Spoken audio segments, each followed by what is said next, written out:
Welcome, welcome, all our HEPS friends around the world. We're live with the International Women's Day 2021. From all around the world, we have Olivia Clark. She is in Los Angeles. Am I right? Yes, Chantal. Hi, Olivia. And then we have Rosella. Hi, Rosella. Where are you? In Milano, Italy. Fantastic. Let's just, if that's okay, Olivia. So we are International Women's Day. This is the HEPS Marathon, 9 hours of women, alliances, anybody who wants to join. So we have to keep this going for 9 hours. Olivia, me, Donna, and Rosella are starting off. Rosella is in the streets. Let's go check out what Rosella is doing. Rosella, what is happening?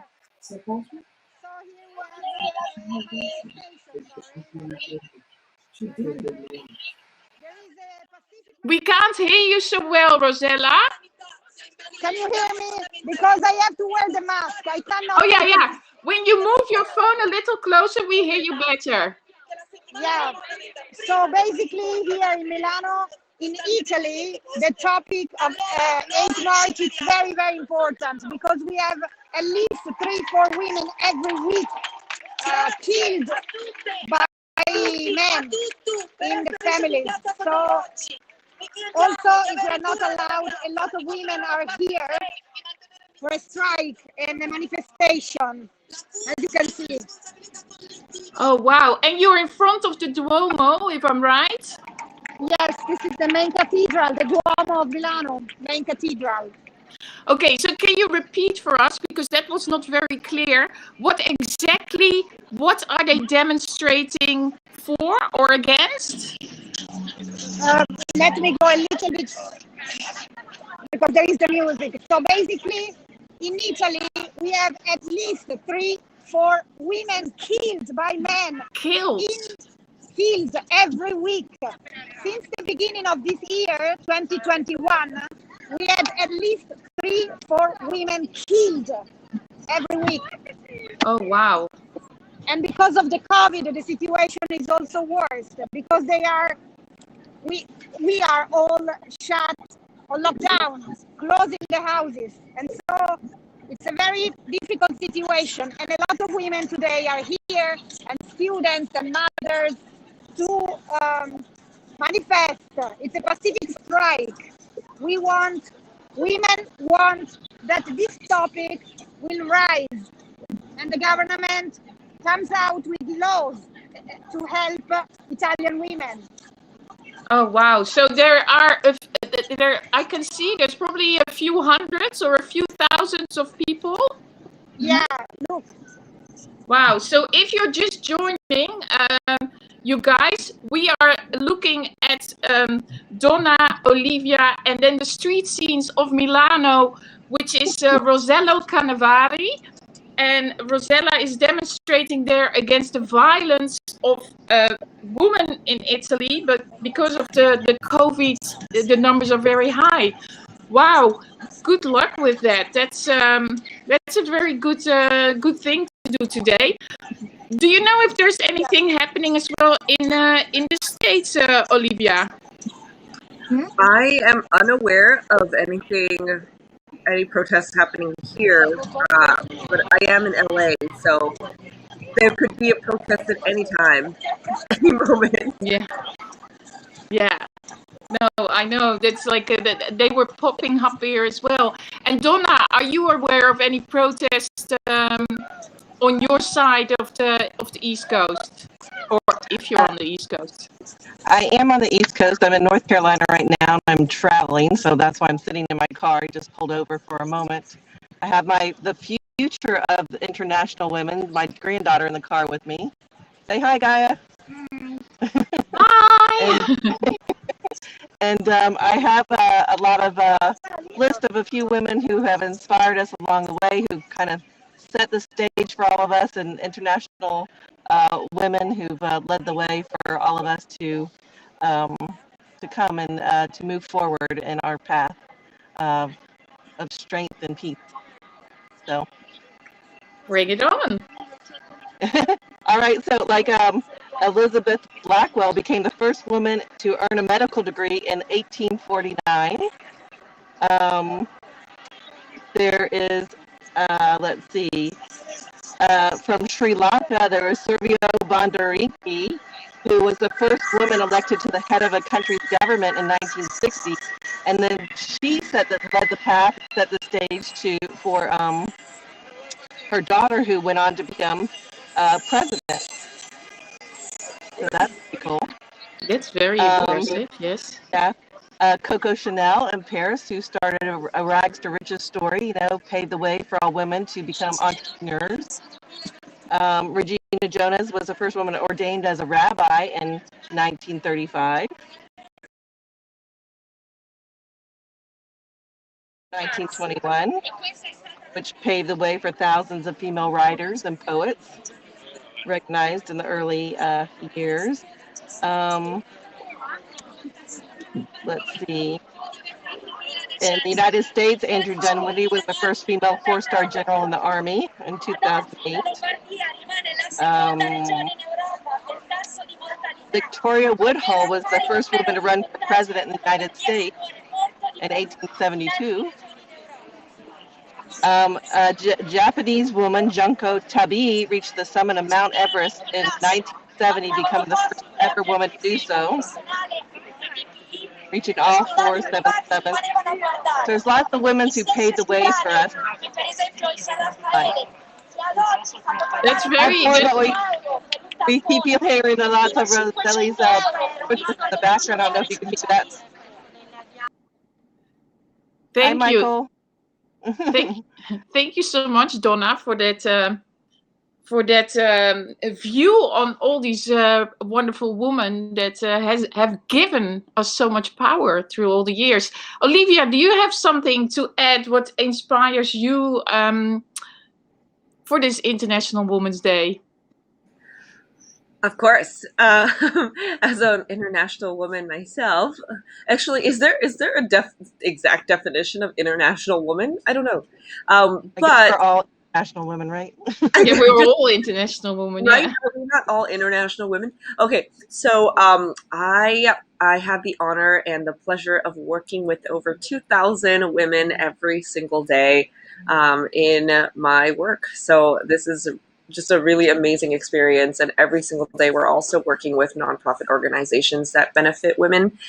For example, there is, or young women for this example, there's an organization called Days for Girls, and that's where we help females in tribes in Africa that have to stop going to school when their menstrual cycle starts. And so we help raise funds for them to have period underwear, basically, so that they can continue their education and pursue what they're meant to do, like their fullest potential. So we have the opportunity of doing that on the nonprofit side. And then on the business side, I have the opportunity to work with over 2,000 women all over the world. So really, really awesome situation to be in. And doTERRA has been amazing for all of us. So yeah, it's awesome.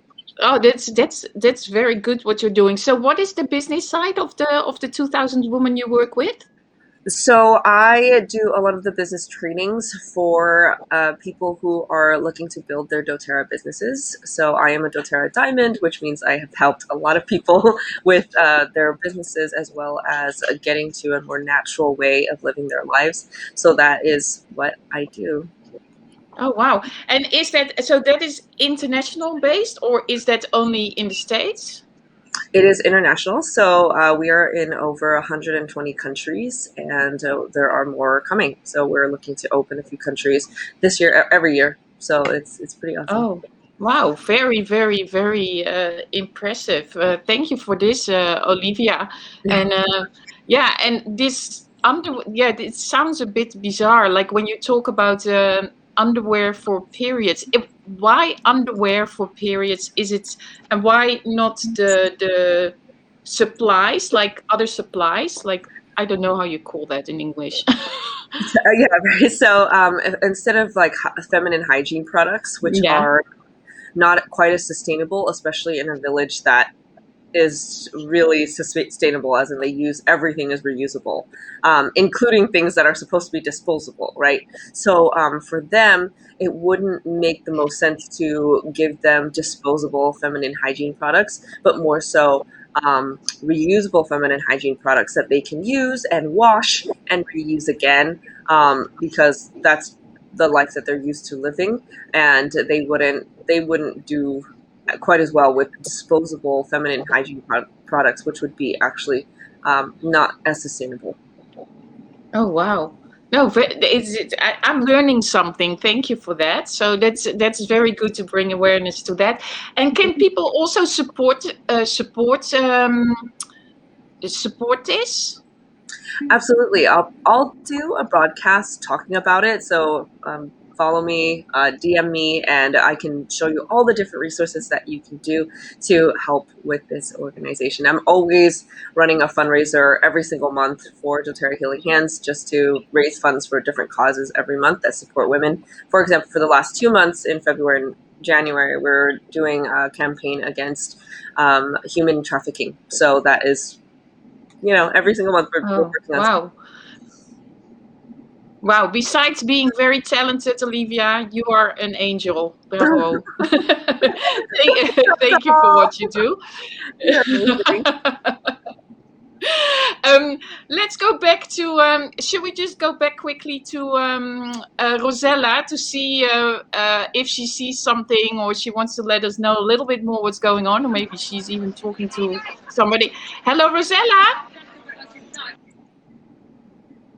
Hi, Chantal. Can you hear me? Yes, I I am can. looking. Yeah, if you wait 5 minutes, you can. I'm looking for a person. Maybe we can make an interview, an interesting interview. So give me 5 minutes. If you want to interview someone else, I will go back to you with a person. Okay, thank you so much. We hear from you soon, Rosella. So, ladies, this is like harder than I thought to go from one screen to the other screen. Like normally, I always have like a whole list with all these questions, and I'm like, oh yeah, we just host and Donna's like, oh, you're gonna wing it, and I'm like, sort of. We usually do, and it usually works out fine, right? Yeah. I do Yeah, have a few exactly. more. I have a few more women that inspired us. If you want me to talk about them real quick. Yeah. Yay! So Yeah. I have Marie Curie. Marie Curie was the first woman to win a Yeah. Nobel Prize in 1903, and I think we have to honor and respect the women who have led the path for all of us to move forward in things like that. Of course, as we all know, she won a prize for physics for the research on radioactivity. Wilma Mankiller was the first female principal chief in the Cherokee tribe in 1985 here in the U.S. Let's see, May Kara Jemison went to space 29 years. In 1992, becoming the first African American woman in space. But before that, Valentina Tereshkova was the first from Russia, became the first woman to go to space in 1963. So how cool is that? They're super interesting facts. Yeah. Yeah, so she led the way for May Carol Jemison, and I think that maybe there. I have a few other small things for, little women like Sarah Thomas, who became the first woman to referee in the NFL here in the United Oh States in wow. 2015. But all of us, Aretha Franklin being the first female to be inducted into the Rock and Roll Hall of Fame in 1987. We think that wasn't so far ago, but how 1987 wasn't so far ago, 1963 wasn't so far ago, 2008 wasn't too far ago, and all these women kind of been paving the way for all of us to step into roles of leadership, and we're still working it, just coming up into that. So I just think that's so huge, and we really need to honor and respect all these women who have paved the way for us to to step into our roles and to not think of boundaries for all of us to that we are unlimited to what we want to do if we allow ourselves to be. Yeah. No, that is for sure that they paved the way. I want to bring to the attention as well that, yeah, I always have like a little bit weird story time. I was normally going to plan to go towards the Eiffel Tower because at the Eiffel Tower you have the platform of the human rights, and every manifestation that has to do with human rights always starts there. But as we have a curfew at 6 p.m., which is already passed, I was like, okay, I'm just going to be at home. But I just saw that, of course, the Eiffel Tower, we all know the shape of the Eiffel Tower and what it stands for and what it kind of like is. Now, as a group, has just launched a 5-meter inflatable, I don't know if I can say the words, clitoris. Is that an English word?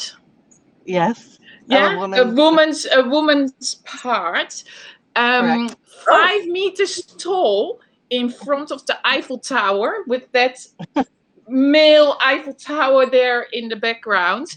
And they have done it because 25% of the girls in France are not aware that they have this because they can't see it. So they want to make people aware of it. So that's my little story time. That's what's happening now. Hi. Okay, let's go to Milano. Hi, girls. So, she's a colleague from the Red Cross, Italian Red Cross, and she is really aware of this topic in Italy. I want to present you Camilla. Hi everyone. Hi, Camilla. Hi. So yeah, we're here today. Plenty of people in Milano, like many women, many men as well, supporting what we're here for. And the pandemic has been affecting women in Italy very much. I guess that's a global issue. And especially nowadays with children stuck home because of they can't go to school, and then women have to take care of them, which implies lose their job and being like hopeless for the future. So it's a really sensitive topic. On the top of that, domestic violence has been increasing in the past months, and lately 3 women each week are killed by men within households. So it's really something which is exploding, and we can't be silent anymore, which is the reason why we're here so many today. And yeah. So can I ask you a question? So you both are working for the Red Cross. So what is the Red Cross gonna be? What is the Red Cross gonna be part in this? So how are they gonna help this this violence towards women? Like the Red Cross is in the front line against violence towards women. So there is a hotline, like women can call, and then they will get help if they're victim of any sort of violence, whether it's physical, but also psychological. We're also talking about like mobbing in workplaces, so on and so forth. So like any other social services, even the Red Cross is very close to women. But of course, we're talking about a systemic problem. So even if there are many like social services which are dealing with the issues, it's also about like the public sphere needs to do something in order to put money for like a female employment as well as any sort of social protection, and increase the welfare measurement for women, which is also like more money for the kindergarten, for the public schools, so that women can go back to work. So it's really to empower the woman. It's very good. Thank you so much for this. Thank you so much for this little interview. And just one question. In any country, when there is this violence, can they always call the Red Cross or a number like that to ask for help? Yeah, I'm fairly sure there are like equal numbers all over the places. And I'm sure like the International Federation of the Red Cross is providing hotlines in any country, but it's not the only institution. Okay, thank you so much. And ladies, Forza. Forza It's the not woman easy there in to Milano. speak in here. It's not easy to speak now because we have music and It's very crowded. yeah. I But hope you thank you can so hear much. us. Yeah, but thank you so much for this donation to the HAPS Marathon, Rosella. That is really, really fantastic. Thank you so much. Thank you. And we wish you like a very good demonstration. Go, go. Thank you. And power to the women. Woo! Bye, Rosella. Ciao, ciao. Ciao, Ciao, ciao. Milano. Yeah. Wow. Wow, isn't this cool, Olivia, that we can just like witness this, like you're in LA, I'm in Paris, and we can just see this happening in Milano.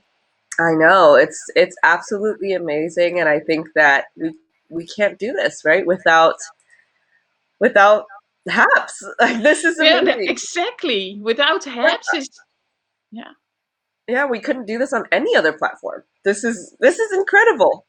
No, I'm also like I'm so amazed and wowed like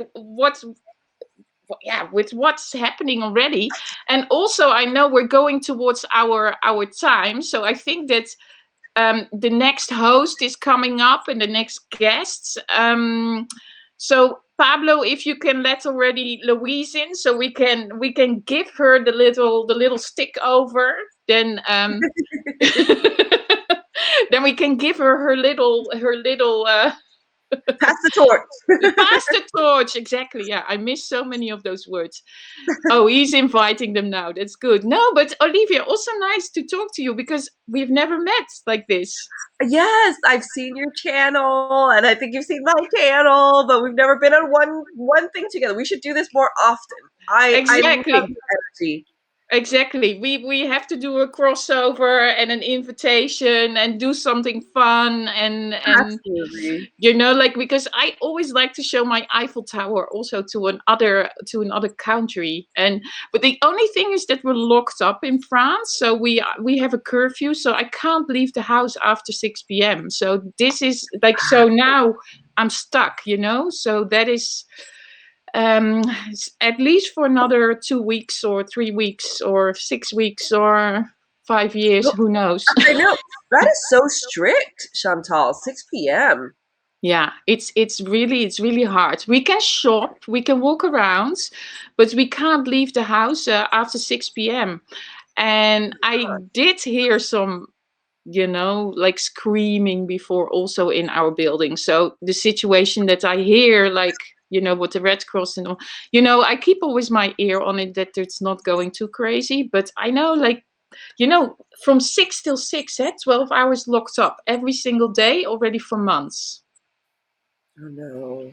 Yeah, it's we're a little limited here. So Yeah. Paris is, I think in Paris a lot of these cases are going on as well. So but anyway, yeah.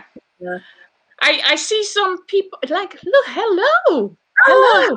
Hey. Hello. I think I'm still a bit early. No, you're on time. Very much on time. It's great to be here in such good company. It's so nice to see you. Deutschland, wie geht's? Es geht gut. This is sehr good. Okay. We really have people from all across the world here now. Exactly. Yes. We have the States, we have New Zealand. Kia ora. Wow, we've got international women here. Kia ora. Hey, welcome Louise, and hello Diane, of course. It is Louise's time to take this over and to host this. So there you go. Yes. There you go. I'm handing it over. Thank you, Olivia. This is such an international screen. This is fantastic. Look, somebody from from a different country around the world. It's really amazing. So welcome, woman. So this is amazing. It'd be great if you could stay on for a while, Chantal, and just help us here. I just hang here. I'm gonna drink my tea Yeah. while you're running this. Yeah, okay. So welcome everybody. Kia ora from New Zealand. I'm Louise, and I'm sitting here. The time now is just after 6:30 a.m. So I actually woke up at 5 o'clock this morning. So whoa, Oh, you're up very very early. early. It's still dark outside. So hi, Diana. Hi, it's 6:30 in the afternoon for me, which is a much more reasonable time. Yeah, good. And hiya, Tonya. Hello. Nice to see you. Nice to see you again. Woo, Yeah, I've you met too. Tonya a couple of times in Yeah. San Francisco, which is cool. So, wow, that was a great introduction, Chantal. That was really awesome. All those little hiccups along the way should be sorted now. And how fantastic to have Rosella there, right on the spot with the Red Cross. That was cool. Right in the middle of Milano. Wasn't that fantastic? That was a big surprise. Yes, amazing. Yeah, she's a hard worker and works for not only the Red Cross but the people and the cause, and she's really amazing. So we've known her from Periscope for a long time. Yeah, it's nice to see all of the Periscope crew coming over as well. Yeah. So what is the let me ask some more questions. Yeah. To all three of you, what do they do in your country on International Women's Day?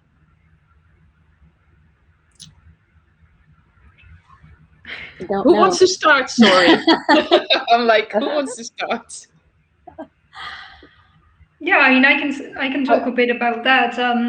I've lived in a few different countries, and it's interesting to see how different countries do or don't celebrate it. So I grew up in Spain, and in Spain, over the last few years, there have been a lot more demonstrations, especially because in Spain there's still a lot of violence against women, as there was in Italy. And in Spain, the last few years, there's been a big push to actually make the 8th of March a women's strike.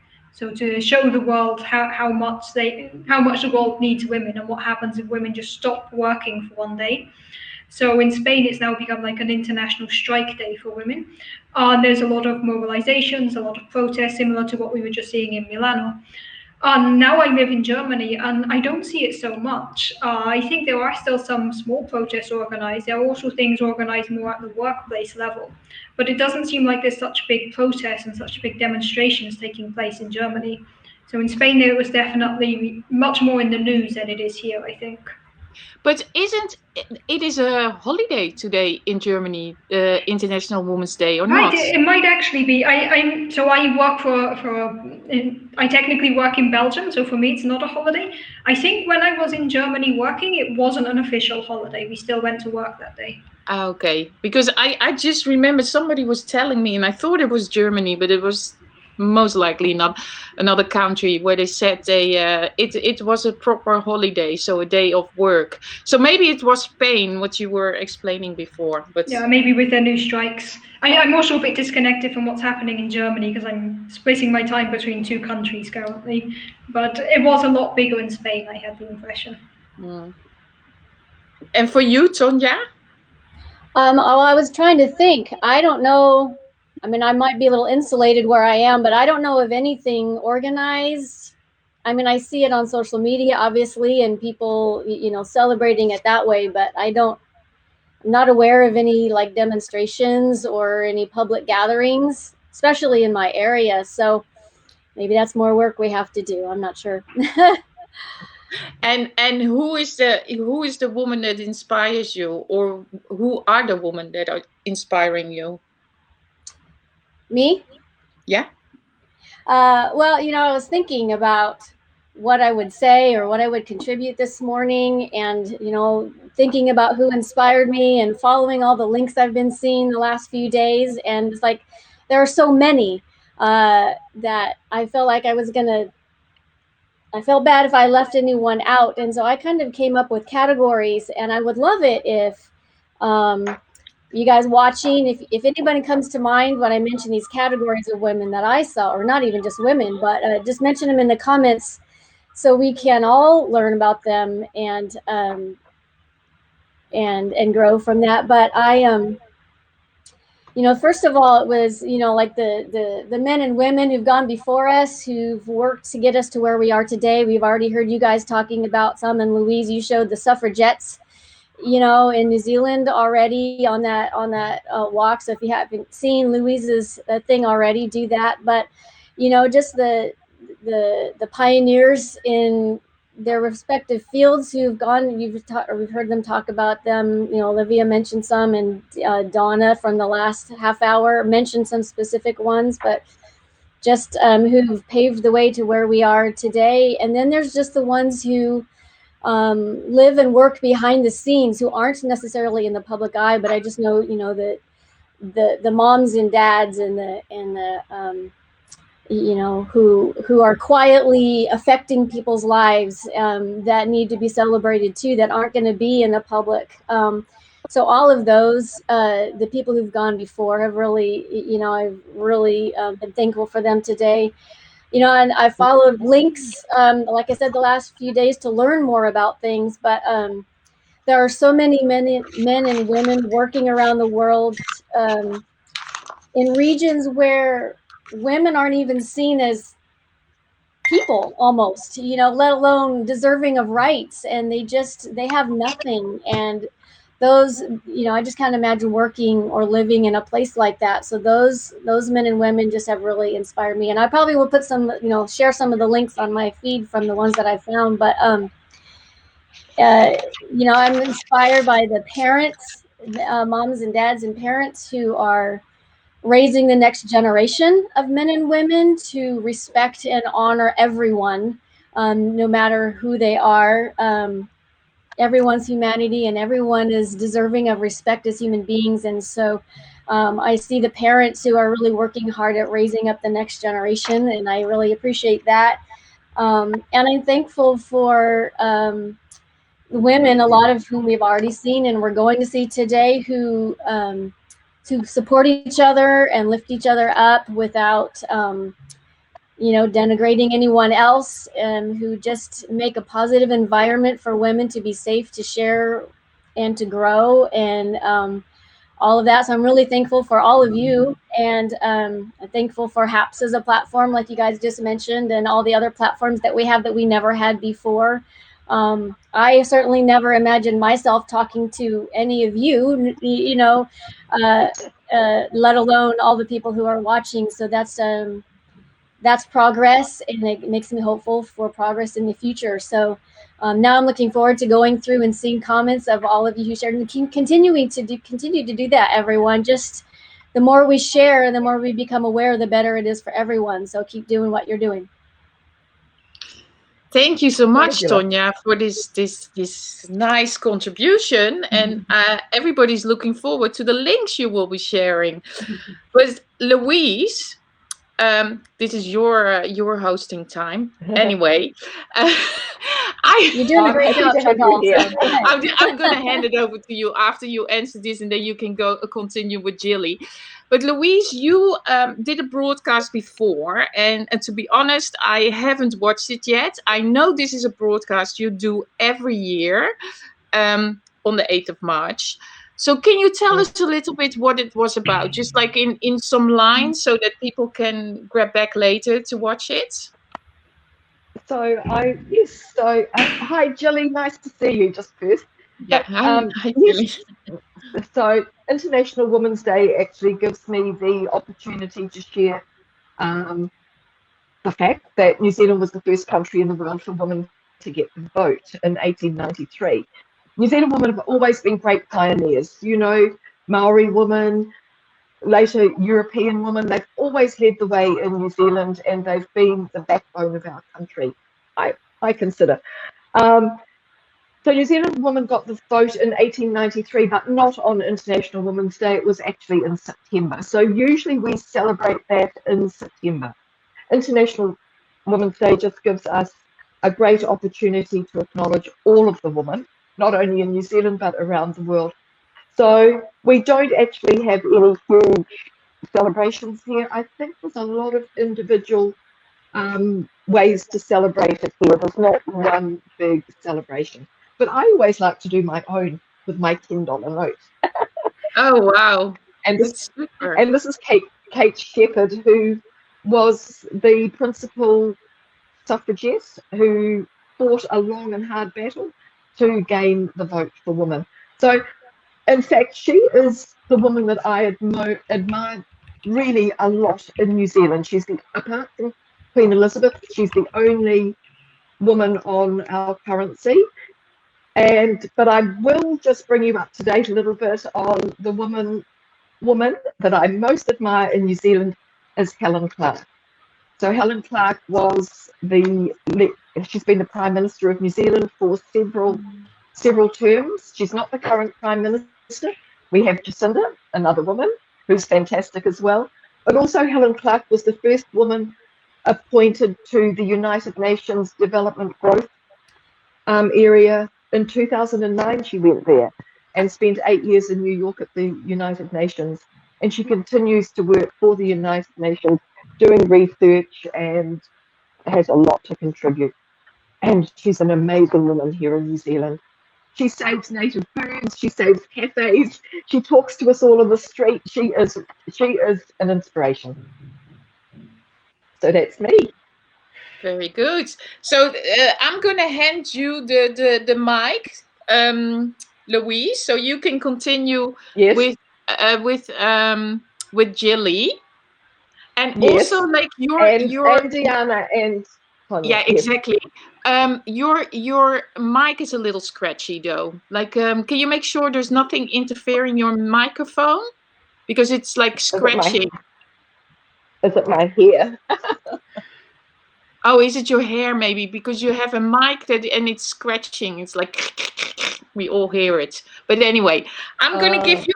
I'm gonna be in the background. I'm gonna go offline, ladies. Good luck. I will be back. I'm gonna disconnect my earpods then. Yeah. Okay. Yeah.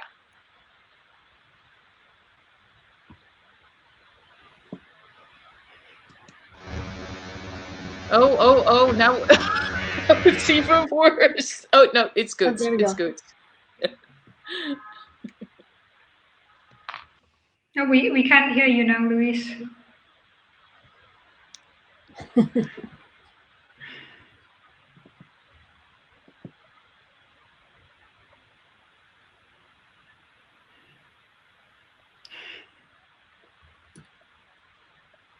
She's gone. I got brought back in. Louise, refresh your browser and come back. Refresh the browser and come back. Refresh. She doesn't get it. Refresh. Just refresh the. Anyway. Bound to happen with so many of us connected all across the world. There's going to be some issues. Exactly. Okay, we continue. Louise will be back, I'm sure. Hi, Jilly. Sorry to let you wait there. It's okay. Like, I actually missed out with the time. Like, I didn't get what time I really should join. So I just you guys were here, so I just popped in. Like, I didn't have intention to join, but I actually yeah. So I'm here right now at the moment. By the way, happy Women's Day. By the way. Yeah, happy Women's Day. Where are you, Jilly? Oh, I'm based in Seoul, South Korea. Oh wow. I love your background, Jilly. I love all the books you have behind you. Thank you. Yeah, this is sort of my achievement so far. It's amazing. I think we're gonna get Louise back, because I saw some movements in her voice, so it seems to work. So she's gonna come back. There is Louise. Oh, here I am. Here. Now, is that better? Yeah, that's much better. Louise, I'm gonna give the mic to you. I'm gonna just take a break. I'm here for backup. Okay. Oh, fantastic. Okay, that's great. Okay, girls, sorry about all of that. Sorry to the viewers for my sound. I don't know what was going on. So welcome, Jilly from Seoul, South Korea. Hello. Thank you. Hi, guys. So Jilly, she's amazing. She's a graphic designer. I'm hoping you might just draw something for us today. I wish. But maybe you can tell us something about Korean women and the role that they play, because I know several of your women have been presidents, several, one or two maybe, but I have met the most amazing woman when I've been in Korea. Women that I really love, I've embraced them. They've really stepped up and taken control of their lives and their families. And I think women have always played a really, really strong role in society. Maybe give us a little bit of background. Like maybe Korean moms are very sacrificing, and also they were super moms, so they contribute their life to take care of like their children, so that like they're very interested in education, so that they're working and then taking care of their children and let them to be educated. Maybe that's why we could have achieved this like a rapid economical achievement so far. Like Korea was so poor by after the war, like a 1950s, like it was one of the poorest country in the whole world, and now we're probably having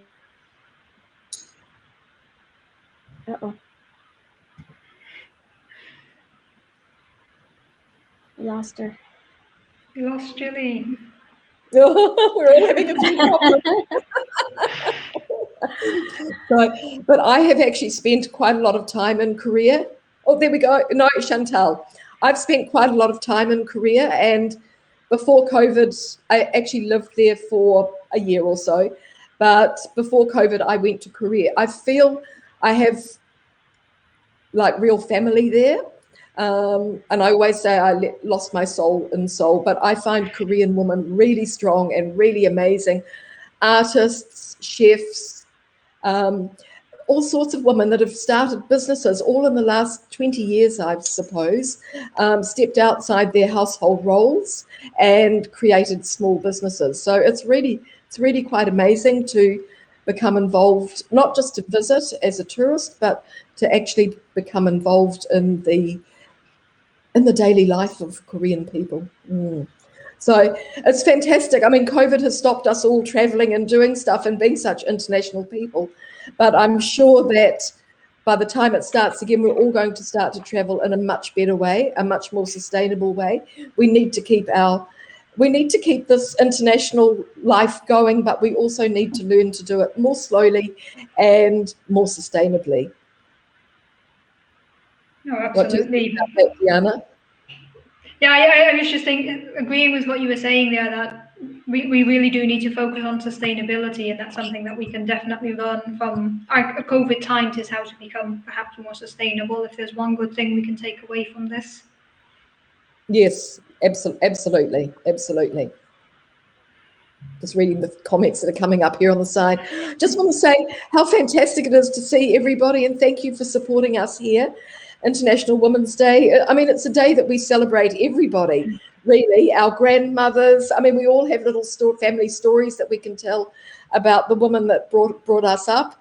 And, you know, as a child, I spent a lot of time with my grandmother gluing the front page into the library books because she did the buying for the local library. And I can still smell that glue when we used to, I'd take the Davis paste and I'd put the strip along and then stick it into the front of the book. And I've still got this image of libraries and the smell of them because of that. Yeah, the women in our lives really do leave a big impact on us growing up, I think. Yeah. And look at all your gorgeous books behind you, Julie. Yeah, I'm back. Welcome back. Having some glitch that disconnects, so I'm like not that stable yet. But yeah, one of the like women I wanted to share today was the Yu Guan-sun. She was like recently we actually heard about the situation going in Myanmar, right? So the coup happened, and then their freedom is somewhat limited, restricted, and then one girl who actually who's from the Myanmar, she actually participated the independent movement, and then she was killed, being shot, right? And then she reminded me of the Yu Guan-sun, who actually worked on the independent movement too in the 1930s. And then I wish to that was kind of brief what I can share about like a Korean history. Also, there are women who actually were willing to sacrifice their life to win the freedom of their nation. And like we actually did a lot of contribution, even to the human rights. So I think we should remember those people who are brave enough to like contribute their life for the freedom of all.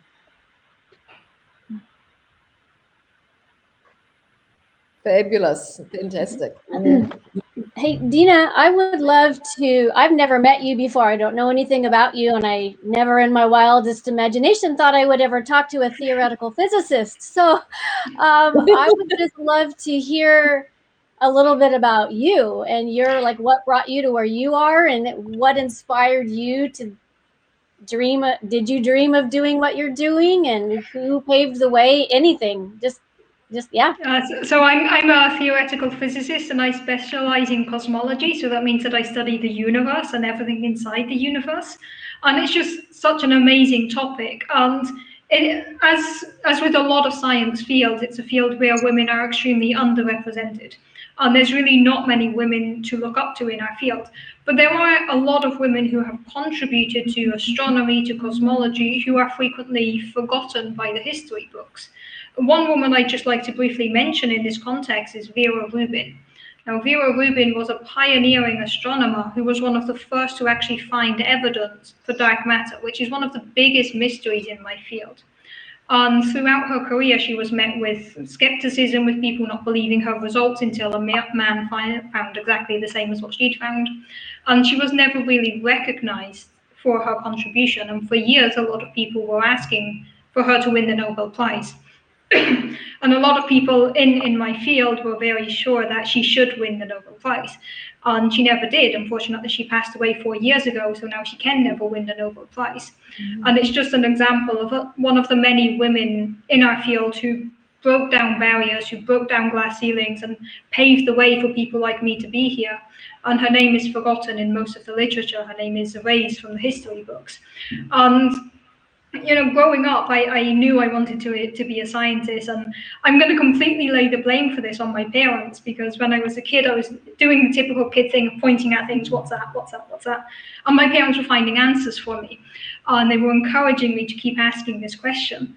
So that actually convinced me that at some point I realized that the way to get these answers is to study physics, because it's what allows you to really understand the world around you. Then I was looking at the night sky and thinking, okay, what's up there? What's that? You know, what can we do with what's up there? So that led me to really go into astronomy and astrophysics and study the universe. And it's just such a fun topic. But it is a field that still needs a lot of work in terms of women. And I think in general, the whole science aspect, we're currently very much underrepresented. And there's always a lot of people saying, okay, the problem is girls are not interested in science. We need to attract girls, you know, let's make everything pink. Let's cater to the younger girls. And this is actually not where the problem lies, because just in the US, for an example, 50% of graduate students in science are women. So at the graduate level, at the people just starting their university careers, we've already attracted the women. The problem then is that at the level of the professors, we're down to 12% women. We really have to ask the question of why are so many people leaving? What's causing these women to actually leave science? One of the biggest reasons is that science is just, the way science and academia is set up, it's not welcoming to women. And, you know, as a white woman, I've had a lot of privilege here, because while science is not welcoming to women, it's a lot better for white women than for women who lie at intersections of other identities. So women of color, black women, trans women, these people have to fight even harder to get recognition in science. And I think that this is something that really motivates me to carry on, to push forward and to change the system from within, because if we all leave, it's never going to change. We need to stay here and try to make the scientific community more welcoming to everybody. But we do need people in positions of power to actually do this as well. And I'm hoping that gradually there's going to be more and more of a shift towards these ideas, that it's not just attracting young girls in science, but it's keeping women in science. That's a big issue. Yes, yeah. Recognition, that is the thing, isn't it? So women do get forgotten a lot of the time. Oh, definitely. Mm, Yeah, mm, it's like if you think of which famous women in science do you know, almost everybody will think of Mary Curie. She won 2 Nobel Prizes. It's a name we know. She is one among hundreds. It's kind of like of course, a lot of respect to her. She did an amazing job, but she's kind of been made the poster woman of science. Like, oh, we had Mary Curie, therefore, we've achieved equality. And mm. it's very much not the case. And I do like to highlight all of the other women who have contributed, who were forgotten by the history books, because that is unfortunately still very much the case. But I think part of it also is our job to make sure that these people are recognised and remembered as well. Absolutely. And we all face challenges in our lives, but it's up to us to challenge each other as well, to keep working together and bring all of these people to the forefront, expose everything as much as we can. Absolutely. And if I can just tie it back into a comment that was made early on in the broadcast in the comments, there's also an issue related to this, how women are not given credit for their experience. One basic case of this comes along with titles. Now, I will never expect people to refer to me by my title of Dr. Hooper.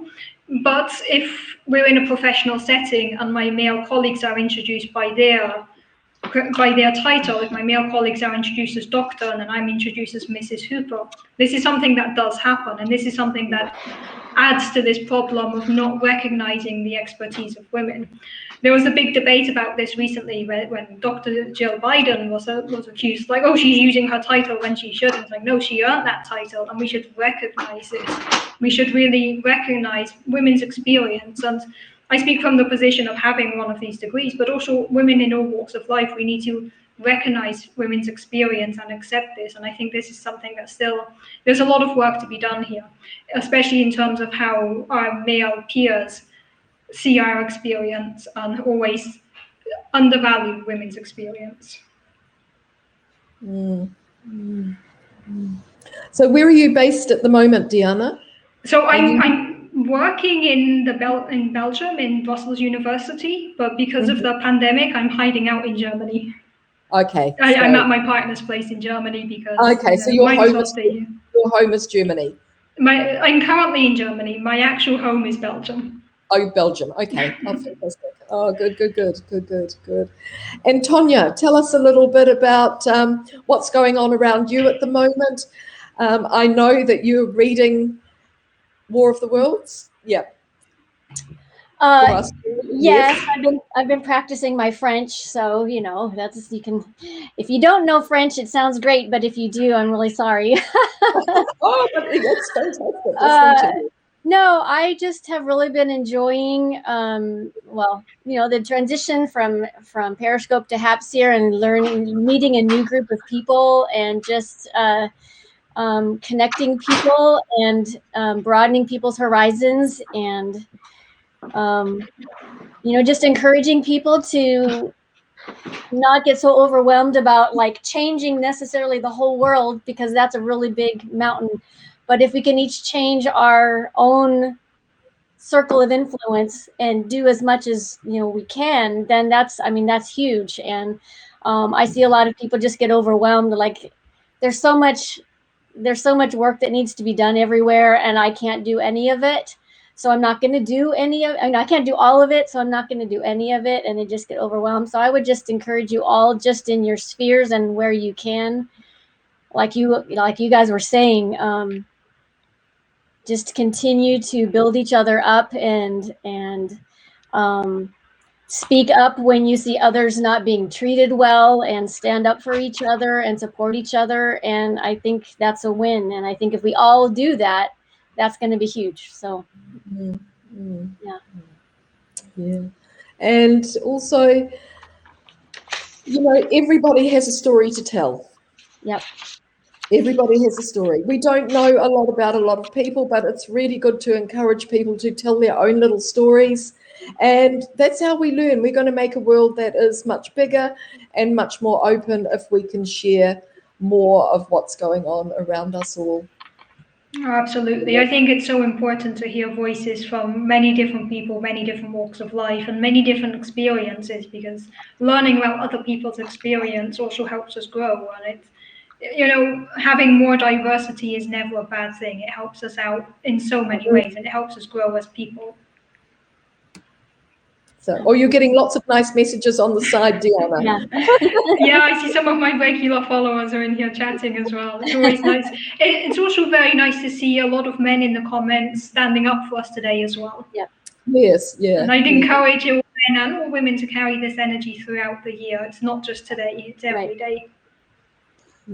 Yeah, that's right. And I think today gives us a chance to have a voice and to maybe share a little bit about not only ourselves, but be inclusive and bring everybody else into this time that we have here, 8 hours or so. We can include so many people, so many ideas, and send a little message out to all the people in the world about how fantastic women are. And, you know, we can't do it alone.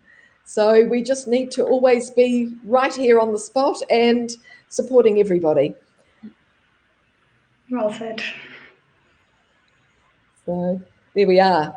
Okay, must be time for the next people to come on. I'm not sure who's after us. I don't know who that is. No. Oh. Well, we did start late, so I guess we can stay on until the next people appear. Okay. Yeah, okay, let's just wait until they pull the next people in as well.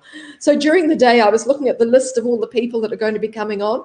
So we're going to get lots of interesting stories from different women around the world. And I believe some men are going to be brave enough to come on here with us as well. So oh, nice. It's going to be really interesting. So I'm not sure who they are, but it's going to be lovely. So it'll make it an all-round entertaining day for us all. Definitely. I will miss it in later hours because of the time difference. And, you know, for me, it's still a reasonable time. I just remembered that, Louise, you're up at like 6 o'clock in the morning for this. And I haven't had my coffee yet. I'm going to do that. On my next break from this, I'm going to make my coffee. So yeah, you definitely need coffee. Yeah, but I actually have a fairly tonight. I've got a reasonably busy day actually. I'll take a break from this because I'm going to be meeting some people for lunch. But then later on in the day, I go to Street Choir, which is an organisation that we have in my local area for anybody that's marginalised. So we have a lot of homeless people. We just have a real cross section of our particular community.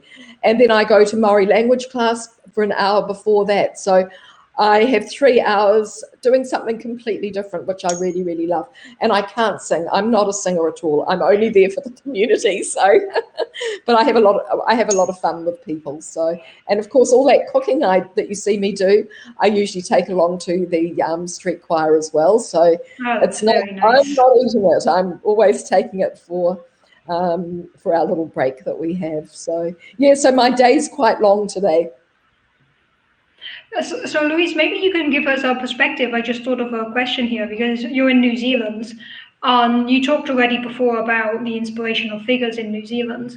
Would you say that white women in New Zealand have more, or how is it different for Indigenous people in New Zealand? If you could give a bit of perspective on that, maybe. Well, there is disparity. But Maori women lead. We have several people in Parliament, in government. They are wonderful, wonderful leaders. But we do have a big difference between those that are very, very well educated and those that have just slipped through the system and not so well educated. And I think this is generally in society, but we do notice it more than ever. I think, or probably because we're just here in the community, and I think it's when the education system doesn't quite pick up those that are a little bit more disadvantaged and they tend to take the ones that are doing well and move them through the system. The others tend to drop out. But women's rights, generally, Maori have had to fight for a lot of rights since colonisation. And I think that's a general thing all around the world as well. Dame Fina Cooper, she was one of our great Maori woman leaders here. She led the Hikoi, the Land March. I think it was in maybe 1978 or 1978, I think, around that time. And she marched from the very top of the North Island to the Parliament. And there's beautiful photos of her walking with her walking stick, and she'd take a little moko, little grandchild would be walking with her at some time. She's been a great inspiration to a lot of New Zealanders. But yes, there is a difference. But we're working really, really hard to try and make that difference not such a gap. Yeah, to bring it all together, because of course, hey, it's all who's got the money. So the people with the money that are doing, ones that can afford the education, they can afford the travel, they can afford the nice houses. So, and that's the same with any society. I think that's a problem we see in a lot of cultures and across the world in general, that whoever is in power with the money is who controls most of the things. So it's very hard to change the system without addressing that as well. That's right. Yeah, but you know, and of course we have like a lot of vulnerable communities here as well. Auckland, the city that I live in, is the largest Polynesian city in the world. So we have a lot of people here from the Pacific Islands that haven't ever been exposed to the diseases that the European world has, like measles. We had a big measles epidemic last year. So a lot of these things are happening. So we're right at the bottom of the world, and we're a little bit vulnerable.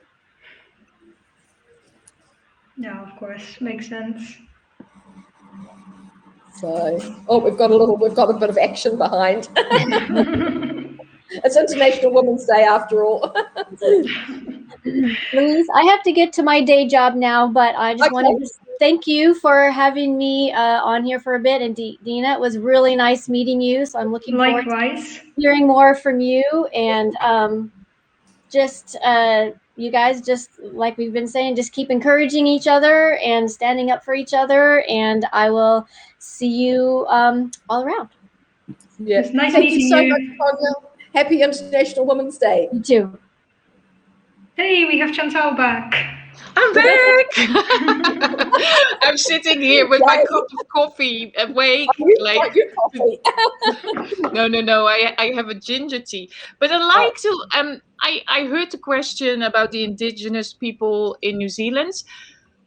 I have to add something to that, because I'm married to a Maori, and what they have in New Zealand is they have the treaty where they have given the land back. I'm right, yeah, if I'm telling this story, Louise, that they gave it back to the Maori people, to the indigenous people, which is involving a lot of money.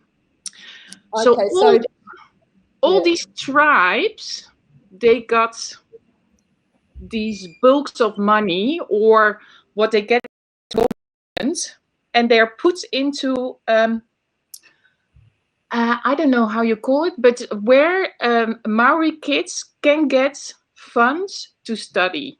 So into a trust. Exactly. Yeah. It is in a trust, and they get paid out of a trust already when they're born, to go to school, to help. Also the people, like later in life, if they get troubles, they get the opportunity to travel, to learn about the world, to feel better. So these trusts are helping a lot, I have to say, because I heard that and I was like, so New Zealand is very advanced with the indigenous people in paying back what they took away from them. Okay. So the Treaty of Waitangi was signed in 1840 between the British government and the local Maori chiefs. And it was a well-respected document at that time. Unfortunately, the reading of the Treaty of Waitangi is completely different in Maori from when it's translated. after several years, the Treaty of Waitangi was upheld for several years, and then with the influx of European people, the land was being taken away from Maori. A lot of land was taken illegally. In some cases, it was sold. So land that was sold could not be returned. But many, many years later, we had the Waitangi Tribunal. So this is when the rights of the people were disputed, and the Treaty of Waitangi ordered that the illegal land that had been taken needed to be given back to the tribes. So this has been an ongoing process for many, many years. So land has been given back, and when it couldn't be given back, money was given back. So it was a financial settlement. Then it's up to the iwis. Look, and I may not be describing this in exactly an official way, but this is my understanding of it. So then the money was given back to the tribes, and it was put into a trust, and it was up to them to distribute the money in the way that they wanted to. So they could invest it in businesses. So the whole of our fishing industry is run by, well, not the whole of it probably, but most of it is run by the iwi and set up by the trust. I think we still have one iwi yet to settle, but most of the settlements have been made. So so we've. I think we're almost getting. It's almost, I don't know, not equal, but the reparations have been made, and people are generally satisfied. But of course, because of all of this has been happening, it has created a lot of tension. And yes, there are different scholarships that are given to students, can apply for university scholarships or working scholarships, and this is all funded by the iwi. Yeah, so in that way, they are already a step ahead from other countries where that has not been done yet. So yeah, so I just wanted to add a little bit of that story, because New Zealand is pretty, far. Not only that they have a lovely New Zealand female prime minister, but also in that department. Yeah. But at the end, it's I missed a little part of your story because I went on a toilet break. I'm sorry. It was exactly how you were talking. So I heard what your specialty is, in which grounds, and where it's basically a men's world. And I did miss how did you get to your choice, to get into that field? Yeah, I always credit my parents with that, because as a young kid I was super curious, and my parents always encouraged it and gave me answers, and tried to help me find the answers. And then I started asking bigger questions instead of just like, what's that pointing at the TV? It's like, okay, how does that work? And at that point, to get those answers, I kind of went into physics to figure out how everything around me works. And then I was looking at the night sky. I got a telescope at one point and was looking up at the night sky. It's like, okay, I want to know what's going on up there. I want to understand the bigger mystery of what is the universe, what's our place in the universe, what's out there when we look up. And that led me to go into astrophysics and cosmology, which is just studying everything up there.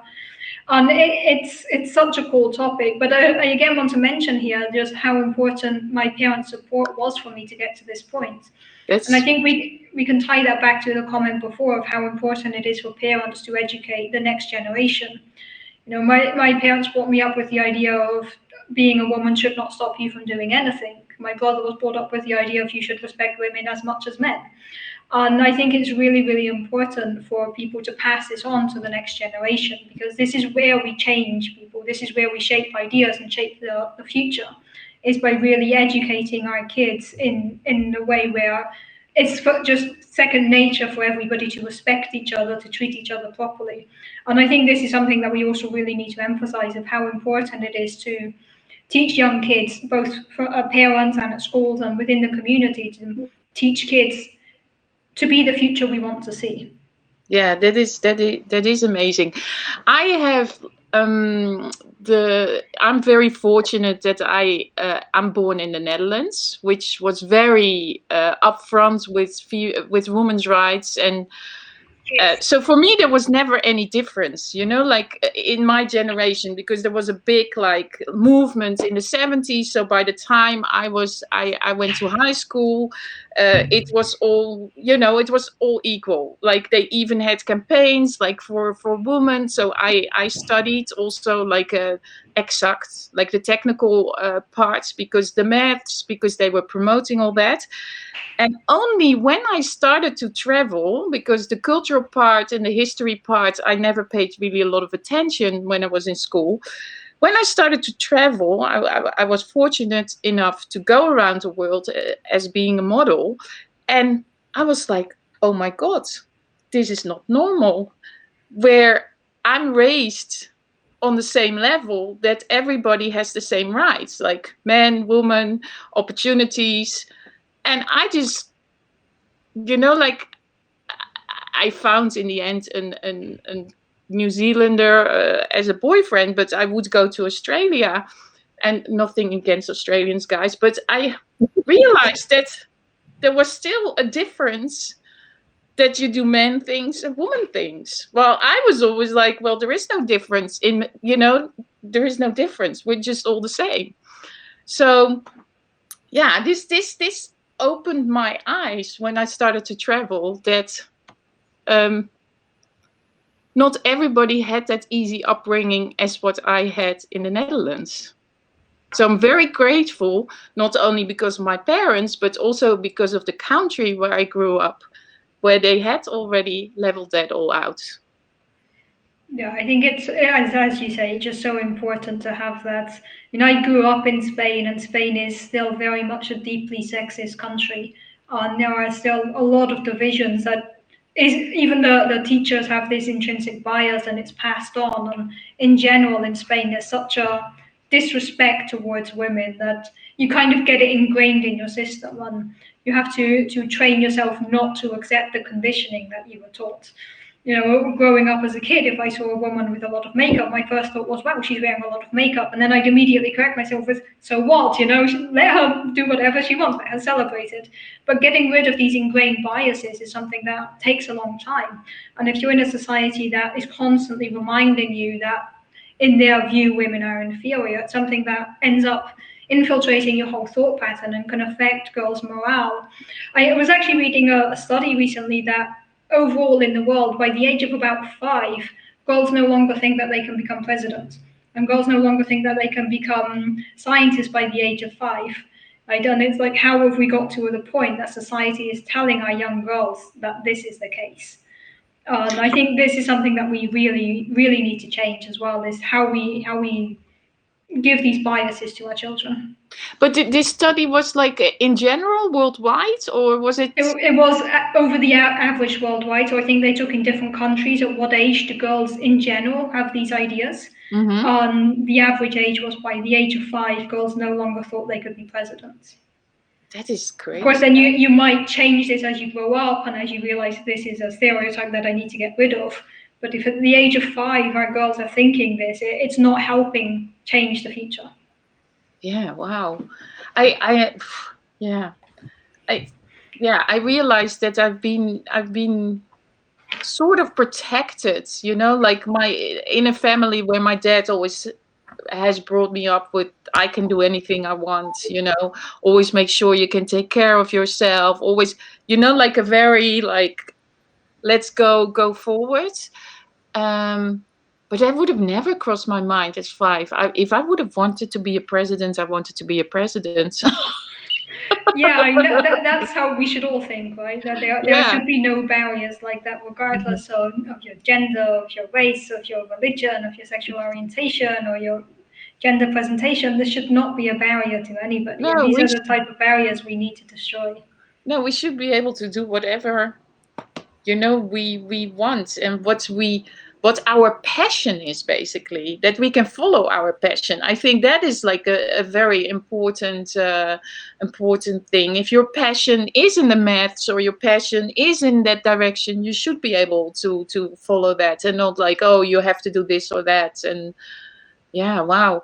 Were there other people that wanted to join, Louise? Because I saw you were chatting in the Yes, I'm group. just asking Charlene, who's in London, and she's an amazing inspiration, positively slim. I'm hoping she may have time. I'm not sure. Okay. Let's see who else joins. We still have Charlene. 7.5 hours to go.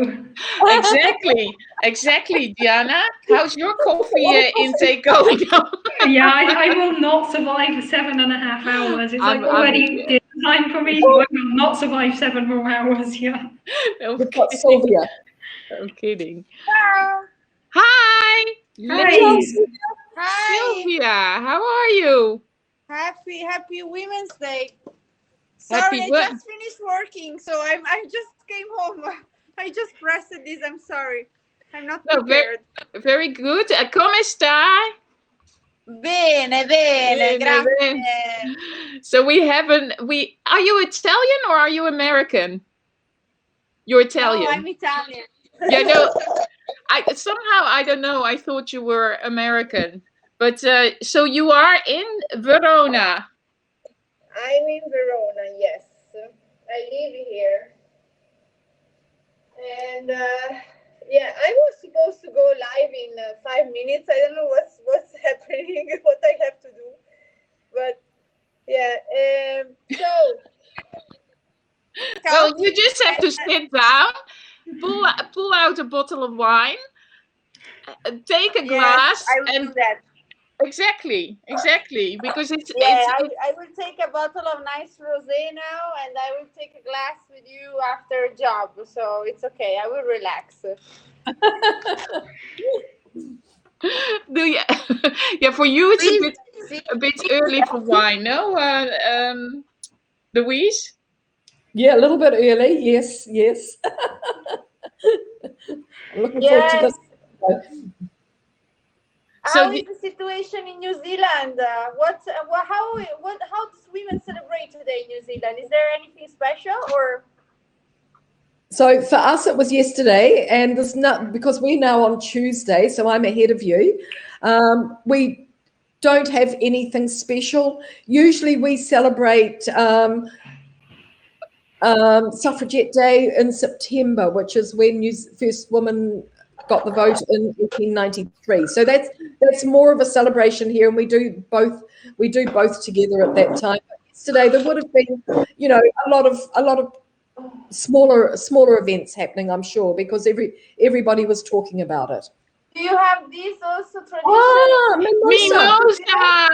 Mimosa! It's the mimosa time, no?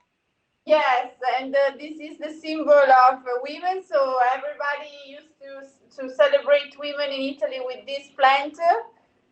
Sometimes I ask more equity than more plants, but it's fine because this is what my husband drew for me. Mimosa. Perfect, fantastic. You see, my husband made me nice mimosa on paper, so now I have to frame it. It will stay forever. Mine only a few days, so it's better yours maybe. Yeah, but because mimosa, it has to be quite cold. I heard you have to keep it a little bit cold, otherwise it goes too quick. No. See, I put on the terrace in the night. It's still cold here. Ah, good. Oh, good. Bene. And I think Charlene. Nice to see you. Give me a few moments. Wow, Charlene, everybody's here. Cool.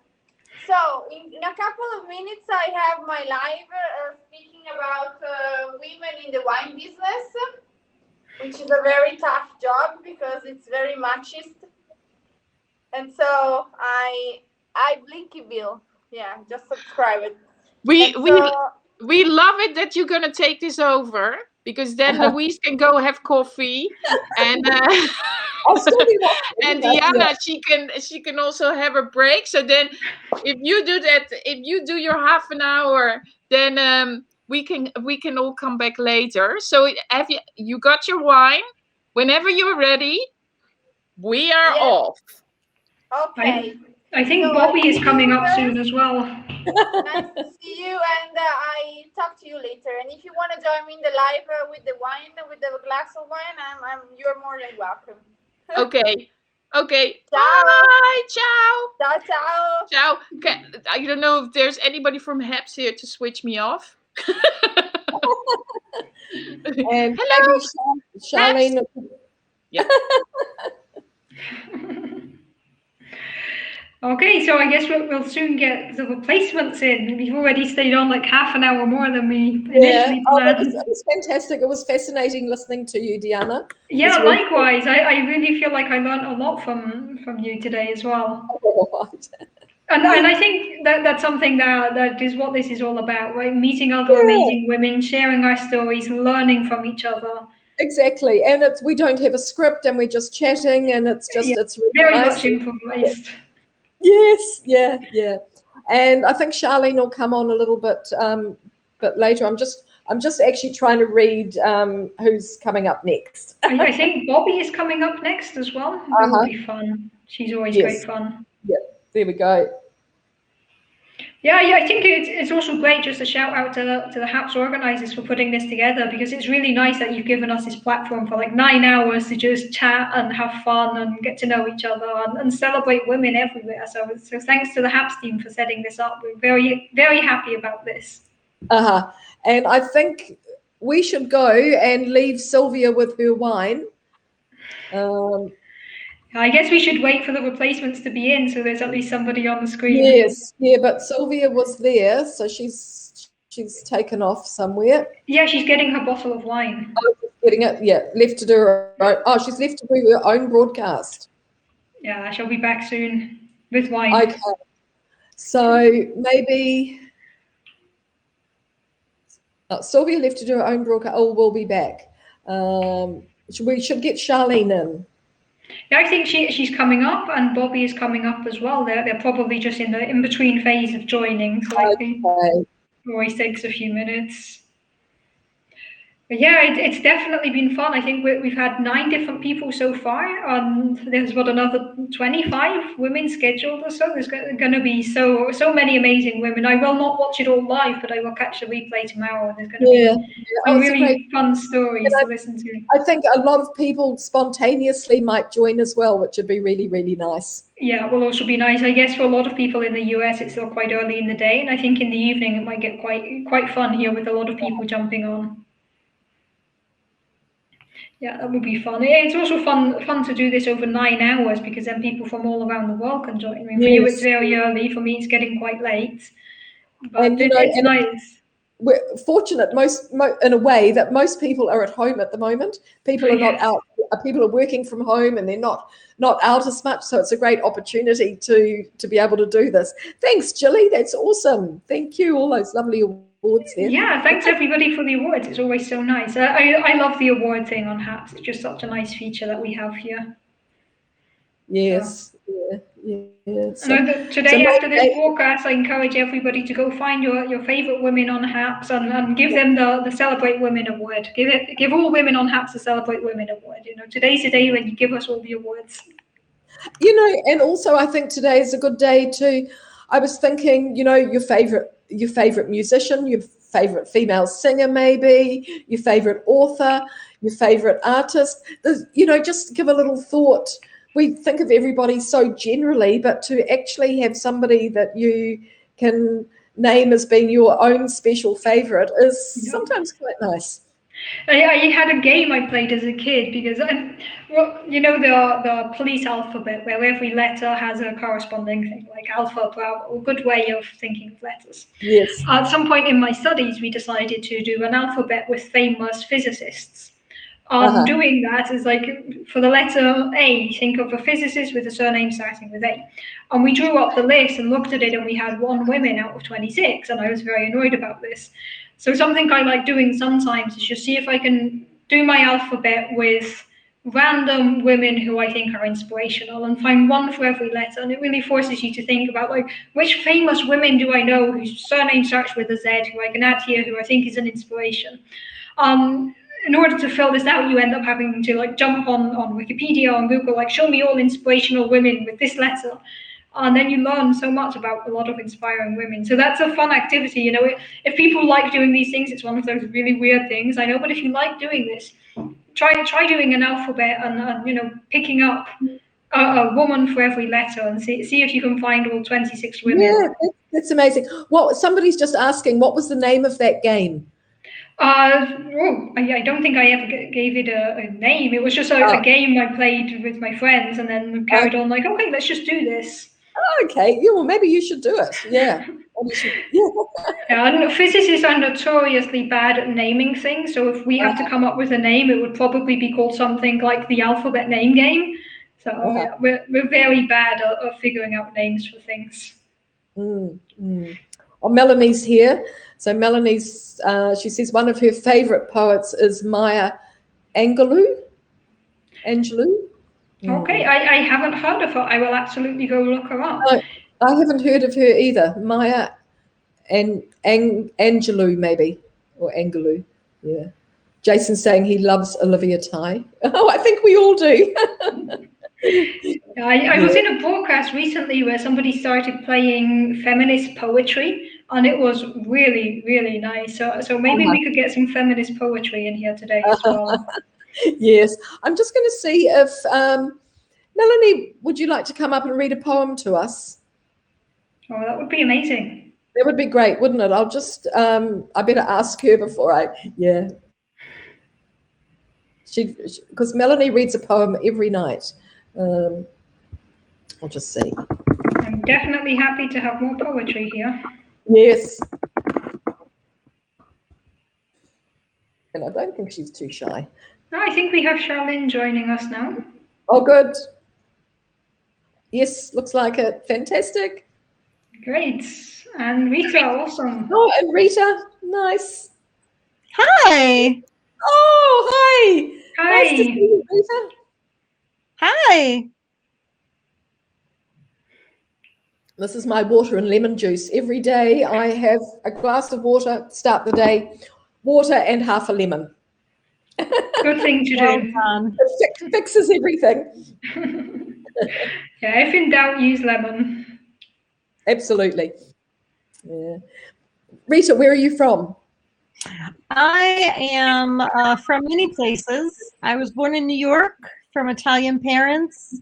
Lived a good part of my life where my ancestral land, which is southern Italy, and spend most of my time in Philadelphia these days.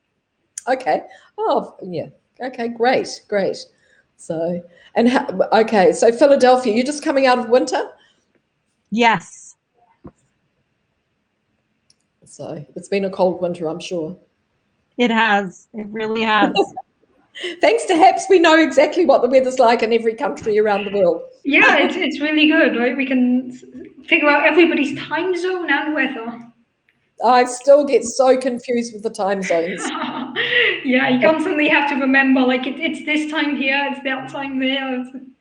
Yeah, because because everybody I'm ahead, everybody's behind me. I'm always having to count backwards. And that's even more confusing. Yeah, in Europe, you have to count forward and backwards, like, depending who you're talking to. Okay, I see we have a few more people coming up. Maybe Charlene is trying to join. Bobby should be here soon. Yeah, I saw somebody mention earlier that it would be a really nice feature on HAPS if we had like a clock for everybody next to our name or our location, just what time it is in everybody's location. Yes, yeah. Yeah, that would be very good. Eleanor has just said that the feminist poetry the other day was by Andrea Gibson. Charlene. Very happy to listen to that. Hey, Charlene. Welcome. Are you here, Charlene? You're here. Can you hear Hello, us? I'm here. Oh, This is weird. Oh, oh, lovely to see Hello. you. Yeah, you too. Where are you, Charlene? I'm a Canadian living in London, England. Nice. Yeah. Where are you? I missed that part. I'm in Germany. I live in Belgium, but I'm currently in Germany at my partner's place. Oh, nice. Nice. And how is everyone? We're good. We're good. It's 7:40 a.m. here in New Zealand. Yeah, So 7:40 p.m. for me. but that's okay. I've got an early start to the day. I'll achieve a lot. Oh, that's good. That's very good. What's the time where you just are, one Risa? thing. Yeah. So this is all new to me because it's my first time on HAP, so I'm very welcome. excited. Fantastic. Yeah, it's new Thank to us you. all. Yes, I know. So I'll just say hi to Dina D and Chantel because I've said hello. But I'm wondering if you can help me because I can only see comments. Is that supposed to be what my view is? I've not used it on the phone, so I'm not sure. I only use it on desktop. You're on your phone. Okay. Well, can you see yes. us? No. Oh, okay. Well, we can see you. That's all right. Don't worry. I'll just play around. I don't want to stop the conversation. So keep going. Yeah. I'm just thinking because usually when because I'm always using my phone, I'm never using the computer. So, but usually I can see everybody. There might be something that you need to. There must be a button. Maybe somebody can help in the comments. If you're seeing comments, yeah, that's all right. Yeah. So Rita, I don't think I know you. What do you do? Me. I was just trying to write it. Yeah. Charlene, so go ahead, I'll go ahead. Sorry. Go ahead, Charlene. I've been working in the fitness industry for about 27 years. So I've been personal training, teaching Pilates, leading wellness workshops in companies. So very busy inspiring people to find what fitness and activities work very well for themselves. Yeah, that's really nice. It's always good to have this like customized thing. Yeah, Rita, what I about think you? that's more and more the way that fitness and nutrition is going, is taking a much more individualized approach rather than a sort of cookie cutter approach. Definitely. Yeah, because we are all individuals. So even though there's research on many things in health and fitness and exercise, of course, we want to look at those things, but we are all individuals. We live in different environments. We have different values. We have different needs and wants. Yeah, so it's very interesting time, I think, in our industry. Yeah, definitely. And I guess currently in lockdown, a lot of people are going to come out of lockdown wanting to get back in shape. I know I haven't done exercise in such a long time now. So coming out of lockdown will be a good time. Yeah. Well, I've actually heard both sides. I've heard some people actually, because they want more structure, because they're working from home, they actually are taking the time to go out for a walk or a jog or a cycle or something as part of their daily schedule. Whereas other people haven't done as much because they don't have access to the gym or their favorite sport or any of that. So, yeah, I think there's been sort of both sides of the fence really on this during lockdown. I just saw somebody in the comments when you said the cookie cutter, somebody said, "Oh, cookies," and that is very much my response to those as well. Like my fitness is go bake cookies. Yeah, yeah. Charlene, there's a message here from Pablo saying you need to press the lock button off. Press the lock button off. Okay, you guys keep talking and I'll try and find it. Yeah, lock button off. Yeah. Okay, thank you. So Rita, do you want to tell us a bit about yourself? Sure. So I am an intellectual artist. and that means that I'm both a data geek and an artist at the same time. I am an author, an activist, and have focused most of my life helping organizations achieve their goals with evaluation, but also helping organizations be more in integrity with their principles and their culture, and with an emphasis on social justice and equity. I know That's amazing. That's a mouthful.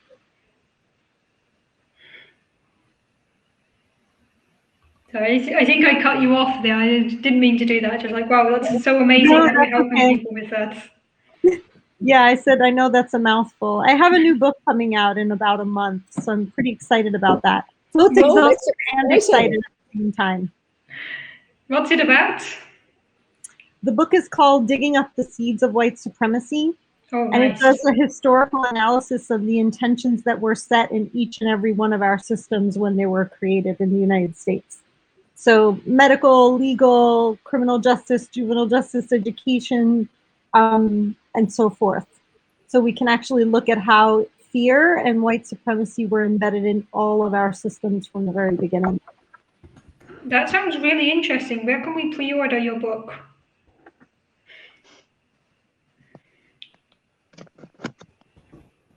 You can add yourself to my newsletter, which is where I will, I'll put it in the chat. My website is ritafiero.com, and if you add yourself to my newsletter, you'll know when it comes out. That's great. It sounds like such an interesting and relevant topic today. So it's really something that a lot of us should probably read up more on. Absolutely. Well, it came up for me because the conversation about the conversation about racism has now shifted to systemic racism. When people talk about systemic racism, they're talking about policies. The analogy of the book, if racism is a tree, changing policies is like pruning the tree. It's not really uprooting it. It's just pruning some of the branches. That's a very interesting perspective. No, I think that's a really nice analogy. I hadn't heard it expressed like that, but it makes a lot of sense. Oh, somebody new, Melanie. Hello. Hello. Hi, Melanie. Nice to see you. Wow, fantastic.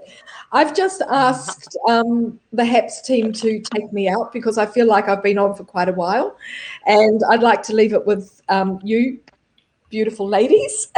Yeah, I will do the same. Yeah, so, no, Diana, you stay because it's lovely listening to you talking to them. Melanie, Yeah, no, I've been on like nearly over an hour and a half now, like an hour and 20 minutes. I was going to stay on for half an hour, so I'll also leave and pass the torch on to the next people.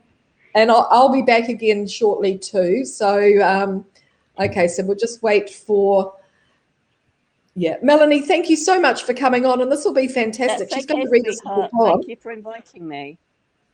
So we'll just wait until, should we just wait for us to disappear and then you can have the screen.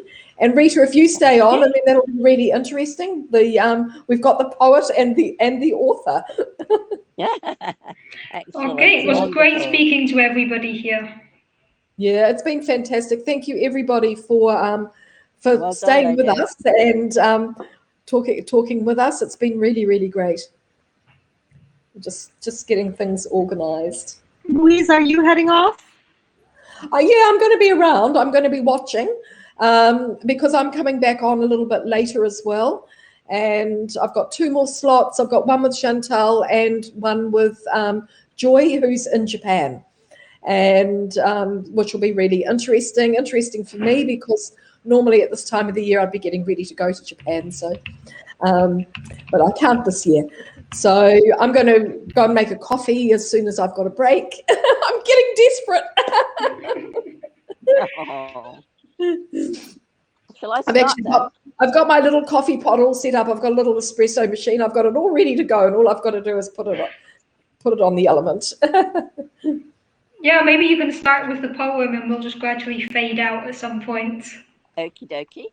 This is a famous poem by the American author, the famous American poet who was a prominent in the figure of the civil rights movement, and that's Maya Angelou, one of my favorites. And this is called Caged Bird. I'm sure you've all heard about the caged bird. A free bird leaps on the back of the wind and floats downstream till the current ends and dips his wing in the orange sun's rays and dares to claim the sky. But a bird that stalks down his narrow cage can seldom see through the bars of rage. His wings are clipped and his feet are tied, so he opens his throat to sing. The caged bird sings with a fearful thrill of things unknown but longed for still, and his tune is heard on the distant hill, for the caged bird sings of freedom. The free bird thinks of another breeze, and trade winds soft through the sighting trees, and the fat worms waiting on a dawn bright lawn, and he names the sky his own. But a caged bird stands on the grave of dreams. His shadow shouts on a nightmare screams. His wings are clipped and his feet are tied, so he opens his throat to sing. The caged bird sings with a fearful thrill of things unknown but longed for still, and his tune is heard on the distant hill, for the caged bird sings of freedom. I'm so sorry, I was so nervous. Oh, dear. Sorry about my stumbling, but I was a little bit nervous.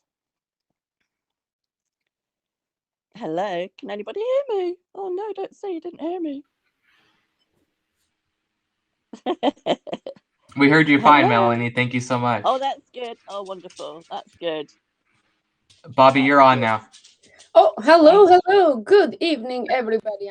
I'm just texting my guest, Petula Skeet, the 5-time Emmy Award winner. She's gonna join us here. So I've invited her. So happy International Women's Day. We celebrate Women's Day every day, really, because we are women. But let me say that men are not, excluded from the celebration, because you have mothers, you have sisters, you have daughters. Pretty much is a celebration for everybody, because you're celebrating the women in your life. But thank you for having me here. And I am happy to be on the Hubs account. I haven't seen what has been going on during, this past hour, as I just literally arrived home. I was out with my son celebrating. So we went shopping and had, a bunch of things bought and sat in the garden just chilling and tasting like Korean drinks and food. So I've had a lovely day so far. So I hope you had a great day as well. Hello. Who is here? I am just trying. Hi, Rita. Hi. Bobby, sweetheart, I'm going to leave now. Okay, let somebody else come in. Oh, no. Already? Yes, it's okay. Oh, I'm not even in view. Oh, I'm there somewhere. It's okay. I mean, you can make me smaller. I can just come closer, I suppose. Yay, Bobby Bicker, Melanie. Hey. Hey, Melanie, how are you? How's everybody doing? You. How are you? Yeah, I'm good. How awesome is this? The Hubs is organizing another marathon. I have invited a few guests. I know that I am up 10:30 p.m. GMT, so that would be, I don't know, what is that, 7:30, I think, PST? I have a couple of slots because my guests come at different times. So Petula is joining us in a minute, and yeah, she was working, so she's kind of rushing, has a bit of time. So I thought I'll introduce her. I had a coffee chat on my channel a few days ago with her, and she's so inspirational and started her journey. I mean, from she's an island girl from Nevis, and now she has 5 Emmys under her belt and works with big names and celebrities. Well, women, inspiring women, let's say, because celebrities are just women like us that are high achievers or are in public eye and are seen most. So that's why. But all women are amazing and unique. Oh, doggy there. So yeah. Hello, Peter. Peter, how amazing. I need to give Peter a shout out. Okay, I'm sorry.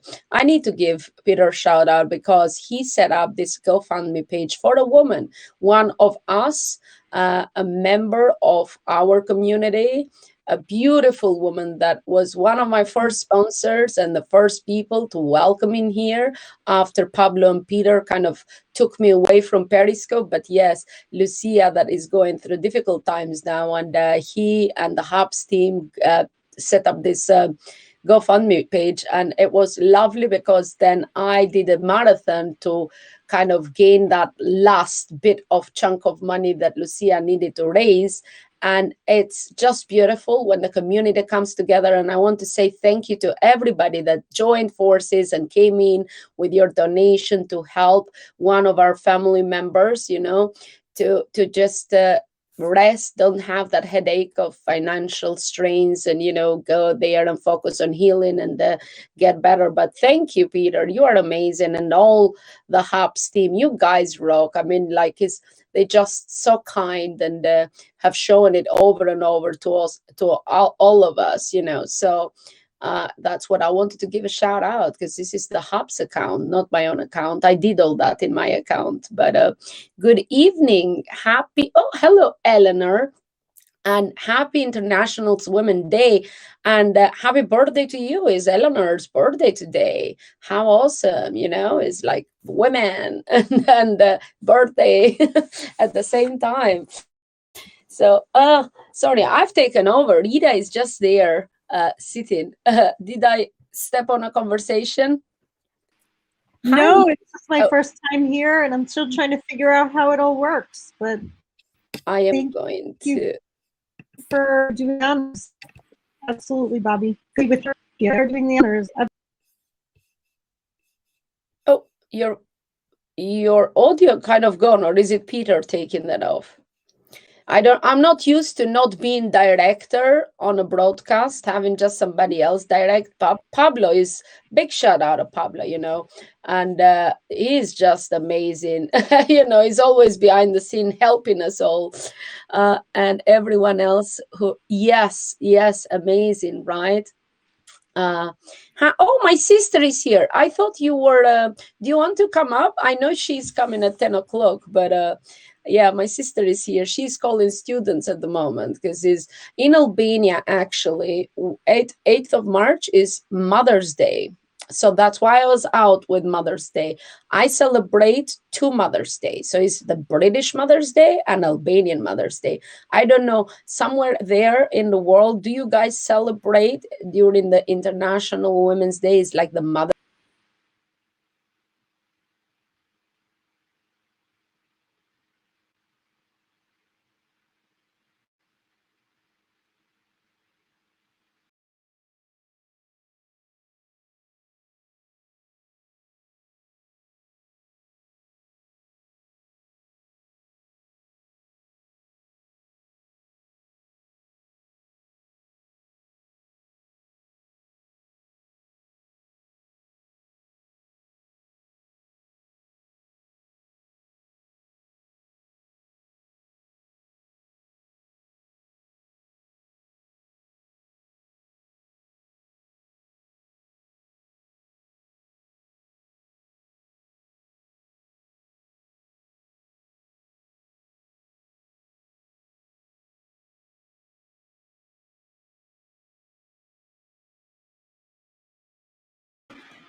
Hey, we're live. Talk about being thrown into the frying pan, Rita. How are you doing? Yeah, I'm not sure my connection. Can you hear me okay? I can't hear you. Hey, my name is Revolution McInnes, and we're just having a couple of technical glitches here, so I just jumped in real quick. Rita's a friend of mine. We do work together at the nonprofit that I'm a part of. Rita does social justice, racial equity work. She's got a book coming out, and she's just it's really great. Rita, I think you would really love this platform as a way to connect, with women and all kinds of folks. And you're brand new, and it's crazy right now doing one of these marathons. But also get a little bit about your book and what you have a podcast too, right? And talk about women and power, that kind of stuff, because I'm going to be quiet. Just a general question. Just small question, Revolution. I expect nothing less of you. Can you hear me okay? Because it looked like at some point that I was freezing. And Bobby okay. is like she's like my co-host on our show R&B, so Bobby might be able to answer the question too. But go ahead, Rita. Oh, we lost her for a sec. I'm here. Hey, Liza. Hello, Go Liza. ahead, Rita. Oh, Liza should come up here. Oh, Petula is here as well. Hello, Petula. We have another amazing woman right in here. I am so happy you could make it. Wow, you look so beautiful. I love that. So bright. Happy. Hello. Hi. Welcome. Thank you. How are you today? I'm doing well. Just got off from work and now I'm here, excited and pumped. It's International Women's Day. Why not? Be pumped. It's our day. I know, but it's our day every day, girl. I mean, whoa. I mean, we're not stopping being women and having all women's problems and everything. If it's not International Women's Day, but this is a date that we can bring awareness.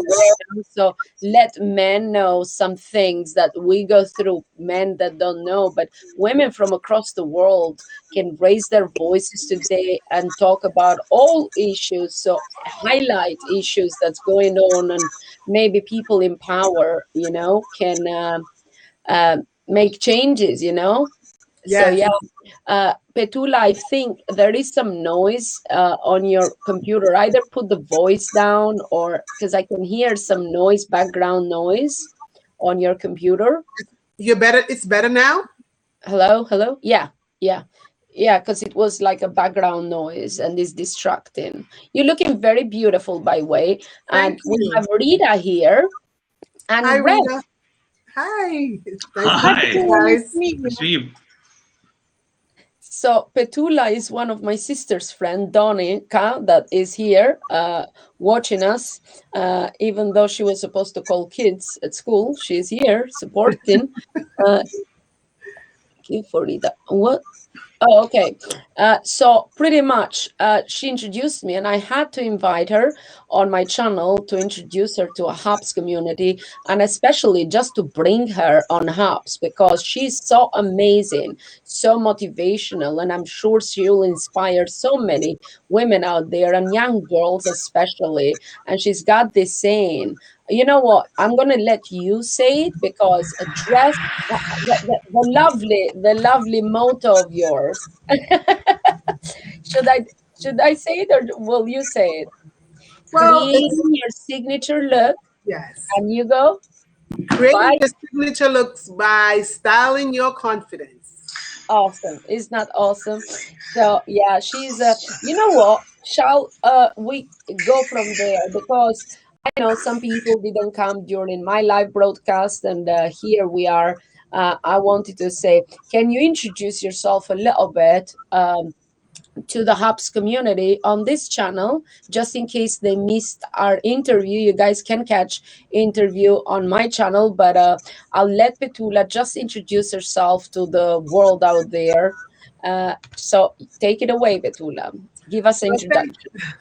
Thank you once again, Hubs, for having me. And Petula, who's Petula? Petula is a mother of two, a beauty expert, a 5-time Emmy Award winning hairstylist, and a motivational speaker. But before I wore all those hats, I am from a small island called Nevis. It's 36 square miles. It is so beautiful. I always tell people it's the size of a dot. Like you can put a dot, voila, you in Nevis. But growing up in Nevis, I had so much confidence. I can remember when I was like 3 years old and I had an afro and I was feeling good. But when I turned 6 years old and went to school and started being with my peers, my confidence was taken away from me. I was robbed because they told me I was an ugly girl. I was a very tall girl and still tall. I stand 6 feet tall if I stand up right now, and very dark, as you can see, and I had big feet. So they didn't know what to think of me, so they just said, "Oh, you ugly." So when they told me that, my confidence was taken away from me. And my mom, when I went home and asked her, "Why do I have to look this way? Why?" And she said, in my accent, I will tell you, she said, "Petty, you a beautiful girl. And when you grow up, they're going to want you and you're not going to want them." So that was in my head. I was wondering, how can I purchase beauty? I wanted to look like my peers. I wanted to have light skin because some of them was lighter than me. I was the darkest one and the tallest one. So I wanted to have light skin and I wanted beautiful hair. So that's how I started. When I moved to America, I went into the beauty field. And that's how I started my career. So, that's pretty much a little bit about me. And then I told myself, I didn't just want to be a typical hairstylist. I wanted to be a hairstylist with a purpose. I wanted to help other ladies that got their confidence taken away from them, or who look like me and they felt ugly, for them to discover themselves, to let them know that they're one beautiful human being. And that's how I really started in the beauty field. I always tell people I started by default, but it was one of the best default that ever happened to me in my life. Amazing story. I mean, like, you shared more of it on my channel, but as I said, guys, have a look at that interview. But I love how kind of when you share your story, it does connect, but it gives hope to other young girls out there, because how the social media is these days, so much pressure. It's so much pressure to look a certain way. We all like editing photos, and we are told that, that is from the magazines we see. Like, me and you work in the beauty industry, so we do a lot of that, the makeup and the glam and glitz, but behind the scenes, everybody is just a normal person. Remove all that makeup, we're just humans pretty much. So you put that, and people see the magazines, and the little girls, I mean, the teenagers, and they all want to look like the girls in the magazine. So it's up to us to set the standards and to say, hey, that is the job, and but also to kind of put different types of women, not just thin, this, now they are opening it up a little bit, but how it was, you have to be certain way. I mean, for Christ's sake, the models have died from, starvation, because they are told you're too fat. I know a model that I worked with. She opened her own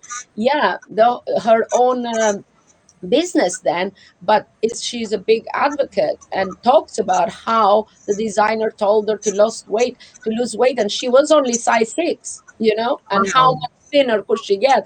So we have to raise that standard. We have to speak up that is not okay. It's being healthy is okay, and being acceptable how we look, because as we were talking, we are all unique. We have to shine our light. We have to let our uniqueness shine and our personalities shine. We don't have to feel, this coronavirus pandemic has kind of worked for it is bad, but it's also good, because in some ways we have let our guard down. We are comfortable. I have my biggest investment is loungewear and pajamas. I'm just in pajamas all day. I would put a top on top. I mean, today I am dressed. I have a pair of jeans because I went out with my son. But, we're not really caring. We're just being us, That's it. And thanks to, you have audio-only kind of apps now as well. You just talk to people and connect. We want to make that... to raise our voices and share our stories and our backgrounds, where we come from, because we kind of, have, we keep it to ourselves. And I'm so happy that you speak up, I love Caribbean, I lived in the Caribbean, and being an island girl and so tall, I mean, people must have been a bit jealous, to be honest. When you see something good or great, you fear the greatness, and you have to put that greatness down. So, to kind of get their confidence down. But I'm so happy you kept up, and mom, urged you, and you got there, but how I see it, it was your calling from the story you shared. I like you to share a little bit of the story, how you got into the makeup and working for Robin as well. So if you talk a little bit about that, because it's fascinating. She's like thinking it and it comes to life. Yes, I mean, that story. So basically, that was, I shared with you the beginning of my journey into the beauty field. So after I graduated cosmetology school, I started working for myself in the local community, helping young ladies that look like me. And like I said, if their confidence were down, build it up. But I wanted more for myself. And I got 2 children and I was like, now it's time to get to the next level. So, you know, being from a small island, 36 square miles, I grew up without electricity.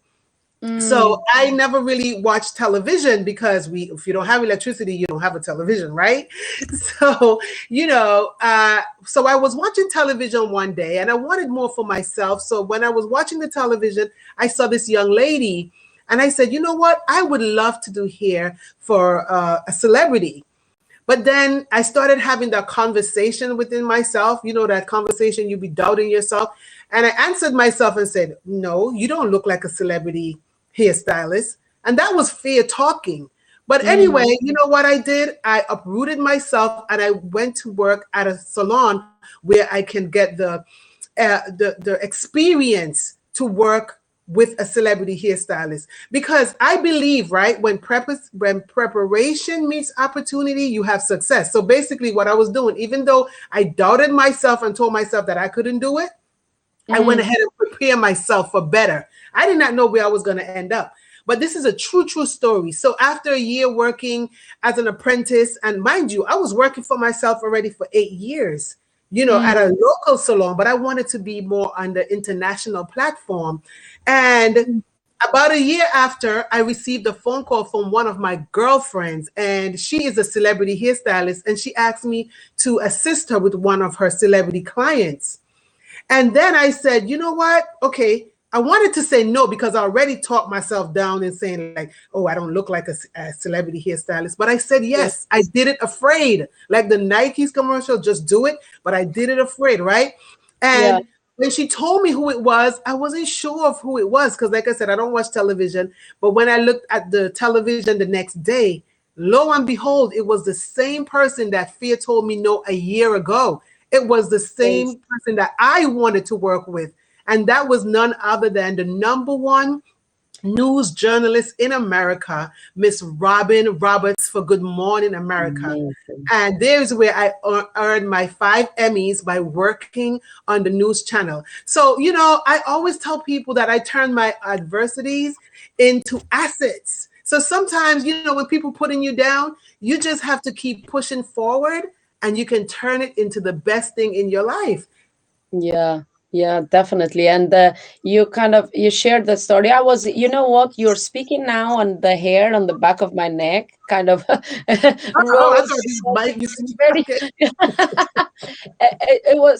is touching because it's like you kind of beat all odds, but you also wanted it, you visualized it, and it worked, and everything you've wanted it, kind of it has happened. And because you're sharing the story of the Great Wall of China, and that was so funny, but there is a pattern there, and that's what I said. You have to do this, continue doing it, because for you it works.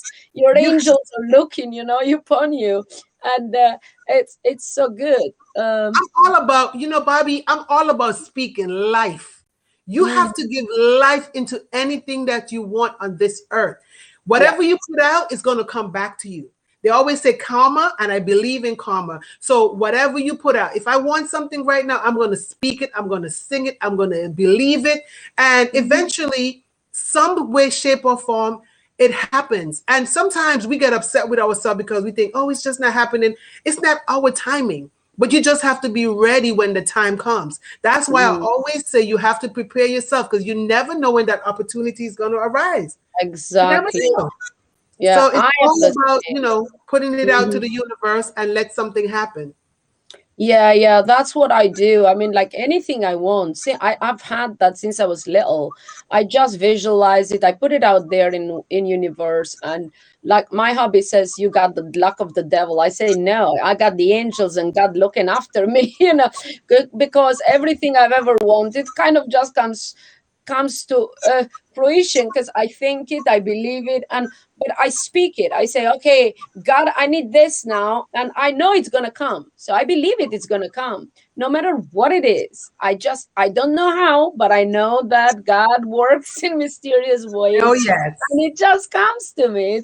It's just so funny. I was like speaking to Donna until 3:30 in the morning, and we were sharing all these stories and things that how lucky I am. And I know I'm lucky and I know I'm loved. God loves me. And she says, it's because you are the angel of peace. That's what my sister calls me. I am the angels of peace. And she sees that. I got the white light, apparently, the angel of peace.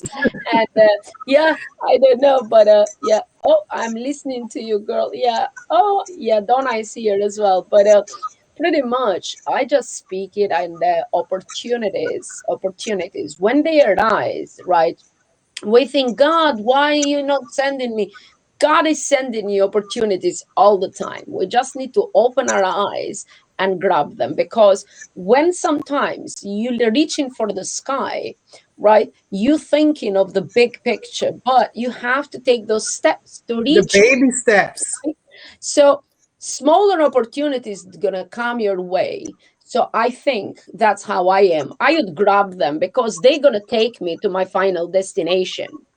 So by grabbing them, I know that, it's going to take me through the whole alphabet, A, B, C, I might skip some letters, but I'm going to reach my destination no matter what. And that's why when people say, oh, wow, but from your upbringing and what you've gone through, and you are so positive and you are like achieving so much, and but you already have a big community. No, I've worked hard, but I took baby steps. And I teach people that. I say, don't ever doubt yourself. Just do whatever you do, be true to yourself. Yes. Be passionate of what you do, because people feel that passion. People feed of your passion, and your truth. When you speak truth, you always gonna go forward. Don't be scared of raising your voice, of sharing your story, because we have that fear of being judged. And we were talking about that when our pretty interview. And when you said to me, once I stopped that fear of being judged or what people gonna say, and from the island, because we come from smaller places, then you were free. You said, boom, I was born, right? So that's how I see it as well. And we aligned there, and I love your story. And I am proud to know you through my sister there. Thank you, Donna, for the lovely introduction. But she thinks so highly of you. And I know why, because now that we've spoken a few times, you are like a light, a beacon of light for many, many. And I hope that you do broadcast on Hubs and share your story. I know that you will, though, and we're going to do the beauty kind of section, and you're going to motivate people how to dress their confidence, to style your confidence, style in their confidence, because yes, a lot of women, they know it all, they have it all, but they lack that confidence and that push to take the next step.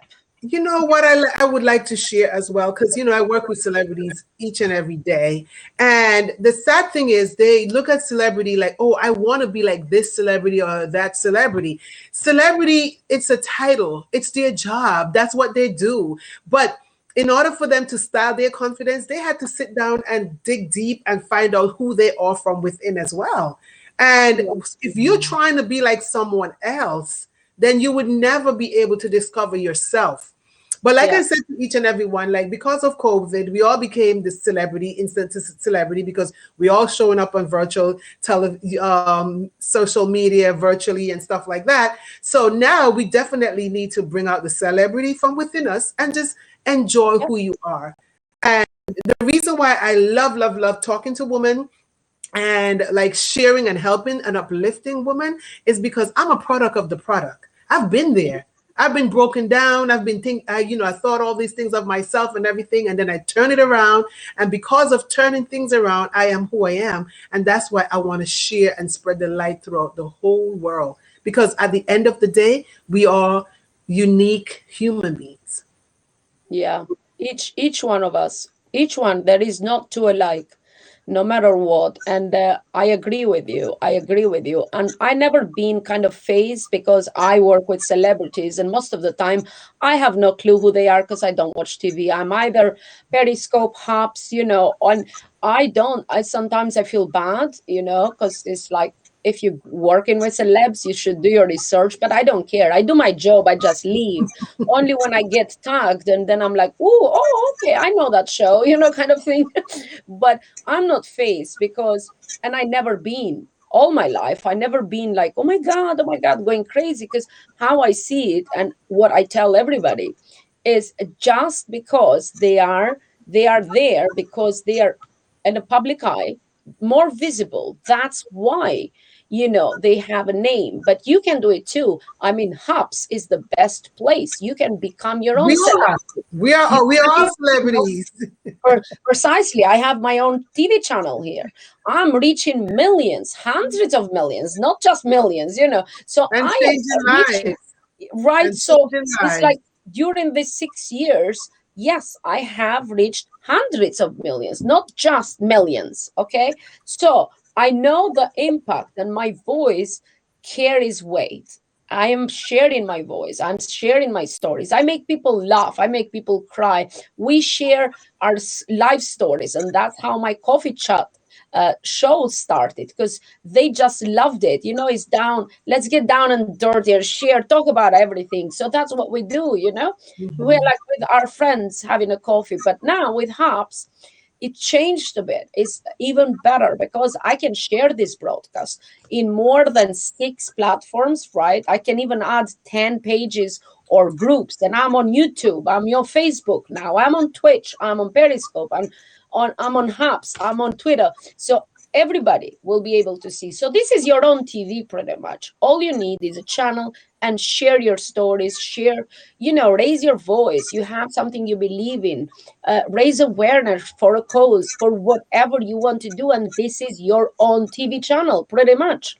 And it's free. What is better than that? It's free. So you have it and you lack confidence. Listen, confidence come. It's like practice make perfect. You're going to do it like 5 minutes first day, 10 minutes until people will come in and they will support you, because this community is so amazing and they all support each other. And don't feel shy. That's why I tell people, just think, you have one person watching you. That person is important, okay? Because think of us two are in a coffee chat, we're just having coffee, or just doing a private broadcast, but just having chat. And we're going to have each other's attention because we need that to communicate and to relate. So it's the same. So don't be fazed by the numbers. Numbers grow when people, if you are honest and you be true to yourself, people will love you. People will support you in your journey, and they are more forgiving than you would think, because this is a raw news. This is right there, my green screen could fall right now and I'm like, whoops, showing all my background. And this is, people love that. That's why they love the social media. But as I said, now you can be your own personality, your own celebrity, your own TV station to raise your, awareness. Your awareness, yeah. Talk about anything you want pretty much, because you have the opportunities. That's what I say. Awesome. Don't be fazed by the status of a celebrity. Just because somebody is more visible, it doesn't mean that they might be like good people either, because we can meet people, is bad people and good people in all areas, in all walks of life. But how I see it, like a platform, I try to help, because I've built this platform from ground zero, from having 1 and 5 people watching. Now I get 50 and 100,000 and 200,000 people watching, So pretty much I use that because now I have gotten there. I'm using it for good. I highlight amazing people, stories. I bring in, because I can do that now, because I want to elevate others. Okay. I work hard to build my community, but now I want to offer to my community, a little bit more. I want to showcase other people's work, not just mine, other artists, other amazing people like yourself, to highlight your achievement, to, just say, hey, well done, Petula. And I'm so proud of you. And it takes a village to build a community. That's what it is. You're building a village, and you're building strong communities, and that's what we as women should all be. Just build that village one by one until we build that great community, and then we go over, take that community and start building villages all over the world. And it's just spreading the love, spreading the light, sharing. Those are the things that build the village that turn into great communities. And I'm so happy, and I'm just glad that I'm from a small island. It's very small, but it's very, very beautiful. And if anyone wants to go there right now, you can go for a staycation, because I call it a vacation, meaning you can work and you can have a vacation at the same time, because of COVID. But just because being from that small island, I've learned to be so humble, and to know that, I forgive my peers, because they didn't know any better. Society said one thing, and when you're from such a small island, you just figure what you see or what they're saying, what the masses are saying, you run with it. And now I was able to get out of that island and be able to educate myself and learn more about what is beauty. Beauty is not about hair and makeup and accessories. Beauty is a gem that lives within you, and you just have to uncover it and just make it shine. And I was able to do that, and that's what I do. I just spread the light all over the world to help ladies who are in those areas that need the help. Yeah, uplifting each other, not tearing each other down, because sometimes us women are very, a lot of women, very catty, and we try, because I see that happening all over social media, tearing each other down, and like, oh, she's too fat, she's too thin, her hair looks like that, her teeth, we have to stop that. We have to uplift each other. We have to kind of push each other and celebrate that diversity, because we're all unique. It has to start with us also, being kinder to ourselves, first of all, because unless you love yourself and completely accept yourself with flows, love your flows. Yes, I love my love handle. Yes, I love a little bit of wobbly, Tummy. I don't mind, because that reminds me, I gave birth to a beautiful, beautiful, amazing son. So that is my journey, and it's like getting wrinkles. I would love my wrinkles. Why not? Because I laugh a lot. It shows that I've enjoyed my life. My sister always says, because she's a dermatologist, because I have a couple of, it's not like it's a frowning line. I never let her touch, because I'm scared of needles also, but I never let her touch my face, right? I only use creams. I love my frowning lines, because first of all, I'm an expressive person. I'm like, oh, with hands. But yeah, I frown if I'm like looking like what, or if I'm laughing a lot, of course, I'm going to have my wrinkles. And pretty much, I accept myself with all the flows, with everything. And I talk about my flows. People laugh. Oh my God, you're just talking about what I was thinking, but I can't say that. Why can't you? I mean, I talk about everything, because those are daily things, daily challenges and things us women go through, and why shouldn't we talk? Why should we keep it like hush hush? Because by us talking, we make it normal. We make it the norm to talk, or about mental illness, or about anything we go through, because by us talking, everybody else will talk, and it will gonna become like, hey, let's go pop to the shop and buy some bread.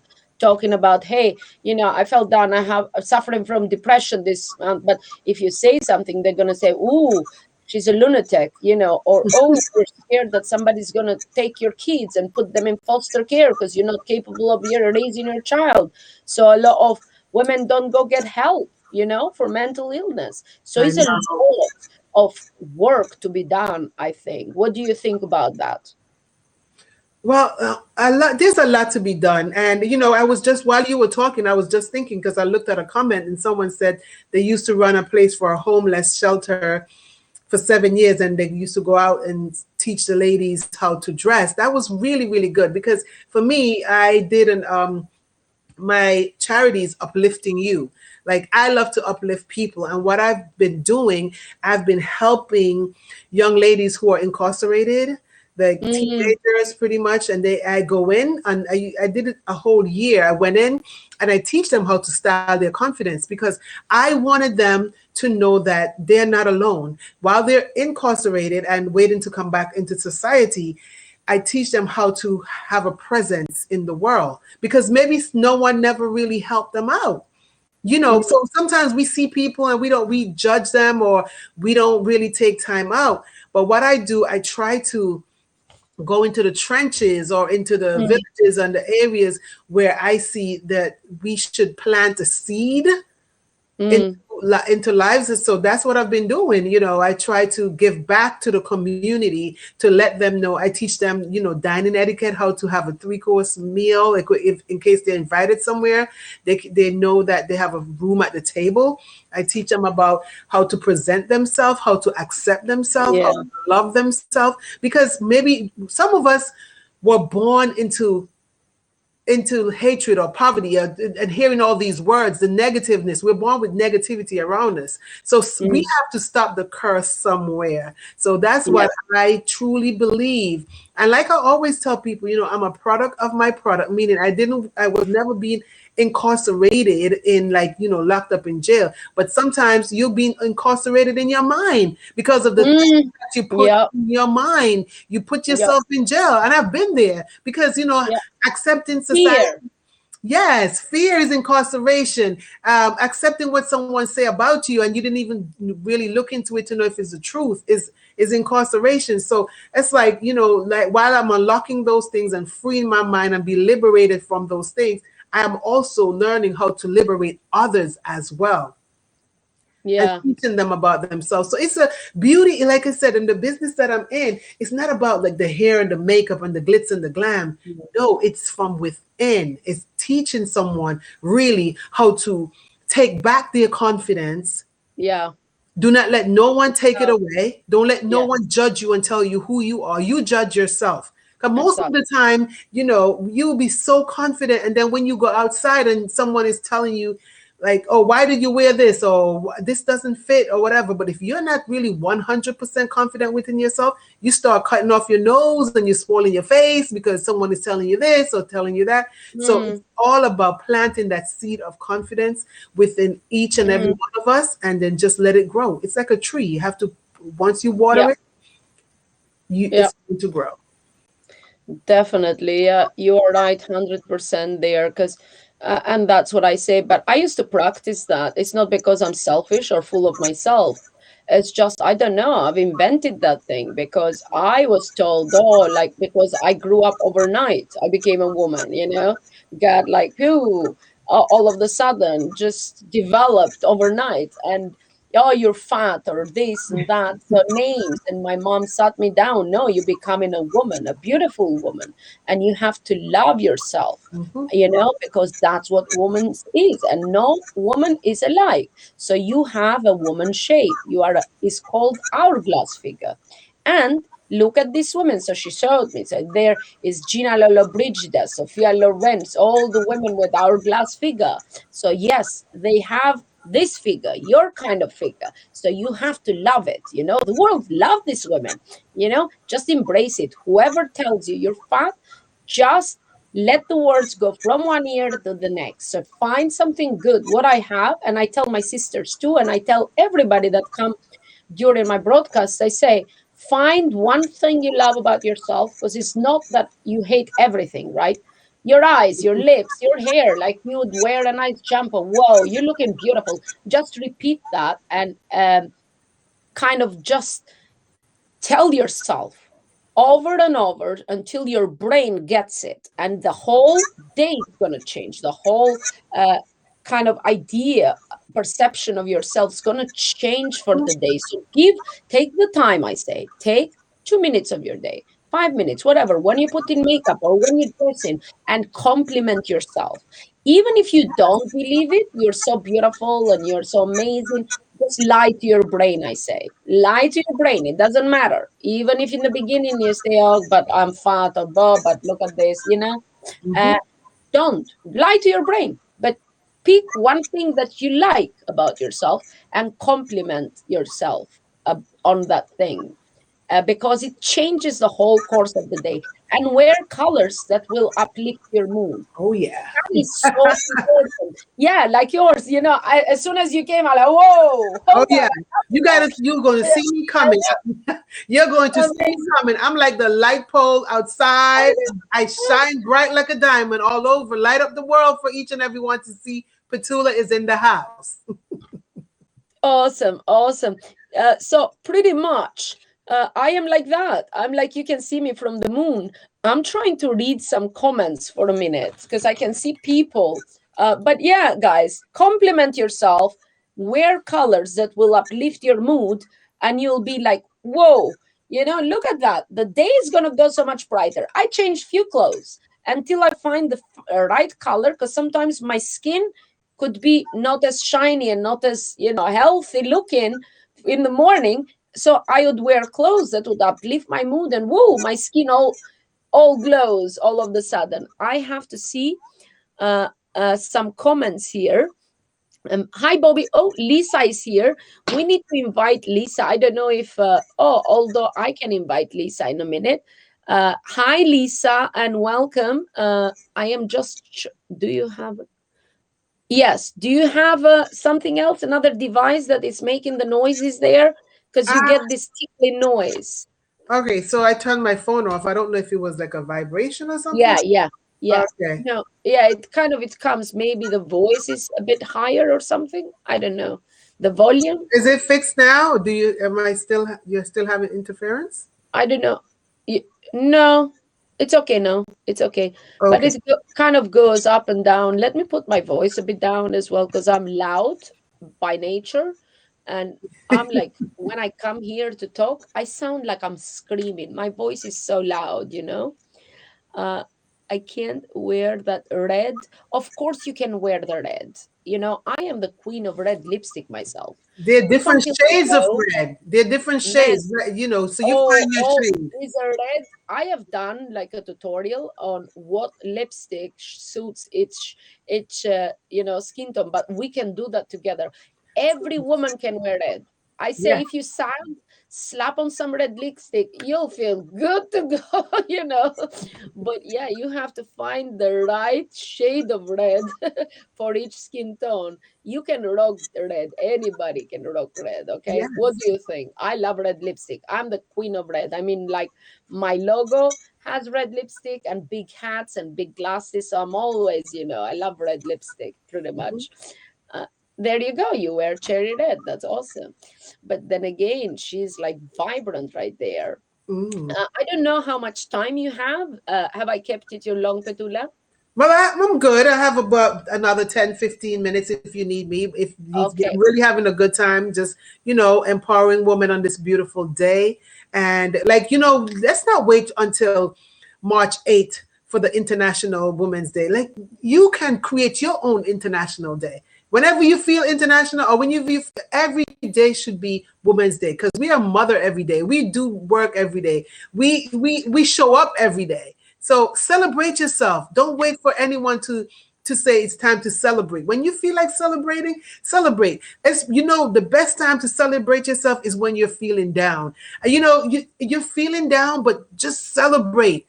No matter what, because if you're feeling down and you put in your mind that you're feeling down, you're just going to go lower down the rabbit hole. But if you're feeling down and you're telling yourself, you know what, I'm down, but I'm not staying there. I'm going to pump myself. I'm going to push myself back up.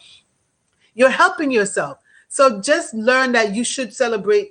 Don't wait for someone to tell you it's a day or it's a moment. You create it for yourself. And that's what I do pretty much for me. You know, Christmas comes whenever I feel like it. Like my birthday comes whenever I feel like it. I celebrate myself whenever I feel like it. Because, you know, in this day and age, especially what we're facing in this, COVID, and today's something and then tomorrow is the next. We don't know how long we have here on this earth. So why not celebrate the moment? Celebrate it. So right now we're having a celebration and I'm having a great time. So once again, thank you, Hops, and thank you, Bobby, for having me, because it's all about a celebration. Awesome. You know what? I can't wait for you to start your channel and uplifting other women. Well, I'm sure men too. Oh yeah. I think you're jealous, but that's all right. We share. Yeah, we are going to do something with the male grooming as well, and talking beauty and confidence. And I will, we're coming up with something, but she has something with my sister going on, but it might be added my confidence behind the lens, into live streaming, while Petula will do dress your confidence, and my sister, she just teaches people to do confidence. She is like awesome life coach and chakra healer, and she cuts cords, and she's like, it just does mindfulness with a purpose. That's it, loving yourself within. So yeah, these powerful ladies have joined forces, but this other powerful lady joining forces too. And yeah, we're gonna do something awesome. But I can't wait when you kind of start, because you belong, how I see it. You've been so much behind the scenes on TV. Is ABC, right? So now, yes, ABC, #1 morning show, Good Morning America. But you've worked with many other, successful and powerful women out there that are inspirational. I know that, who was it? Hold on. Michelle Obama. I love her. I know you know her from ages ago, but yeah, I love Michelle Obama. That is amazing, isn't that? And pretty much, as you said on my show, that it's just women. It's just women like us. They give birth, they go to work, do their own thing. So pretty much it's awesome to kind of hear your stories, and I'd like to hear more of them, because I know you're not gonna get everything on an interview, but I like to hear. It's like, grab a coffee and let's gossip, behind the scenes. It's amazing. It is amazing. Yeah. Okay. Well, that has been awesome. We have some other guests. I know that I've invited Lisa as well, but I didn't not know she's an artist. I did not know if she was free, but she has arrived here. I don't know if she was here. And we have somebody else. Hello, Lucia. And Lucia is here. Hi, Lucia. Oh, hi. How are you? There you go. That is Lucia. Lucia is an amazing HAPS member, team member, an awesome lady. We did the other night, we did like a broadcast for Lucia, raising some, funds, because she needs an urgent operation. And we sent her lots of healing and prayers, healing vibes, and good energy, because she needs it. But I am like really thankful, I was saying earlier, for the community of hubs that came together and just being so giving and so kind and so lovely. So pretty much that's it. It's like, I love this community, and I hope you will love this community just as much as I do, and be part of it. I am like blessed that you did open an account. That's it. My aim is having people join, and once they see the love and the support from this community, you'll be stuck here, girl. You'll be here. I'm stuck already. I'm stuck. I'm like, stuck. Hey, yeah, Well, that's it. You are like coffee chat with Petula. Let's Alrighty. stress and confidence today. But yeah, that's it. I mean, like, you are free to leave anytime, my love. Thank you. Thank you. Thank so you. much for taking the time to come here tonight, because I know you have a busy schedule, but I am thankful. Any last words to leave our HAPS community? Please feel free to go now. So, to all the ladies out there, if this young lady from Nevis, 36 square miles, full of confidence, can make it in the world, and you can make it, from today on, stop doubting yourself. Make sure that you speak words of wisdom, words of uplifting, words that's going to take you places, because whatever you put out will come back to you 100-fold. So if you want it, speak life. Okay, so thank you once again. And I'm speaking life to Harp right now that I will be on your platform sharing and giving tips and tricks and just building women from all over the world. And I'm putting it out there from my mouth to Harp's ears. Thank you so much. And thank you, Bobby, for having me. Thank you, Petula. Have an amazing day ahead. And hey, happy International Women's Day. You are one amazing, inspirational, motivational woman that kicks ass. I'm sorry I said the bad word, but yes, you do. All right, take care. Girl, and I look forward to catching up your broadcasts here on Hubs. All right. Bye-bye. And here we are. Hold on. Hi. Yes, she's amazing, guys. Please make sure you follow Petula because she's an amazing lady. And yes, she's going to inspire you all. She's amazing. She has amazing stories. Okay. You'll be mind blown. I know a few of those, but I can't wait to learn more. She's worked with some very, very, very big people, and I need to hear. I'm like the fly in the wall. What is happening? I want to know. I want to know behind the scenes stuff. I love all the behind the scenes stuff. So I don't know whose turn was it right now, because I can see it's only me. Okay, cool. Come on in. I saw you come in, Lina, and then you left. Hello. Hi. I don't, because I have to see. Yes. Do you know? Yes, but she left. Rev, you can come up for a minute. Thank you, Eleanor, the birthday girl in here. I hope you enjoyed that chat with Petula. I have to check the schedule because I don't know who else was up today. Oh, there is Rev. Hello, Rev. Are you there? I don't know if he's there or not there. I have to check with...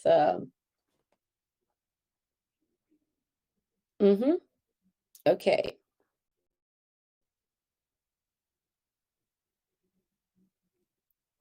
Okay, I don't see. He's just loading. Are we still live? Because I can see Rev is loading. Are we having some difficulties? You guys hear me? Oh, she's coming in and going out, coming in. So it's just me here pretty much. And I can see my color has gone bonkers. What is this pink on my dress? Like, what? This is not good. Whoa, this is not good. I am Hi, Bobby. Hello, you are here. Let me just bring you up. I mean, like, yeah, happy to be here again. Yeah, I could see you there. Hold on a minute. Let me put you on number one there. And I get myself small. I can hear you good. Okay, that's cool. I much prefer the side-by-side view where it's like we're both on equal footing. I know. I also have another lady. I don't know if she left. Lisa left or what, because I wanted to invite her here. I kind of chatted to her, and she's very amazing lady as well. And I don't know the schedule. I have to open the schedule so I can see who else is here. But hi and welcome. Yeah, good to see you again. We seem to be coinciding in quite a few broadcasts these days. I know. It's a call-in. I think we should, it's because I'm curious, you see, about the universe. And I need to learn. However, last night, I had dinner, and just before you guys ended your broadcast on Rev's broadcast, I kind of fell asleep, and I'm like, open my eyes, and it was 1:30 in the morning.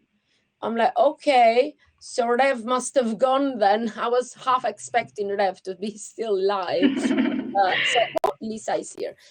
One sec. Lisa, would you like as well to come up, or what? Because I kind of had you invited, but then didn't put you on the list there. Rev, could you invite Lisa? Are you here with us or no? He's not here. I don't know. I'd like to invite more women on stage. What do you think? Yeah, just in the comments, Angela said that she's willing to come on board as well. Hold on. Full transparency, that is my mother, and I'm very happy if she joins us. Yeah, Lisa. Okay, hold on. I mean, because I have to do the schedule. I think on the schedule there were people listed at 9, but I can't remember if anybody was listed. I know that I have a at 9 schedule o'clock my at time. 11:30, so it's my schedule. It doesn't Yeah, matter because you see, any women, all women should come. All women should come because pretty much we kind of have to celebrate each other. So whoever wants, I mean, like Angela is here. Oh, okay. Oh, hold on. Who is Angela? Is That's my mother. You? Huh? That would be my mother. No way! Oh my Amazing God, woman. If we can get her on broadcast, that would be great. Yes, awesome. Well, get your mom in here. Rev, are you here? Rev is gone again. Hold on. Angela, hold on. That would be cool. Yeah, the more people we get in here, the better, right? The more the merrier. Oh, I can't. Hold on a minute. I don't know how to.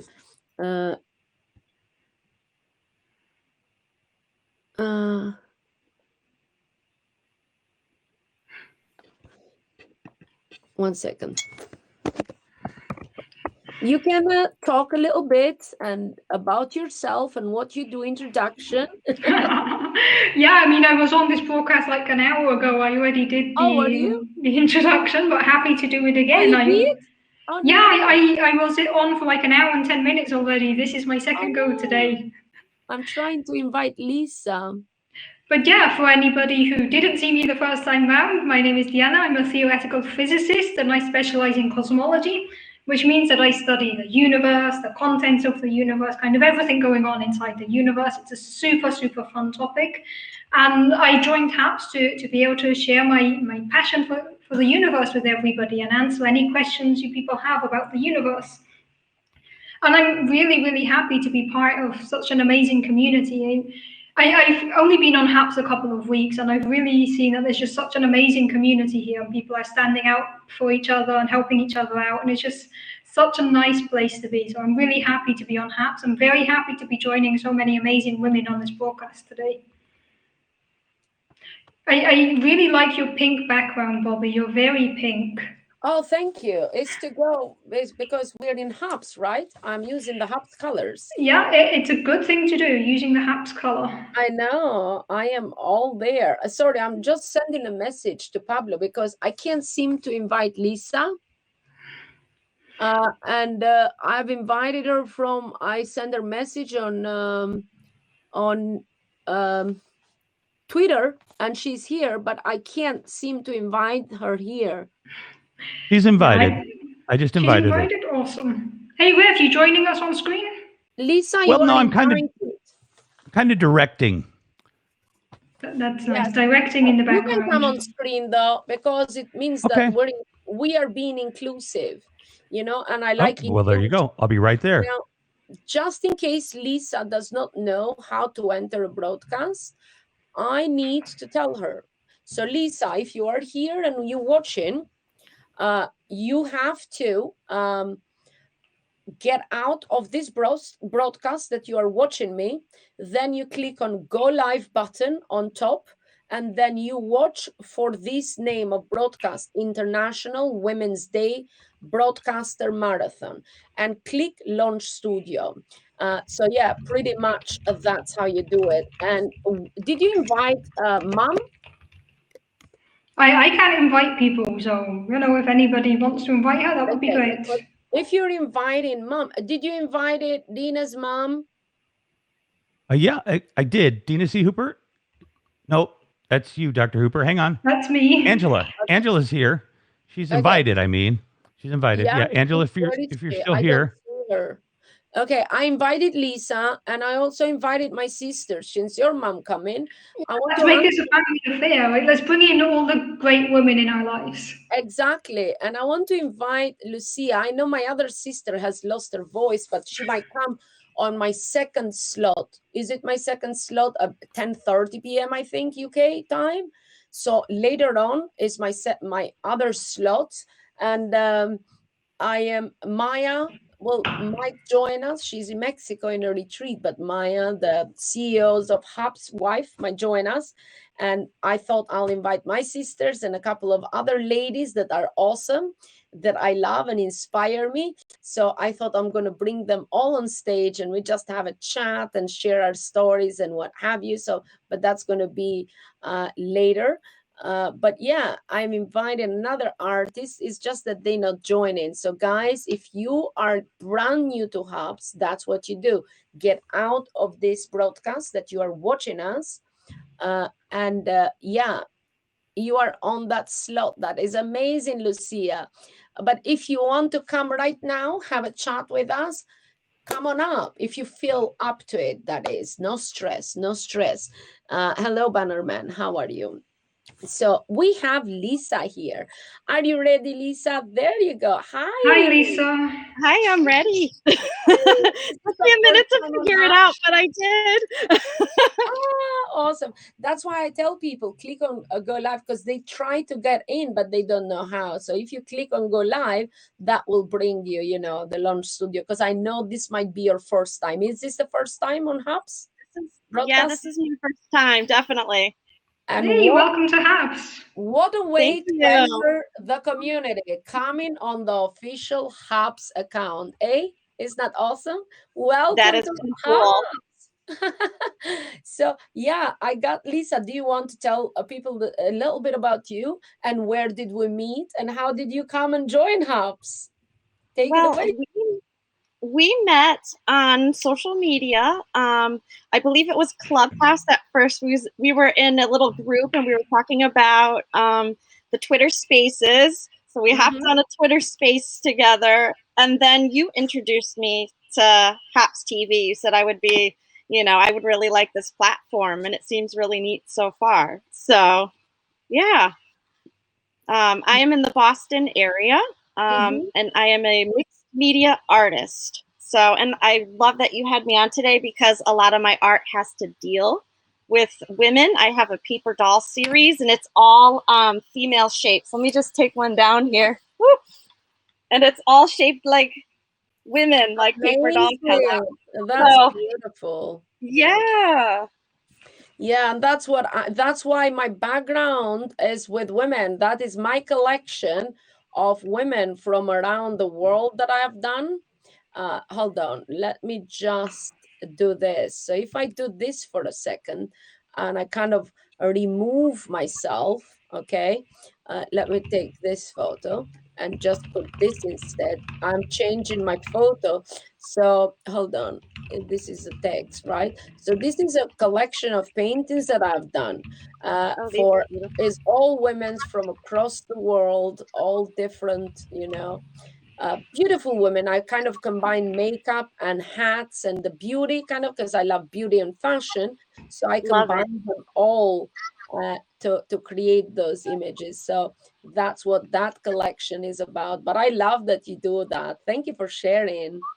Thank you for having me on. I have one of my You're both amazing artists. My Frida. I thought you might like that too, Bobby. Frida. Oh wow, oh, that's nice. You know what? That's what we decided. We decided that on the International Women's Day we should do something and paint an inspiring like artist, right?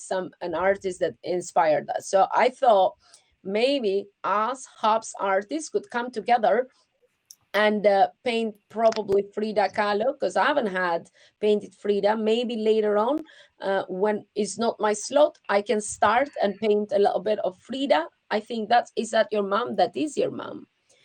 She's still awesome. Yes. In her camera. If you place your camera somewhere so it doesn't move, that would be helpful. So I'll bring you back up like until you fix your, keep it straight. Perfect. You are good. You're good to go. Hello, Angela. How are you? Hi, good evening, good morning, good day to everybody, wherever you are. And thank you for allowing the mom to come into the room. Always happy to get you on board. I don't know how to change. Maybe if I go, how can I put you up? So oh, there you go. And if I go here, Will I come Yeah, down? all- Yes, I can put you next to your daughter. Isn't that amazing? I love that view. That's cool because all I see is myself super large, and that's not Oh, a great yes, it's sight. okay. So But there is another button because you are on the phone next to it, and it says live, and that will show you probably the live stream, what other people see, I think, because I Yep. usually broadcast on the computer, so I don't have that issue. And to be honest, I'm not so keen on the phone. Yeah, I haven't figured out how to use the phone for this yet The either. larger the better. Otherwise, I'm going like that. What is that? What did they say? yeah, I'm really hoping the way that I see the audience preview is not the way you see me, because it's kind of a little bit disturbing. No, it looks really pretty. It's really You look pretty. amazing. On your face, you look beautiful today. Thank you, thank you. I'm just jumping in for a second. Dr. Hooper's mom, wait, Angela, like, wow. Like, your daughter is like a superstar. She's amazing. She is Yeah. indeed, actually. She's been inspiring us since she was about 2 years old, maybe even before. So it's been quite an exciting journey watching her develop her career and just teach us everything. I've got to say that I understand mostly about 50% of what she says, so it's better than always me. entertaining. We need Well- to push that, gradually increase it. Get Yeah, more I'm people to going to understand jump more back out. science. So I'm not the fanboy here, but yeah, Dr. Deanna Yes, you are. Hooper, Yes, you are. We PhD. Yeah, you are. You like fanboys?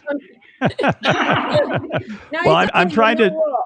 You can stay Go ahead, there Bobby. because it's more. Okay. It's better when we have a man as well, because we like the manly voice as well. Maybe you like to ask some questions, or have, like, if you have like questions, you could ask there. But I want to kind of introduce Lisa a little bit, and I want her to tell a little bit about herself, and then we continue with mom and daughter convo, because I'm sure Lisa is busy because she's on Twitter Spaces as well and Clubhouse. Probably she's got other things because it's International Women's Day and everybody's so busy going everywhere. So I don't know how much time you have, Lisa. So yeah. Time. Huh? I'm not sure. I said I have a little time. I'm not sure where to start. I always have a lot going on. I start one thing and then I get excited about something else and I'll start something else and then I'll start another project. So yeah, on the spaces I'm trying to bring artists together. I know you do the same. I love artists. I love talking with them. I'm also a real estate agent. I got my real estate license as part of, and that kind of inspired me to get more on the business side of art as well. Yeah, and I've been painting my whole life. I was kind of a weird kid. So, that was like my thing that I could do, that made me happy. And the women paintings that I have, my paper doll series, I have different series going on, but that was inspired by being a mom and having my daughter, and it made me think about what does it mean to be female? What does it mean to be a woman? And I really didn't think about all of that before. I didn't really, until I had a daughter, and like, what am I raising her to think about? What am I raising her to be? Am I giving her gender stereotypes? How do I raise her, to be open-minded and accepting and powerful and a strong female, So that's kind of like a journey. And I make all these, back here, I have tons more, and they all go in like patches for like a patchwork quilt, because that's amazing. Yeah, in American folk art, that would tell the story of a woman's life. They would do her wedding dress and make it into a quilt. They would do, baby clothes or whatever. And that really like intrigued me. And so I kind of making my own stories or my own quilt. So yeah. Yeah. That is it. It does shift a little bit, doesn't it, when you become a parent? And like yourself, I'm very I'm like a happy kid. I get so excited. Oh my God, new project, I must do it. And I leave that, and then I do get back though, but pretty Yeah. much I love, I just get excited very easy. And being a mom, it does change that kind of it shifts a little bit the way you do things. And I love creating with my son. I did so much art. I've done all his artworks. I mean, I started him when he was 6 months old. As soon as he started sitting on his bum, you can't wait for the kids to just sit. I used to put like plastic sheets on the floor and give him custard with food coloring. Okay. Right. And give paper there so he can make hand marks. I still have them upstairs. They are all stored, but I also made photo books of everything is done since baby. I've saved everything, and I've done big photo books and saved all these artworks, right? And I have boxes and boxes of stuff, but I love like creating with him. And he's got many artworks, although he does not want to share and show, but his room is full, is like an exhibition. And I used to do like artworks with him. So he would make scribbles, and then I would go and we create together. So then I would make like different figures and I create something within his scribbles, or sometimes transformers, and he would scribble, and then I show him that, hey, your scribble, mommy can turn it into a transformer, or whatever he liked at the time. That's what we did. But yeah, pretty much.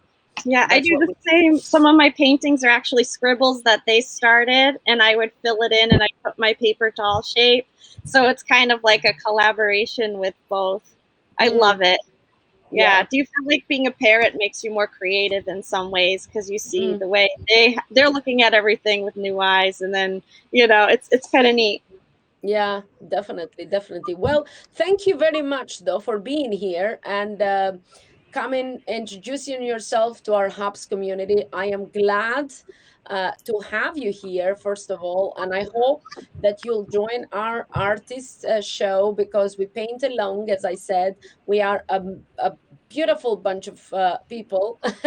We have an Instagram group as well that we come up with ideas, and we schedule broadcasts, and we paint along. So you paint in your style, I paint in my style, and showcase. So it's becoming really good. So I hope you can join our artist group and start sharing your talents and your vision with the world, showcase your work in the Hubs community. But for now it's Chantal's turn to host, and me. I am going to go out of here, this broadcast as a host. Thank you, everybody, for watching. Thank you, Lisa. Thank you for joining me. Out of this broadcast, you can just click the little phone underneath here that says exit, and we can exit together this broadcast. Thank you guys for watching, and I shall see you later. Hi, Chantal. Good to see you again, Bobby. Hi, Louise. Hi, and bye, guys. Thank you, Bobby. You did a wonderful job, and a happy Women's Day.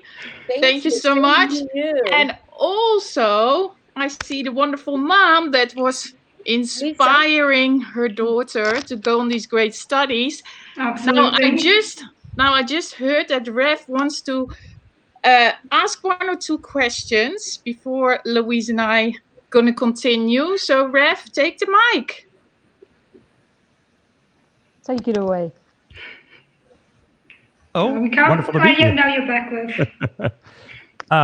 Yeah. So, Deanna, I think I was just kind of curious about what it was like when your bedroom was messy. I would blame entropy, right? Yes. Yeah. Yes. Exactly. I saw your broadcast yesterday, and I kind of grimaced at the question. When you have intelligent kids, it's probably a parent's worst nightmare, because you can't reason with them. You can't do the parents thing of because I said so, because they will come back with very smart answers. Deanna is the youngest of my kids, and her brother is in a different way, but very smart too. He's not in the same kind of academic career as Deanna, but he's kind of smart in a different kind of way. I'm sure Deanna will agree with me. And arguing with either one of them was just too much trouble. And I think they quickly realized they were the parent and I was the learner in the business from a very young age. Yeah, especially when we'd get gang together. Like if me and my brother agreed on something, that was that. If we were in agreement, that was what was going to happen. Yeah, poor parents. Being the parents of smart kids is a real challenge. Well, sure. I am just ecstatic that the two of you were able to be here kind of on your premiere together and on International Women's Day, and after just, I'm telling you, one of the most fun interviews I've had with your daughter. And I kind of hope you both might come on together sometime and we can, let's talk about smart kids and saying my room is messy because of entropy. I would have used that if I knew what that meant when I was 16. So I definitely appreciate you, coming on. And Deanna, thank you for being on standby to jump in here too. It was lovely. Really appreciated. And Chantel and Louise, we're going to let you take it away, but we're just a little behind, folks. We're not doing too bad compared to the last marathon. So if you're coming up soon, we're just maybe 10 minutes behind. So I'm going to jump out. Ladies, have a blast. I'm here to direct. So just let me know if you need anything. Nice to speak to you in person as well. I look forward to our next chat as parents of challenging kids. Excellent, ladies. Thank you.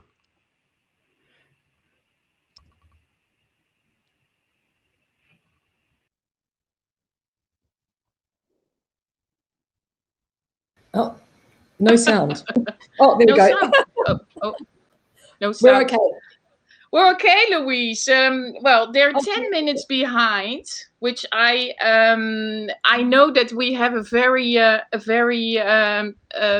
prepared group after us, and we're not allowed to announce too much what they're doing, but it's about bad girls. Prepare it. That's great. I think we should maybe cut ours short by 10 minutes and then let them go, because let them go on time, because we already had our little turn, and and we can cover a lot of ground in 20 minutes. Exactly. I'm feeling a lot more human. I've had my coffee. and you have your beautiful red lipstick, Louise, especially for this day. For this day. So so it's good. Yeah. Oh well, this has been fantastic so far. I've been able to watch most of it, and I've really enjoyed it. So thanks to everybody that's already been, and looking forward to so much more to come. Exactly. So how many hours are we in here now? Like, it started for me at 6, so it is 3 hours and 10 minutes. Yeah, 3 and a bit. Yeah. But I think that this is like the kind of nice idea with doing this like marathon, that also the hosts are getting taken over, because it is easier for the I think for the host if they change, because there comes also a different energy, and then they can come back, and so they it's a lot of fun to see other people. And I think it's a great chance to meet a lot of new people as well. Just even Melanie popped in for a few minutes and read a poem. Charlene popped in from London. Jilly popped in from Seoul. It has been so international, and we don't need people on for a long time, but just to make a little impression. And that's the way it works. Exactly, because what was the name again from the lady that did a poem earlier? Because that was amazing. Yeah, that's Melanie Fay, and she reads a poem it's every day for me, but probably every evening for you. So it's sometimes just a 4-line poem, sometimes a little bit longer. She's pretty amazing. Oh, wow. So just for everybody that is watching, if you're watching on the HAPS studio or the HAPS.tv, the broadcast studio, you can go to the top and you see all the names of all the people that have participated already. So make sure to follow all these women that already participated, because it's International Women's Day, and we are here to support each other and to share stories and to hear each other's stories. And so follow everybody that is in the top. And I'm sure the next 6 hours, there's going to be other wonderful ones. So you keep clicking and you keep sharing, and that is all really amazing. The coffee's coming. let the coffees come. Exactly. So they there's a lot of rewards already here on HAPS. So Louise, so we're sitting here and we have to please, all of your folks watching, please share your coins. Yeah, share your coins with the awards. Share them up there and share them with everybody else. Anyway, we're going to have a little topic here that is just going to last now for another 60 minutes. This is like traveling as a woman around the world. What is your experience with that, Louise, as a real travel broadcaster? Well, I'm a tour guide, so I get to travel and from both sides of the coin, really. So I get to travel as a tourist, and I also get to travel with tourists and showing them wherever I am. And I actually do that in New Zealand, Japan, and Korea. So these are my 3 countries that I know. Well, I know New Zealand like the back of my hand. Japan, I am very, very familiar with because I've been visiting Japan since 1983. My 2 sons live there. I have 4 grandchildren there. So I have roots in Japan. Korea, I have been visiting on and off since about 1990, whatever. Before, you used to go for months without seeing another foreigner there at that time. So, and I lived and worked in Korea. I helped open a cafe there, and I ran some cooking classes in Korea. So I really did put some good roots down there. And through my involvement with Japan and Korea, I actually discovered the art of slow travel. So I have to ask you, what is slow travel? So I hear an email program. Is that yours? That is. It is. It's just my emails coming in. Sorry. Oh no, that's because normally you can just silent that in the right side of your computer on the Mac. You just say silent, and then you don't hear it anymore. Anyway, you're like, because I'm like, I get activated. I'm like, work. I'll know it for next time. Hopefully nothing else coming in. No, exactly. But we continue with slow travel. Yeah. Yeah. So slow travel is more about, a lot of people, they'll say, oh, I've been to Paris. I've done Paris. I spent 3 days there. And what do? They do the Louvre, they do this, they do that. They do all the famous things, but they don't really get involved with the city. They're just scratching the surface. So slow travel is taking time out of the tourist things. It's spending time sitting in cafes, talking to local people. You don't need to be tearing around. And all this tearing around, of course, takes a big toll on the environment because you're catching buses, you're using taxis, and, slow travel is more about walking. It's doing what the local people do. So I'm a great advocate of slow travel. It's sort of parallel with slow food. Wow, slow food, slow travel. Yeah. But can you having your experience, like going to like South Korea and Japan and maybe other places as well, what it is, how is it to be for example, a solo woman traveling there? How is it, compared to New Zealand, to travel to those countries as a woman and in New Zealand or in Paris? Well, I've had amazing, because I'm a great solo traveler as well. I prefer that because when I'm with people, I've usually got a group with me, I shouldn't say I don't like traveling with friends, because I love traveling with friends as well, but that's something different. I love doing what I do, and as a solo traveler and a slow traveler, I've had the most amazing experiences. I've done a lot of travel, but I've spent most of my time in Japan and Korea, so that's where I can really use my experiences from. I can remember being on the subway in Seoul, and I'm not very tall either, but a very small Korean woman stood beside me on the subway, and she spoke to me in perfect English. And she had been to Ewha Women's University, which is a famous university there, and she'd studied. But she'd lived all her life in Korea. She must have been in her 80s, I would imagine, because she had been Wow. at university during the Korean War. I think during the Korean War or the Second World War, one of the wars, and that's when she'd been at university. And we had this amazing conversation, but she said she never has a chance to speak to foreigners. And even though a lot of Korean people speak English really well, they don't, unless you know who can speak English. And a woman like that, nobody would automatically think that she could have a conversation with you. And then I met just the Korean stories are quite interesting. I was picking up some keys once, and I had to pick them up from the guard at the who stood in a little box outside an apartment building. And I I asked him in Korean for the keys. Oh, wow. You really speak Korean as well. A little bit. So I was able to ask him for the keys, and he replied to me in perfect English. And he told me that during the Korean War, he was an orphan and he'd been adopted by some American servicemen.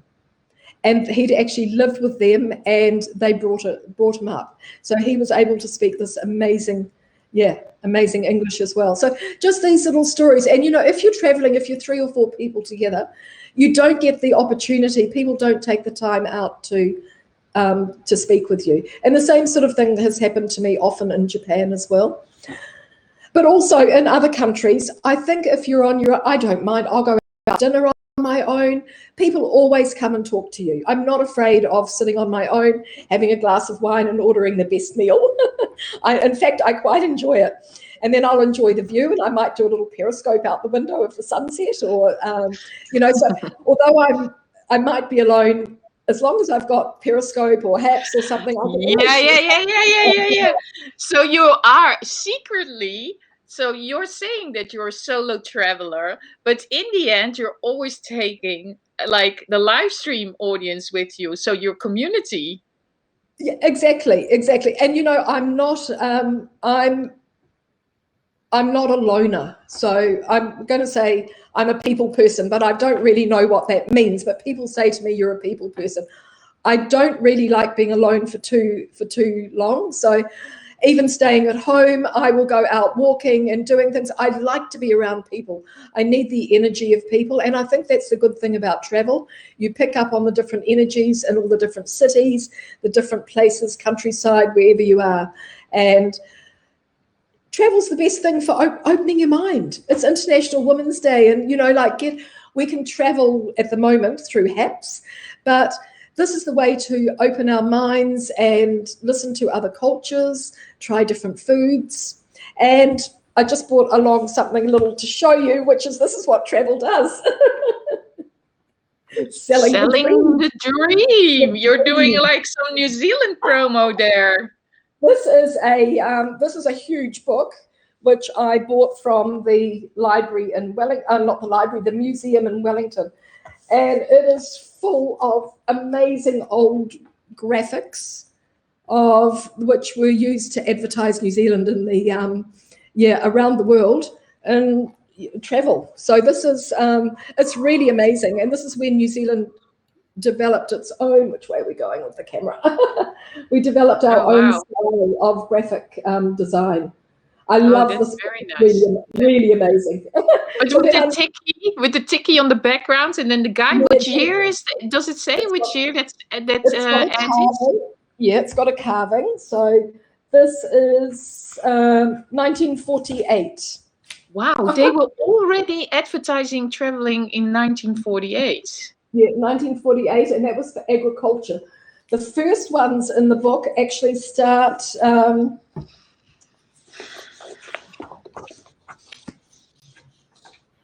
These posters are more than just advertising; they make people dream. I know, Walt. So, first one. So look, I think they started around the 1930s. So. Oh wow, super cool. Yeah. I also Jay Oprah commented, for your information, Queen Seondeok was the first woman ruler in the history of Korea. I just read and then it's like, what a gorgeous book. It must have been so interesting, the info and illustration. And I see also Walter. High walls. Yeah. Hi, Shiny Hippie. Shiny Hippie is here. She will be after us. Shiny, you have to wait a little bit. We're running 10 minutes late, but we're going to run like sort of on time for you. We're going to cut our time short. What does it say? 1905. 1905. I don't know which the camera's going the wrong way. There we go. 1905. Oh, wow. That's amazing. And that was for Christmas. New Zealand Mail, Christmas 1905. Price, what, 1 shilling. But like people would be traveling by boat in 1905. Yes. Yeah, or horse and carriage, maybe. Horse and carriage, but you know, there's water all around you. Or you mean from the north to the south island? Up and down the islands. Okay, that was like those horses have to swim. Yeah, it would all be done. It'll be done by barge and boat around the coastline, but probably horse and carriage up and down the islands. And of course, a lot of New Zealand was not developed at that time. Yeah, but so like that book is like. It's like, okay, that is from that time, but now kind of you have again, because of the virus and stuff, that everybody has to travel again inside the country. So it's again like the people moving in the country, you know? So it's kind of similar. Yeah, exactly. And, you know, New Zealand, we've rediscovered our country. It's been amazing. We don't have any international tourists here. So the local people have really got out and done a lot of things that they'd normally do and things that they thought were just for tourists. Yeah. So we have the same here around France, because we have no tourists now for 1 year, and everybody is discovering their own country. Well, I'm stuck in France for 24 years. So I'm also discovering like areas I've never been before. And I'm like, wow, and the history and how much it was already alive and all that. I'm just seriously, I'm so amazed. But the only thing that's missing here is the museums. They're not open, so I can't go to a museum, which is a shame, because that cultural aspect is very nice. Yes, yes. And yeah, that is like what is a little disappointing. But yes, yeah. Well, we've been quite lucky because we virtually, over the summer, we were virtually COVID free. And just the last few weeks, we've had a few community cases. So we have had a 3-day lockdown and then a 7-day lockdown. Hopefully we're free again. One of the Air New Zealand flight crew came back with COVID, came back from Tokyo actually with COVID, and was out in the community. But because we were already in lockdown, they're hoping there was no spread. So, but it takes. But I mean, they should basically just start vaccinating as ASAP, and then it should be sort of safe. Yeah, we've got enough vaccinations for the whole country. So that arrived last week. So it's all rolling out. They have already arrived. Yep. We've got the Pfizer vaccine, and there's 2 doses for every person in New Zealand. Oh wow, that is super quick. Yeah. So because here they're still managing it. I mean, my turn is up soon, but they're in Europe. They're a bit slower, but it seems there is hope in Europe. There's hope. There's hope that this summer we will have a little bit more normality again. I don't think they will open the borders yet, but a little bit more normality. But traveling. Yeah, so of course, because my family, or my own kids and grandchildren in Japan, that'll be my first destination that I get to now, and that'll be fantastic. Actually, after this, I'm off to have lunch with. I was supposed to be bringing a small group to Japan last October, and of course we couldn't go. So in a couple of hours, I'm meeting this group. We're going to have lunch and we're going to discuss our next date, which I think will be October 2022 now. Oh, so October 2022. Wow. And I think we can safely say, because Japan is. I think that will be probably around the time that Tim and I will have to go to New Zealand. Oh, good. Because. Yeah, because if we would go to New Zealand, we would combine it with Thailand, where my dad is as well. But yeah, because his parents are quite, they're not young anymore. So we really need to start to travel as well. And we need to start to travel to them. And yeah, so I think also 2022. Yeah, actually, for me, it's been, I haven't found it too much of an inconvenience not traveling. I found a lot of other things to do, and I think it's been quite good in a way, not to always having to be planning. I'm a great organizer and planner, and I've been able to take a little break from that. So, but once it starts again, I'm going to say, oh, how did I ever manage without doing all this organizing? Yeah, well, I'm looking at it now, like, is it ever gonna be back to like normal? You know, so that's just the whole point. But anyway, yeah, we will get back to traveling. Yeah, we don't know what the new normal will be like. No, exactly. And I'm seeing that I see Shiny Hippie is already joining the broadcast. Maybe she can join. Maybe she can. Maybe you can let her in that she can already chat with us a little bit, Rev. Oh, there she is. Hi, Shiny. Hello, everybody. Hello. How are you? This is my first multiple person broadcast on my mobile phone, so I love seeing all of you in your little squares down the side here. Oh, you see us, and look, like Louise. I already pulled out the book because I know you're going to do something like with this subject, with the bad girls throughout history. You're going to be doing something with bad girls, yeah? Yes, it's Shiny. I'm here to cut for our 7th inning stretch. We need a little feistiness, and it's me. So that means we're going to be talking about all those girls that broke the mold, that changed the world by being bad, by being badasses, by doing the things they're not supposed to do. We're going to talk about ways to spot gender bias that you might not even notice. And Michelle, Native Graffiti, is going to be running the trivia portion and keeping Shiny grounded out here. So it should be fun. Shiny grounded. Have you both ever joined a broadcast together? No, we have not. This is our first time. I wanted to do trivia, and so I knew the trivia master, Michelle, and saw her and said, "Hey, let's bring in Michelle, and then we can have like a 1-minute talk, and then we can hand over the mic to you guys. So let's see Michelle. Michelle, come in. Oh, there she is, Michelle. Do I click myself in? Oh, okay. Oh, yeah, there she is. Hi, Michelle. I can't see Michelle. Where are you, Michelle? I can't see you. I can only see Revolution and Louise and Clint. Oh. I can't see Michelle. Do you have the show live? You're at the beach. Do you have the show live button? The show live? It says live, and it has a picture of Chantal, a picture of Louise, a picture of Revolution, and then it says show live. Let's try that again. and see if that Okay, works. let me try again. See if it shows up. You're fine. Just stay how Don't worry you about are. it. Yeah. Then okay.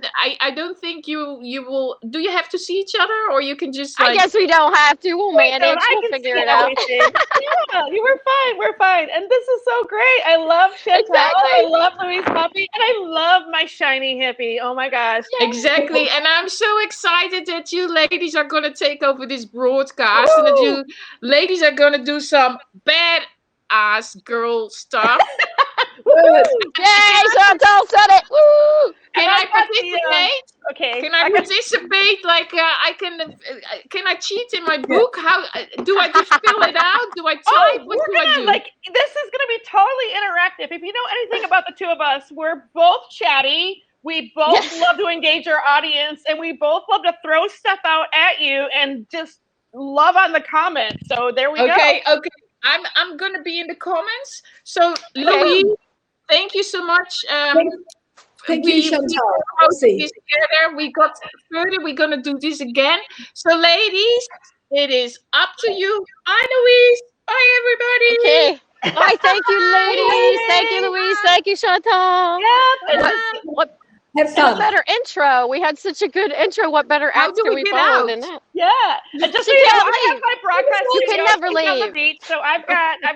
If I got the director control, I can bring stuff up. But we're gonna switch this around. We're gonna make you number one, lady, because you are the major person. I'm just your sidekick. I am like the Robin to your Batman or whatever. But you're also the stable influence with a laptop and things like that, because I'm literally hanging on the edge of the cliff. Let me show everybody where we go. are today. We are on the edge of Sunset Cliffs in San Diego, California today. So I brought you guys literally to the ends of the earth. It's for not your going to where I trivia want today. to go. Sorry, give me a second. I cannot. I'm clicking on another thing so that we can see just Michelle, you. it's because you're not director. Sorry. Linda's here. I didn't think Hey, so. Linda. Oh, gotcha. Hey, Mark. Okay, Hey, Bobby. Okay. So what's happening? Are we starting? Should I start? Go ahead and start, but she wants to show the view, so go ahead and make her bigger. I can't do it. Apparently, someone else has to do it. So if you can Leave make her shiny bigger. as it is, says Haps, or we won't see shiny full. Because I'm on portrait and I'm outside. I'm always the problem child because I'm always.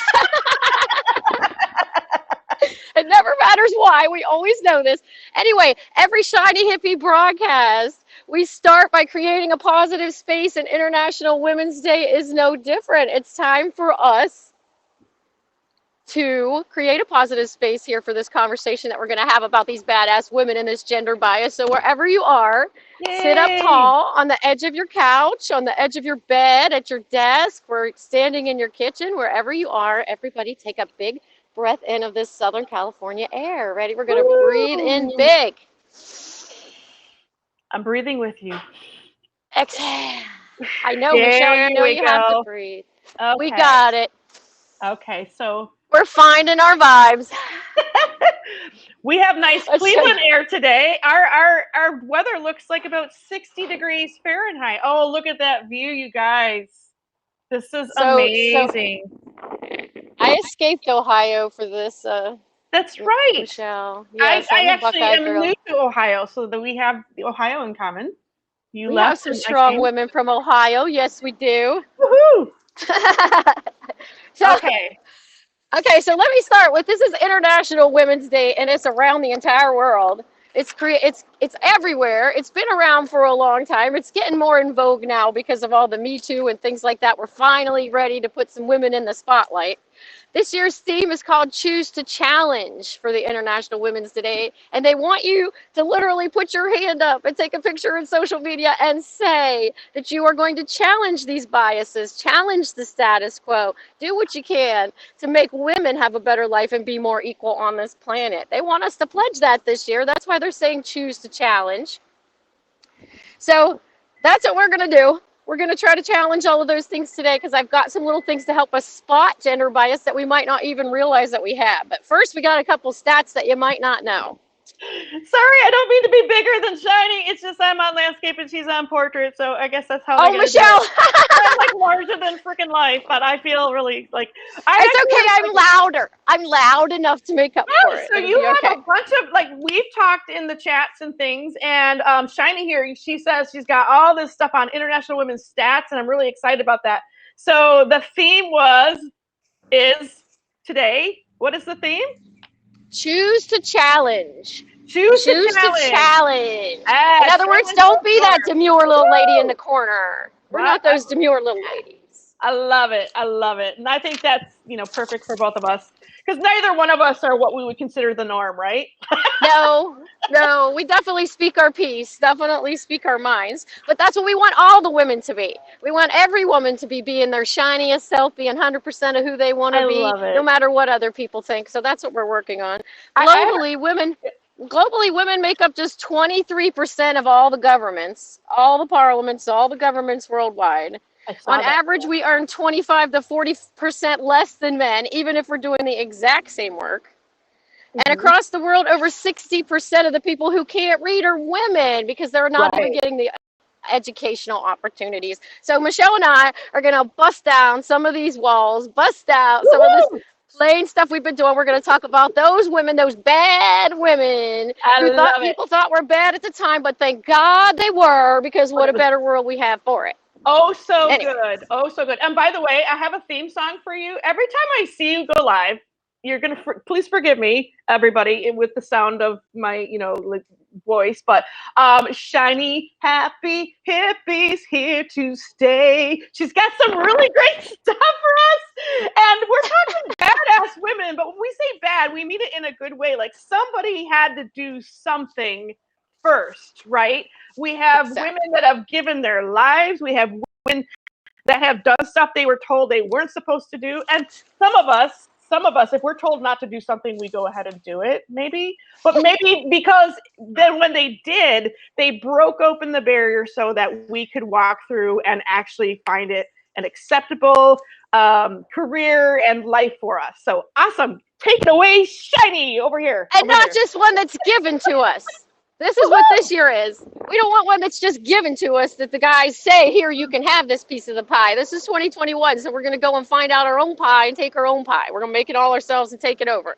But the original bad girl, we all know the original bad girl. Can't see what Michelle's doing over there at all. If I click, I see Chantal. I see all these people. Don't see me. That's weird. I know. I see these other people who I don't even think are on there, so I'm not sure. But it's always an adventure on trying to read my little hap screen, so we just kind of keep going. But Eve. Yes. Right from the get-go, right from the story of creation of man, creation of the world was all about how Eve ruined everything, right? And all of our lives and our periods and everything is supposed to be because we just told him to eat that damn apple, right? So we know.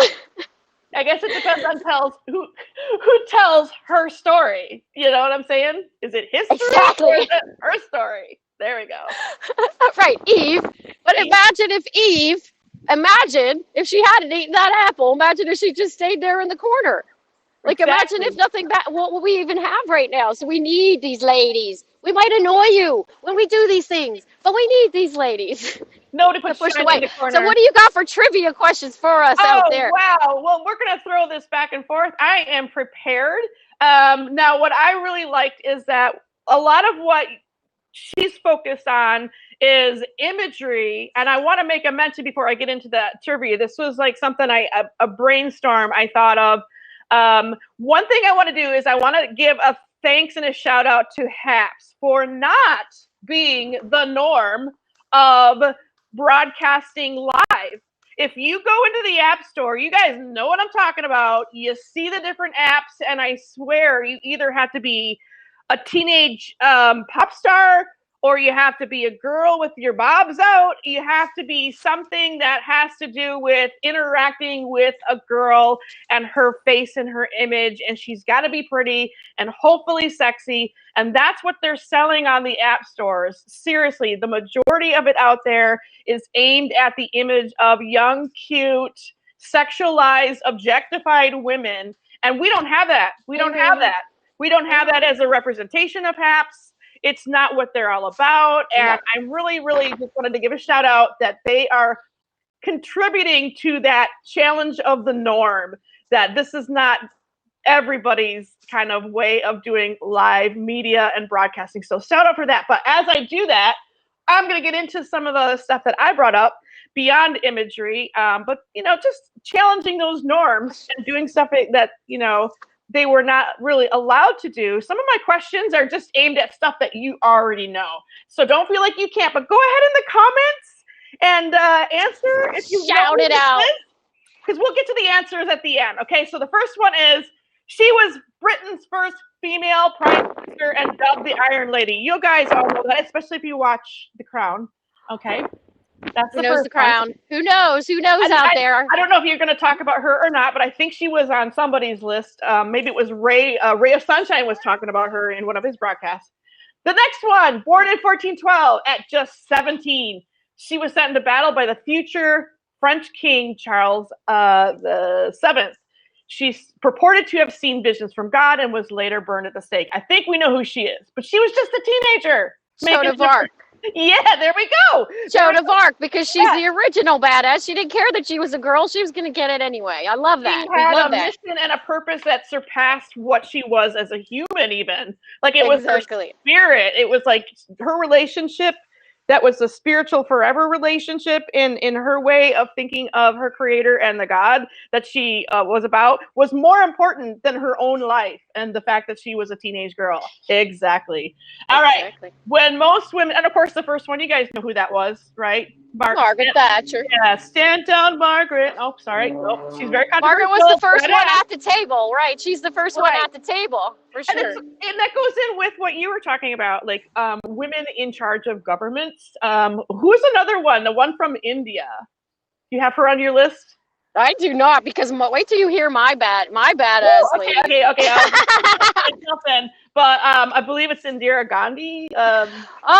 Yeah. We And have all the I'm people. terrible at remembering names, but I can remember everything about them. But she was also a badass prime minister as well. And shout out to the Cherokee Nation. Wilma Mankiller was one of the first in the federal recognition era, post-colonial tribal leaders that were female. They are a matrilineal society, and she was a long standing tribal governmental person of influence, not just for her own tribe, which is one of, I think it's the largest set of 3 tribes of the Cherokee Nation. It's the largest tribe in the United States. And she has long-standing national influence on Native rights, Native women's rights, educational rights, the American Indian Child Welfare Act, all of that. So shout out to Wilma Mankiller for also being one of those people. But anyway, I digress. No, that's good. That's good. But don't forget Cleopatra. Oh, there we go. Can't forget Cleopatra. Yeah. Way back when. And you guys shout out in the comments if we're missing people, if we can't like remember. She who they ruled are. Egypt, she conquered Caesar, she conquered Mark Antony, and she There looked it is. beautiful and had them carrying her around on a little portable throne while she did it. We know that's the way to do it if we're going to do it, right? Thank you, Indira Gandhi. Yes, Mankiller. Love that name. Yeah, well, you know, that's probably a proud thing. I kind of get it almost like says feminist right there. Exactly. Rhodey. Hello, Rhodey. And there's a popular Native American folk singer from the 60s on into today. She's still very highly honored and known in Canada. I always say, this is my trivia question about her. I think I gave it to you when we were chatting. Her first name is like the vampire slayer, Buffy, and her last name is like the city that I'm from, Sault Ste. Marie. So St. Marie. So it's Buffy St. Marie. And I always like to call her the government slayer. Buffy the government slayer. There we go. So there we go. We like that. I like that. Oh, somebody put in Eleanor Roosevelt. Great. Oh, Eleanor Roosevelt. I read her autobiography. What a fascinating intellectual like powerhouse beyond just being the arm candy of the president. Also, wait, I'm losing my ears. She's losing her ears, people. She totally changed being what the First Lady of America was to do. She actually had She busted that role out the window because, you know, that whole seen not heard thing whenever Eleanor came to be just went right away, right? She's like, what? Yeah. You know? And even past after her husband died, still actively involved in the United Nations and all of the stuff that she's done. Well, Amelia Earhart, somebody threw that out. Amelia Earhart's a good one. Yep. Okay, I'm going to go back to a couple of my questions now. Okay. Let's see here. Okay, here's one. This one is, she is perhaps best known for her 1949 treatise, The Second Sex. The Second Sex. Who wrote The Second Sex, A guys? text that remains foundational to the contemporary feminist movement. So now I go from easy to like, I start out easy, but then we get into something that, not everybody may know that one. But I'll give you a hint. Hey, Molly. She's French. Her name is French. She's French. Her name is French. Who's the French lady that wrote The Second Sex?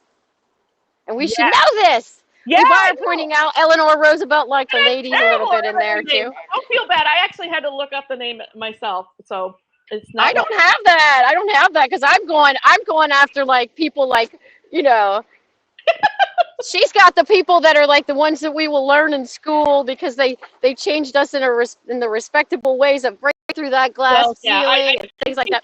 I did. Shadi's got Bonnie and Clyde. You know, Bonnie went on the thing. I got, you know, Elizabeth Taylor.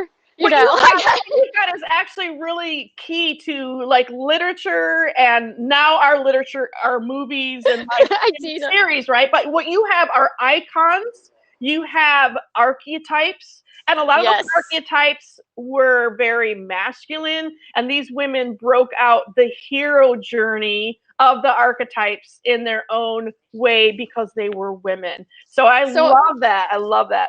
So it is Simone de Beauvoir. Simone de Beauvoir, of course. Oh my God, thank you. I have speech impediments and I'm terrible at pronouncing. I am hard at remembering names. Oh, Cher looked it up and I still missed it. Maya Angelou rocks, absolutely.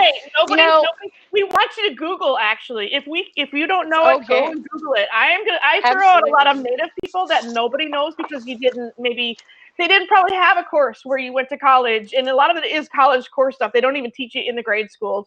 But like if I said Winona LaDuke, you'd have to Google her. But once you do, you can follow her on Twitter. You can find out who she is.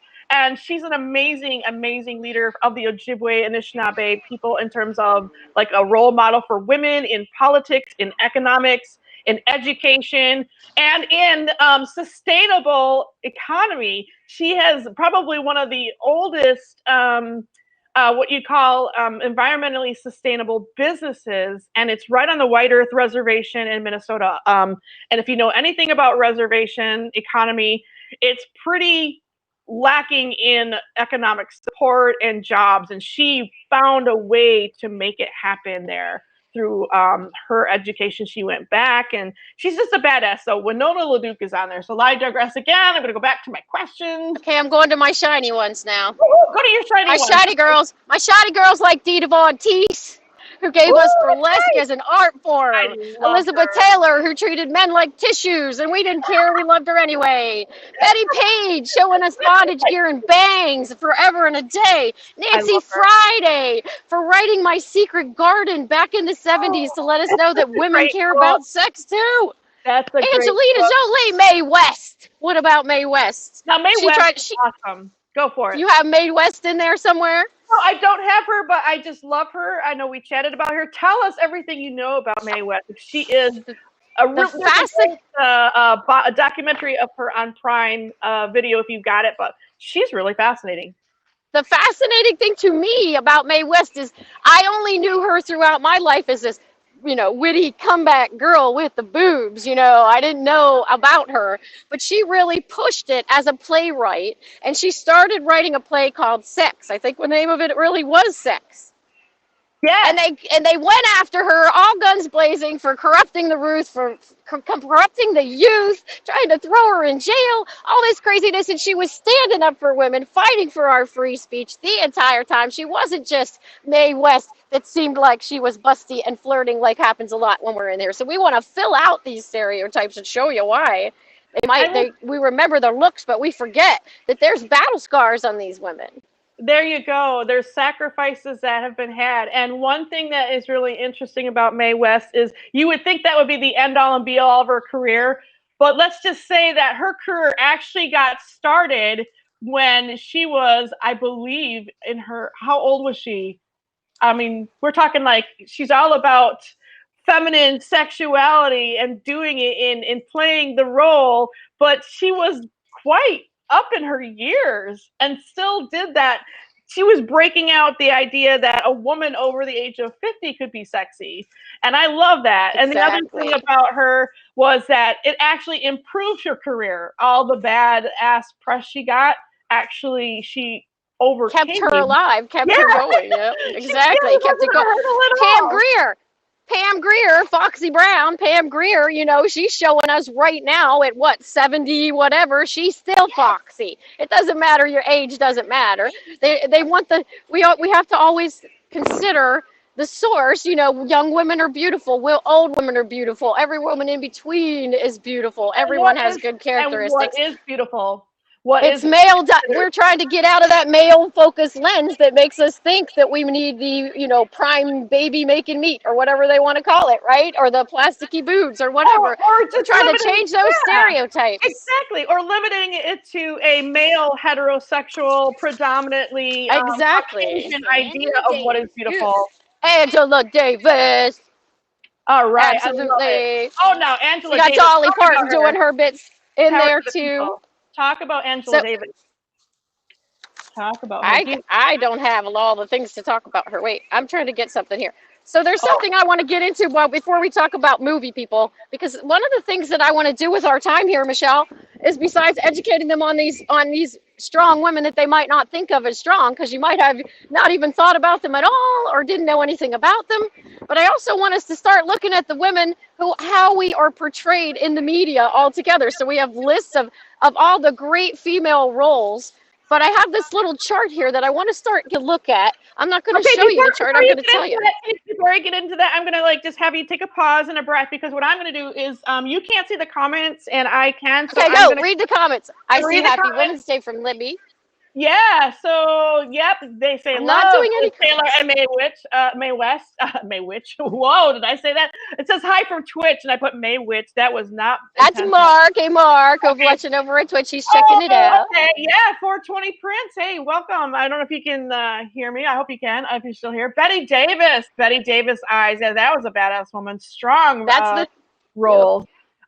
Gigi Sanders says hello from Washington. Gloria Steinem. We cannot forget Gloria Steinem. Oh my And of course, the same person who said that, John B, is mentioning Angela Davis as well. Dolly Parton. Now that is a real badass woman who did it very gracefully, but very strongly. And still, yeah. Black Panther, bra burner, and badass says JB about Angela Davis. Yep, JB knows his badass women. He knows his badass women. That's one of the comments. All I'm trying to point out here, Michelle, all I want to point out is I want you to look at all these women that we're talking about that break the rules and how they're breaking them. Like, what exactly is it that's broken? What is it that's stepped out of place? And it's often their appearance. It's often their role that they assume, because a lot of times it's seen as a masculine role or a sexually assertive role, or are they just moms and teachers, and are they just, what are the roles? Are the women even talking to each other and engaging with each other in this movie, or are they just eye candy on the side? What kind of behavior are those women observing? Are they having the same level of dialogue and character development with the ladies that you're seeing in the show, or are they there as just little junk poke signs or in the corner? So there's lots of things about gender bias that sneak in with these ladies, that if we look at what it is that they broke, what the rules were that they broke, it basically comes down to that. And you can use that same analysis in your life, all these different things. Because if it's coming down to someone defining your role for you, or what they think you should look like, or what they think you should be doing, right? That's the roles we're trying to break, because we want you to be your own shiny self. So I'm thinking we need to look at that all the time when we're watching TV, when we're watching movies, when we're doing things with our daughters, when we see these things, pointing out, okay, well, that's wonderful that they have the female lead detective, but why is she wearing stiletto heels and lipstick and giant hair? Does that suit the role, or does that suit the gender stereotype? Things like that is what we're trying to find out. And these ladies that we're talking about took the rules and the roles and the way they were supposed to look and behave and said no and did their own stuff and become their own crazy people. There you go. And, I'm a chef, right? Okay, like that kind of stuff just doesn't fly. Like you see, even on Food Network, you got the coiffed hair, you got the nails, you got lots of jewelry wearing. And I think it's because they're on network TV. I get it, but like those things aren't even allowed in the kitchen. Your hair is up, you're sweating, whatever makeup you have on comes off anyway. It's not a very glamorous profession. It's a very hardworking, profession. And your hair is the last thing that people want in their food. So, this image of this idea that a female chef has to rock a great hairdo and has to have like great nails is kind of ridiculous to me. And so I kind of like go, whenever I see that. But I get it. They're doing a show. It's on TV, but in reality, it just doesn't work. And I'm going to. But the way we have to look at that. Great comments. We get some really great comments here. I hate to cut you off here. Okay, go ahead, keep going. Go for ahead. We have women code breakers. Yes. Molly says. Oh yes, code breakers, very good. And you know, The women that came to the plants when the men were off at war, right? Angela Davis is a original professor concept. now at UCLA. There you go. Nice. We have to create and write better roles for ourselves. Yes. That's a really Exactly. great Everywhere. comment. Where's another In comment? life here? and in movies. In life and in movies. Woohoo! Because So, it's not okay. just. Go ahead. I'm sorry. So what we're trying to say is, okay, but you're talking about the cooking lady, right? And the cooking lady's all fancy on the show, but you know her hair would get everywhere. Do we still in 2021? Do we still want to perpetuate the gender bias by making the ladies feel like they need to go out and present themselves in this way in order to appease the male viewers? Or do we let them be what they want to be? That's all we're trying to do. We're trying to get you to recognize that maybe she doesn't even really want to wear that makeup. How many girls out there have been in a situation or grown up in a situation where you don't even want to do what they're telling you? I am one of those ladies. I mean, I am in a profession that is predominantly male. Women who cook are home cooks, that's unacceptable. Betty Crocker, that's unacceptable. Writing a little cookbook and having that kind of show seems acceptable. But when you're actually in an industrial strength kitchen and you're doing the chef and things, I'm telling you, women have to fight for a position of respect that we can equally be as good or seen as a professional with the technique. The difference between, I always say the difference between art and craft is that craft is predominantly women-based arts. That's the difference. And that's why it's seen as less than. And I feel We're seen that as soft. home cook, where they have to distinguish between a professional chef and a home cook, the only difference is technique. Now, if you have a mom that has a great recipe and she's known for it, she's experimented and done the same technique over and over again till she's perfected Hi, it, just like Melanie. any other chef that's out there. But it's really tough to break through that idea that I'm just as good. I'm not just some cook. I'm a chef. Right. Women are often seen as we are supposed to be in the caretaking roles, or our skills are luck and not skill, like with the culinary world. Like she's seen as cooking, like she's a mom that went and got a cook job and is showing off instead of like a chef from France where we watched growing up on TV. You know what I mean? We assign that to the women. That's what we're trying to point out, Michelle and I. We've made it that way.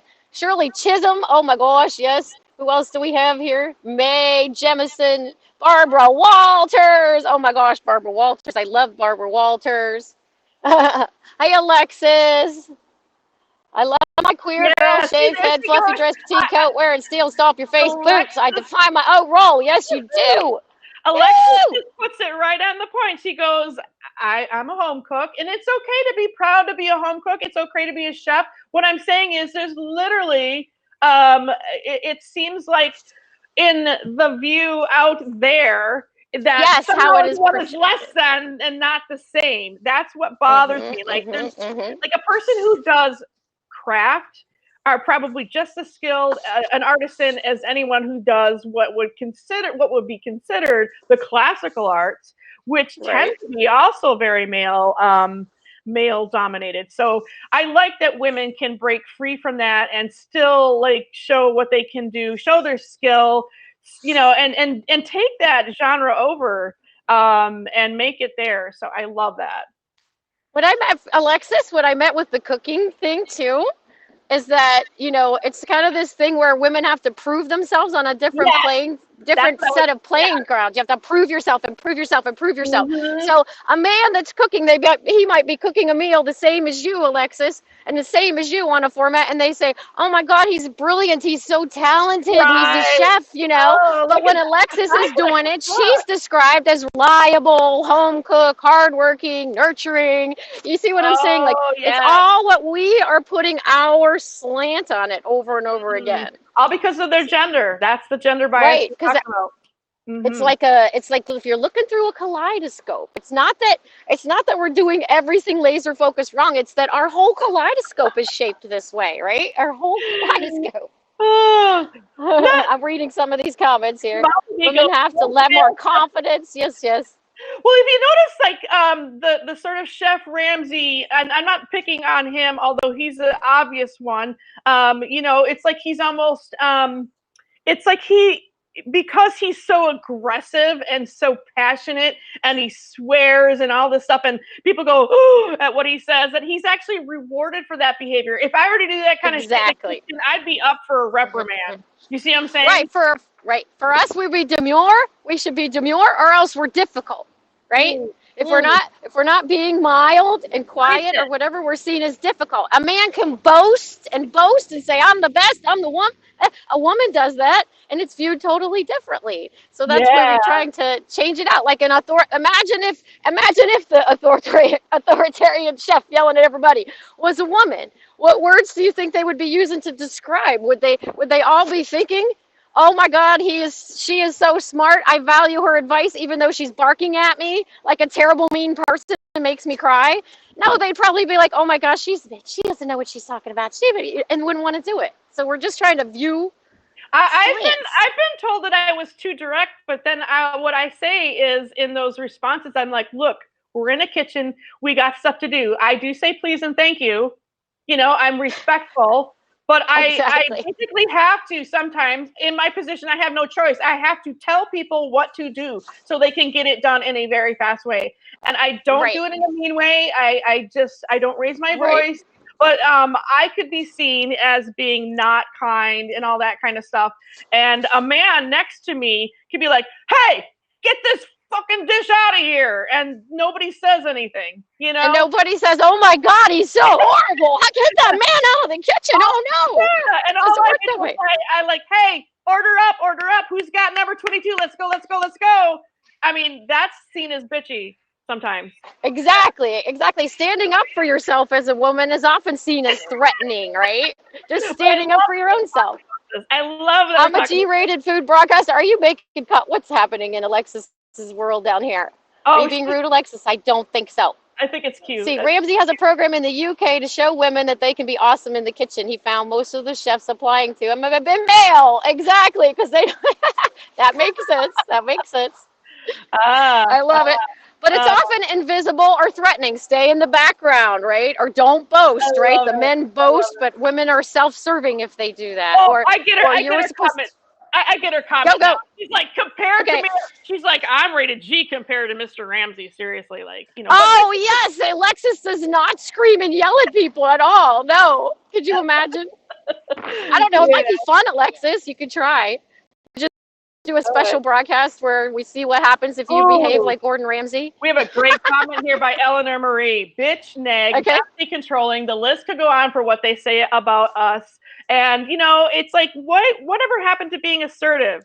Whatever happened to being confident? We like to, on days like this, praise, oh, I'm all about strong women. I'm all about their confidence and their assertiveness. And, wow, they're just so badass. But then when we actually do it, they're just like, ooh, I don't like you. You're mean. You're nasty. You're blah, blah, blah, blah, blah.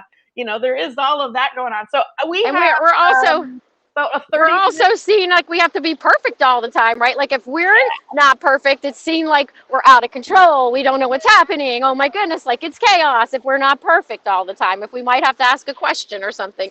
Like there's a lot of different ways. Like anger, like you were saying with anger. Mm-hmm. Anger will raise a man's status. It lowers us is because we don't have control. We're too emotional or whatever, you know. I know we got about like 20 minutes or so, but I do want to make a mention here. Chris and Martin Car Hunger, they are Chris and Martin, the Car Hunger team, male and female, married couple. She's making some really great comments, and I guess she's going to broadcast it on tonight. Female ladies and directors, art directors and directors, female producers, they have the harder time. She's talking about in her industry, really, we're touching a button on, you could like put this to any career, even motherhood, which I believe is a career. Motherhood, if it's like a single dad versus a single mom, how single moms are called out, especially if they are of a not white race and seen as less than. But if it's a male single dad, it's like, oh, he's trying so hard, he's doing his best. I mean, there's such exactly. So great guys, great comment. But back to you, Hippie. Okay. So let's go through some of these movies when we're talking about the different roles. These are the movies of the women that we like. And we love these movies. And the men love these women and the women love these women and we love these movies. So I want you to look at when we're talking about these ladies, how they don't fit the standard mold, how they broke that mold. What was it about this role that didn't fulfill the stereotype, right? How did we do it? That. So what if we think about Ellen Ripley?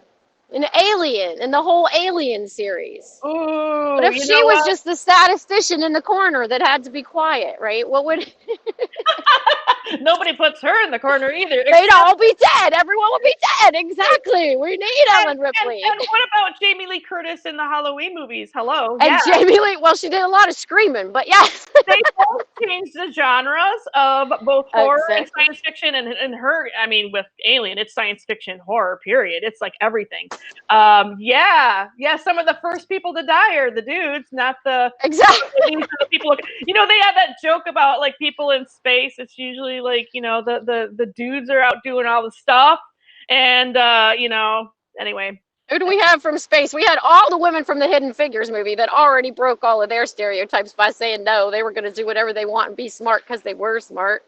We have Tess McGill. Remember in the 80s, Working Girl. Remember how Working Girl was such a big deal? That movie even was a big deal because the Working Girl back then was a big deal. Do you know, like my mom having a job when I was growing up was like, oh, she has a job. Oh my God. She's a single woman. Oh my God. Like all of these things that we take for granted. You watch the movie Working Girl and then you remember, oh my goodness, look at all they have to go through with their, while they have tons of hairspray, tons of makeup, high heels, fashion. And if I'm not mistaken, it was during a time where people were wondering if women could have it all, they could do it all. Like it was such a stress. And it was like pitting women against women at sometimes with that like whole argument of like, stay-at-home mom versus a working mom. You know, I mean, all of that stuff, like trying to make room for all kinds of moms was really a challenge. Carrie Fisher rose above the additions to make Princess Leia stronger than life. Took years for her to incorporate the strength of the character into her own life. Yes, unfortunately, it got cut short. So we had Princess Leia, but Princess Leia, figuratively and literally in the script, had Rey, right? So now we have all the new Star Wars with Rey as the superhero, a girl, kicking butt, taking names, right? We have Wonder Woman.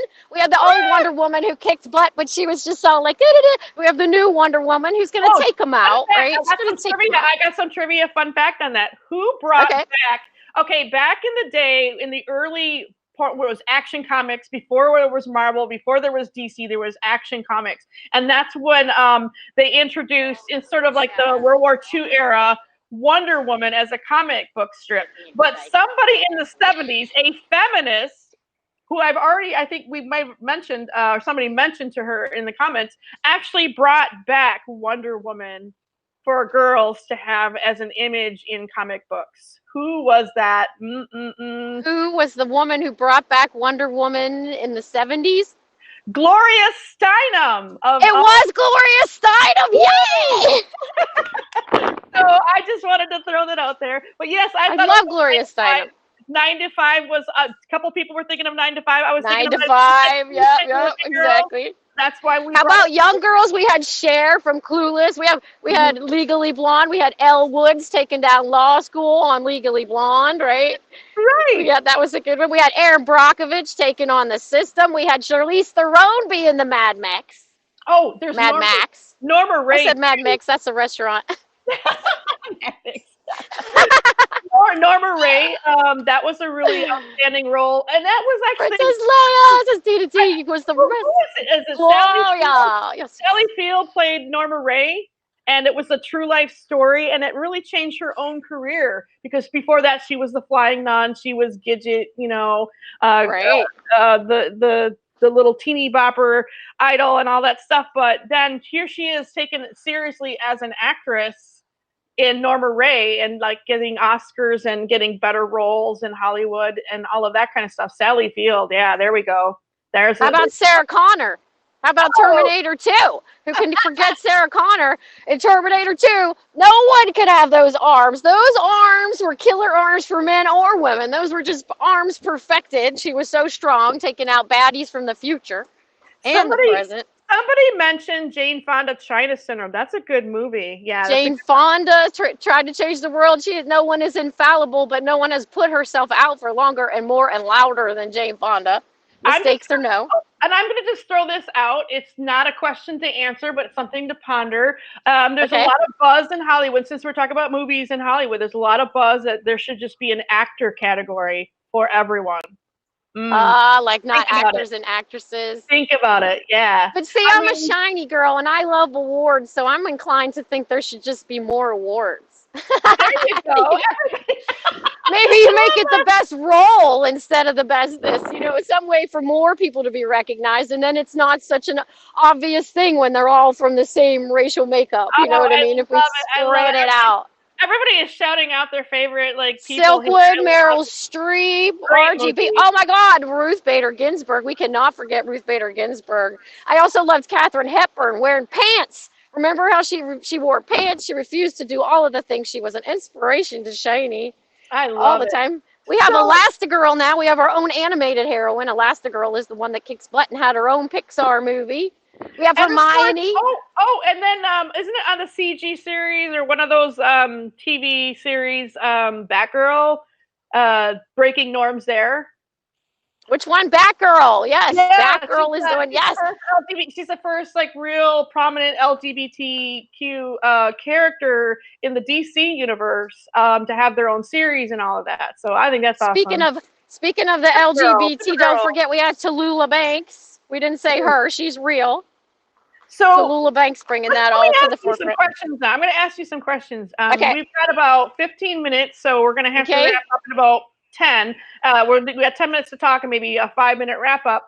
But you had gender bias scenarios. Have you been reading? Could you read some of that stuff off? Let's go back to that because we've been talking to you guys. Just to wrap up for those just joining you, and thank you for all the great comments and interaction with us. I love it. I love it. Wouldn't women be just pushed aside by the white male academy members, locked out of all the awards? Yeah, that's why it's such a controversy. It's like the bad and the ugly about it. But it's just a question to throw out there, like what people think about it. I love it. It's a great comment in response. But International Women, we went over some statistics about women. We have the theme about challenging the norms, and I know Shiny's got lots to say about that. And that's why she formed this whole thing about bad women actors doing what they had to do to break those norms and challenge them. Ellen, yes, somebody says Ellen. Ellen took a hit for everybody. Yes, we forgot Ellen. Women, movie heroes, TV imagery. We're talking a lot about body image in there, and I know Carter has a lot to do with that. I can't wait to see what she's going to broadcast tonight, talking about body imagery and specifically what we're talking about in film and TV and stereotypes. Gender bias on the job, but let's talk about that. Let's go back to that gender bias scenario. I love what you had. I don't know if you had a chance to share all of it, but I want to make sure you get everything in that you can possibly do. Well, I just had some scenarios that come up in regular everyday life that you might not think of, that they just skate by us like the status quo. We just accept it as it is. Like, how about if a woman is saying, anytime I'm out of the office for an off-site meeting or I'm out for the day, I'm always asked which kid is sick or is it another school holiday, because every time she's out of the office, it's determined that she must be with her kids, right? Or if she wants to work late, and they say, what about your kids? They don't say anything to the man about him working late. Same thing. That's actually kind of sad because there's, at least in Germany, they recognize, that men are also important to the family structure and the children and the raising of the children. So they give family leave to men to take care of children. They open that up, and I think that's not done here in the United States. But I have another one. What happens when you get pregnant? I've actually got pregnant on the job and was asked if I was planning on returning or staying home with my child. I never approached them and said, this is what my plan is. So many people assume once you have kids, you don't want promotions. You They don't assume want you the don't job want to anymore. travel for work, even though you Right. might want to travel for work. They assume everything that you're doing then is geared towards children and when I- not towards your Yep. career. And when I did get back to work, they were not assigning me stuff out in the field. It was like I was stuck in the office. And I'm like, man, when I was 5 months pregnant, you didn't have any problem having me go hike up a big hill, a big mountain kind of thing to go look at petroglyphs and to do a story on it. And I was 5 months pregnant. But now that I have a baby, I can't leave the office. What is going on here? It doesn't make any sense. And I think that unless we bring these things to the forefront, people will just think it's the norm and not even notice. Because you might not even think of it. You might not think that it's offensive as a man to say, oh, is one of your kids sick when you're out of the office? Or, oh, I just assumed you wouldn't want to participate in that meeting. Or I just, those things. But that's the kind of things that we have to point out. Do you know there are women who even pretend like they don't have kids? And speaking of, somebody's mentioning that they got pregnant in 16 in high school and they expelled her. Now, did they expel the boy that got her pregnant? Right, that's always the way, right? And I always think that. Don't get me started on that. No, we're being nice. All right, I don't want to get started on the whole idea of prophylactics and birth control, but that's a huge issue somebody else can bring up. But it just reminds me that it always seems to be on the woman not to get pregnant, but it's never on the man to not get a girl pregnant. Exactly. Just saying. And men take a lot of heat at work too if they are trying to participate in parenting and want to stay home with their kid or go do the things for their kids. They do take a lot of heat in the reverse on that. I will acknowledge, because they get teased like, oh, you're doing your woman's work, you're babysitting today, even though it's their own kids. And then they work with their wife about if they actually have a relationship where they kind of co-parent or they co-this and that around the house, they're seen as, well, I'm not going to say it, but they're seen as, under the control of their wife. Exactly. They make a bad assumption about the wife. That's the point. Exactly. It's not an assumption about the men. It's an assumption about the wives always. So it is 4:19. I'm going to try and put myself on mute. I want you to go ahead and give a summary or whatever. Okay, thank you. All right. Go for it. And thank you, everybody in the comments. I see Rosa Parks. I see always on the women. About the birth control.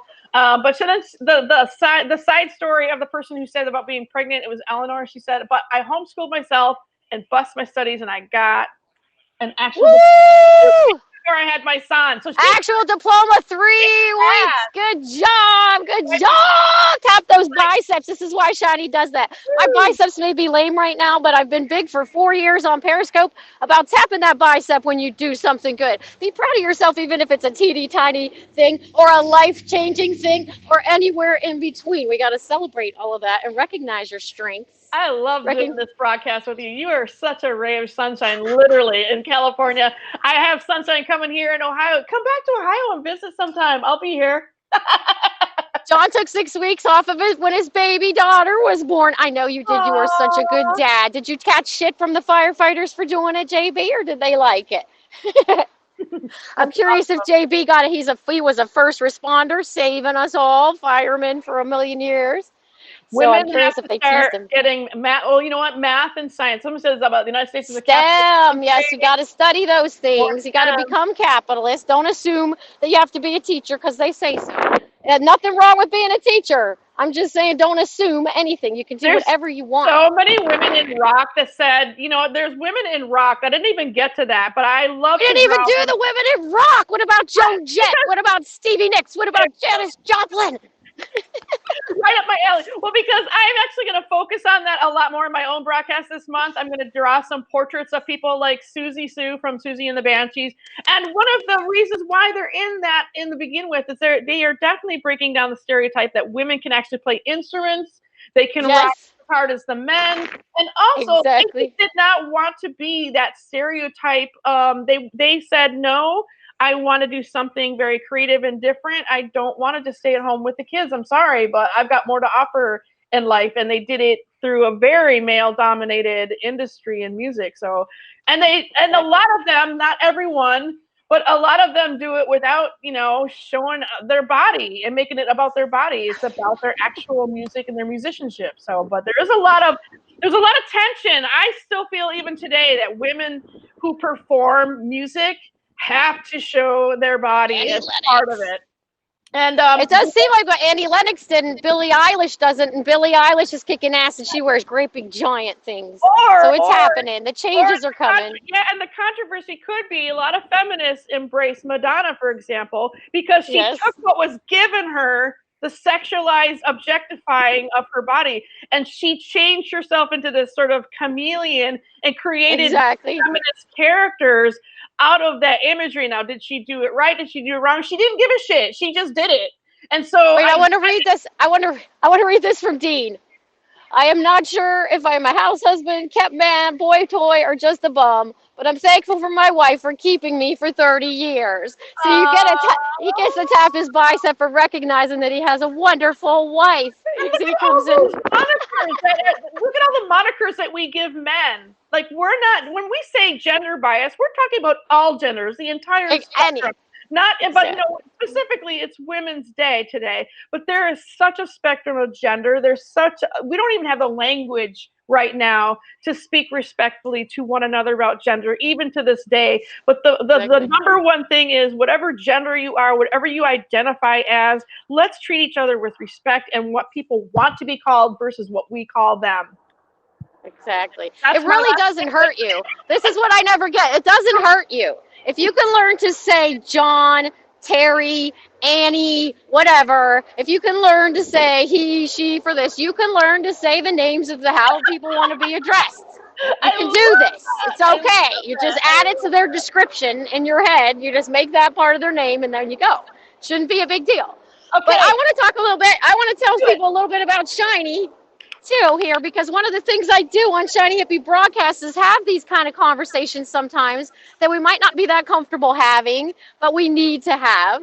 But we do it here on the beach. We do it on the rocks. We do it in a fun way so that everybody's having a good time. We also stretch and breathe and focus on taking care of ourselves. And as women, it is very hard to even put time to take care of yourself into the equation. We're so used to doing all the things for other people. So everybody has to find a time, find a space, find a place where you can focus on yourselves and the things that you want and who you want to be.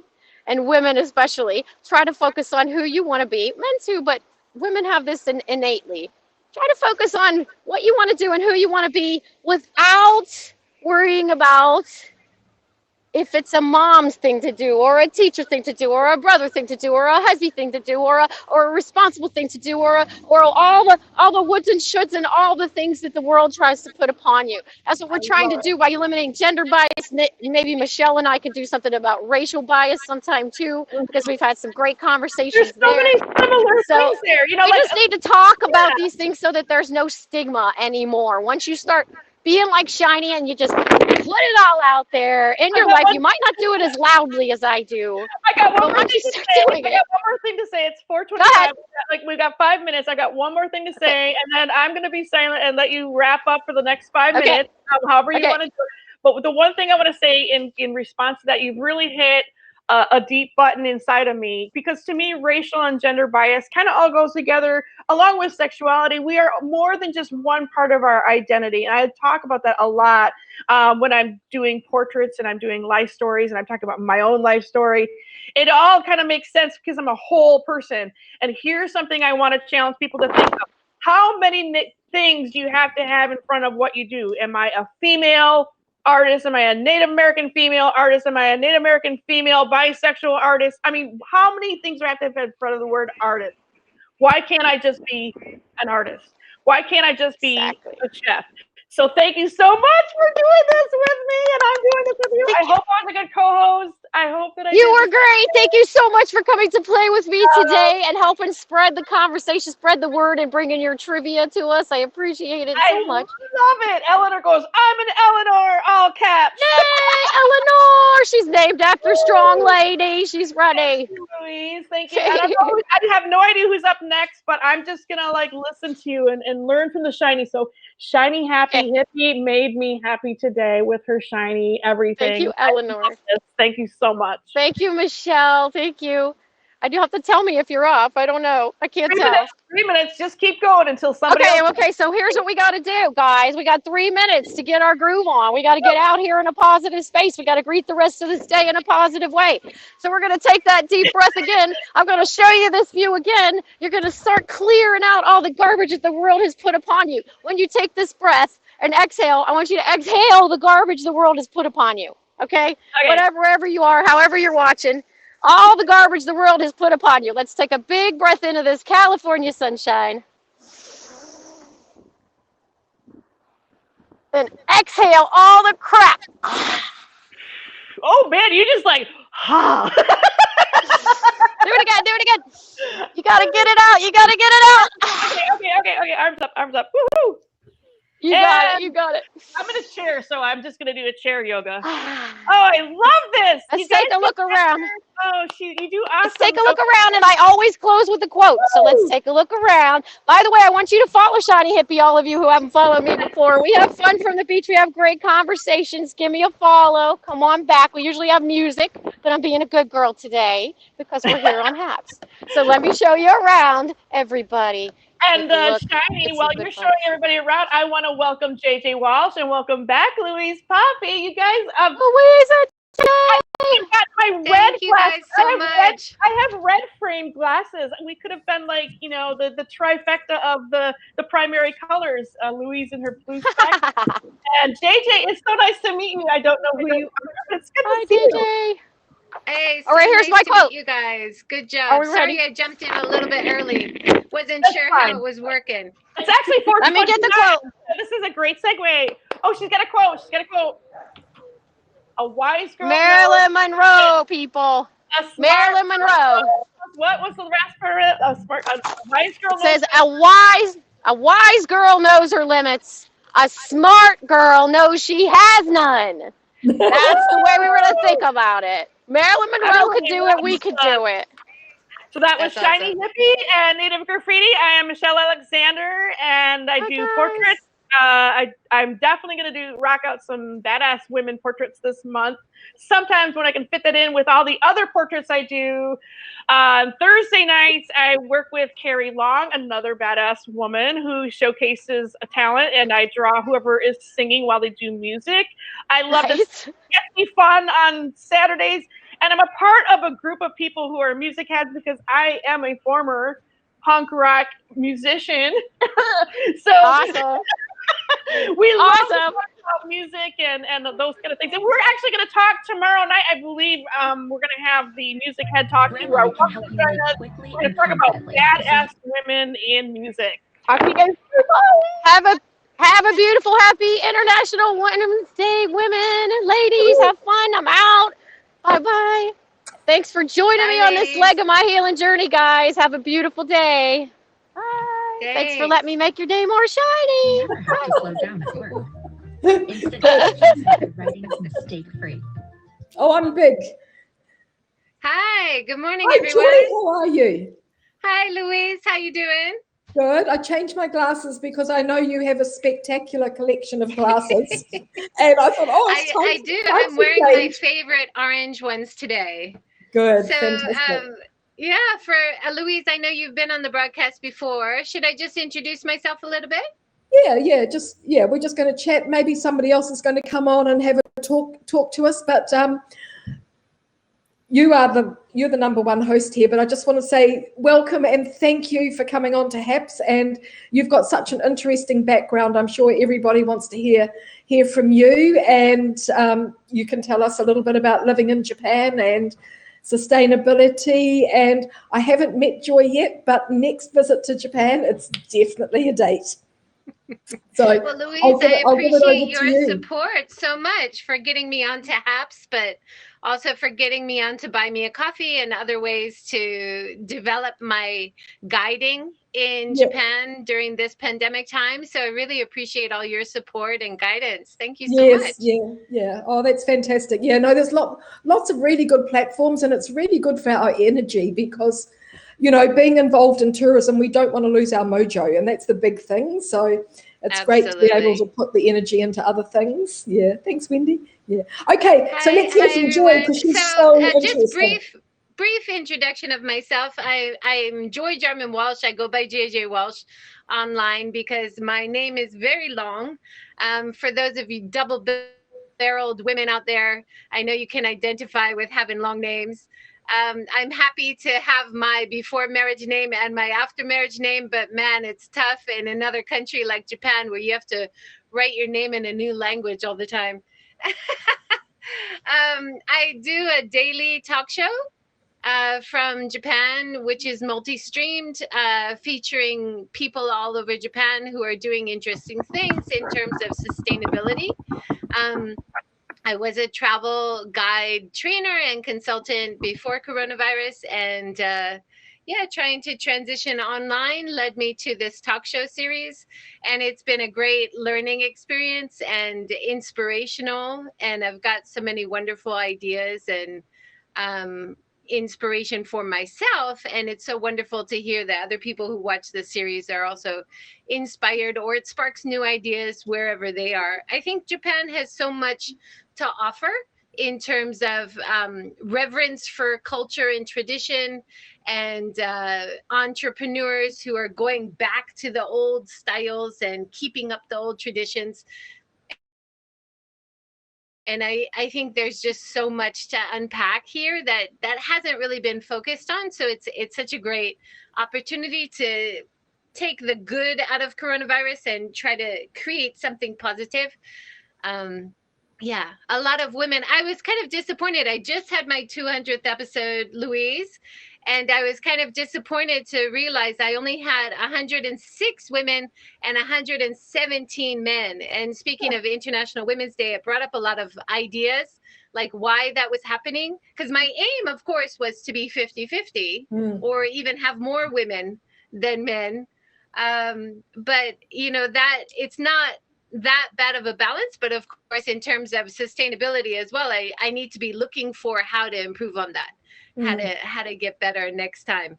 But you know what, it's probably a common thing around the world is that a lot of the women that I go to and say, would you like to be a guest on the show, they actually say no, or I'm not ready, or you know, maybe next month, or maybe once I write a book. And I think this is a common problem for many of us women, that we are our biggest critics, right? And we often self-edit and say, we're not ready, I'm not good enough, right? And we need to just put ourselves out there, I think, a little bit more.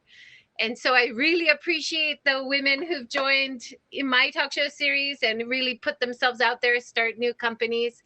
Japan has really horrendous rankings in terms of gender equality around the world. I know New Zealand, Louise, in contrast, I have one of my favorite memories. I was racing triathlon for many years in Japan. And a New Zealand female coach came over with a junior athlete to join one of the races. And he won the race, and the male winner of the race got a free ticket to go to a race in New Zealand. And I was the female winner of that race, and I got a box of cakes. Whoa. And she helped. I mean, I was used to it because that's Japan. That's the usual Japan situation.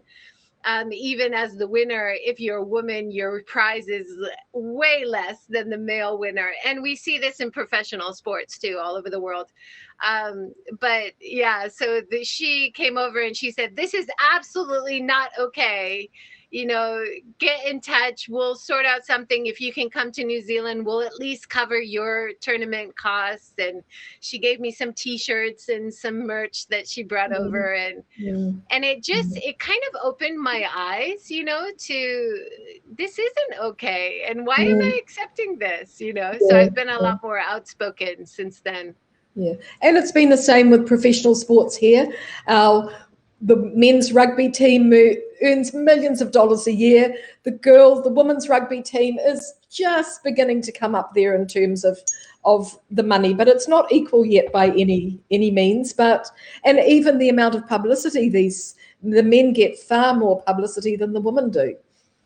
So, so Joy, where are most of your followers from? Are they in Japan or are they outside Japan? You know, it's interesting. When I first started, the biggest audience for the podcast version. So I do the video version and then I do the podcast version, audio version, which goes out. And the audio version biggest audience was in India. Which is really interesting. But they just have a giant like market for podcasting. Now it's my biggest audience on both platforms, on both video and audio, is in Japan. And then is America, and then is India, and then Australia, New Zealand. So it's the top 10 are English speaking countries, but I'm so happy to see that the top country for listeners is in Japan, because that is the aim. Everything's in English, but the aim is to try to get people living and working in Japan to think about better options in terms of more sustainable options for their daily life. And as well as inspiration, because we're all feeling a bit depressed now, and people around the world can be inspired from Japan. But of course, people living and working in Japan are most invested in Japan. So it's great to see people listening in and commenting and really getting a lot from it. I just wanted to mention some women that really inspired me this year. And Louise, maybe you've done this already. But of course, for me, focused on sustainability, Greta Thunberg, and how she started the Fridays for the Future. And we actually had a lot of young people in Japan taking that up and doing Friday for the Future protests and holding signs, even soft protesting, just holding signs in front of their schools or on city street corners. Jane Fonda has been a real inspiration. She also does Fire Drill Fridays in America and tries to focus on the climate problems and get people inspired and get people thinking about what's going on. The women who started Black Lives Matter, Alicia Garza, Patrice Cullens, and Opal Tometi. And actually, we had Black Lives Matter protests in Japan.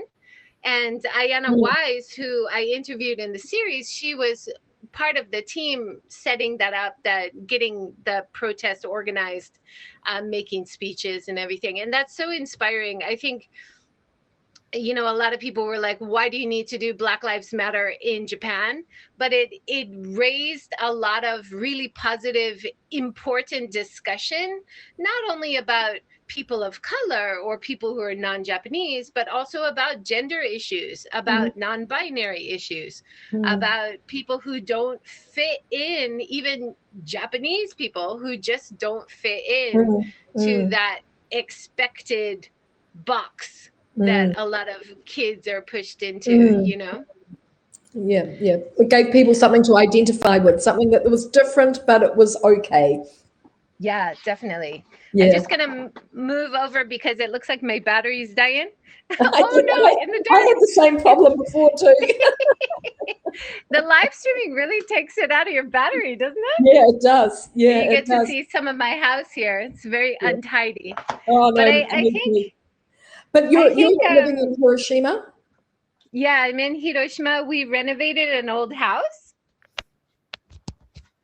And it's funny because a lot of the speakers in the series, we also talk about renovating houses because it's a passion of mine to renovate this old house, and I love it. And it's becoming really popular for people to move out of the cities into the rural areas. And that's also, you know, a gender issue because a lot of the farmers in the rural areas, they're women and elderly and not able to do as much of the work as they used to do.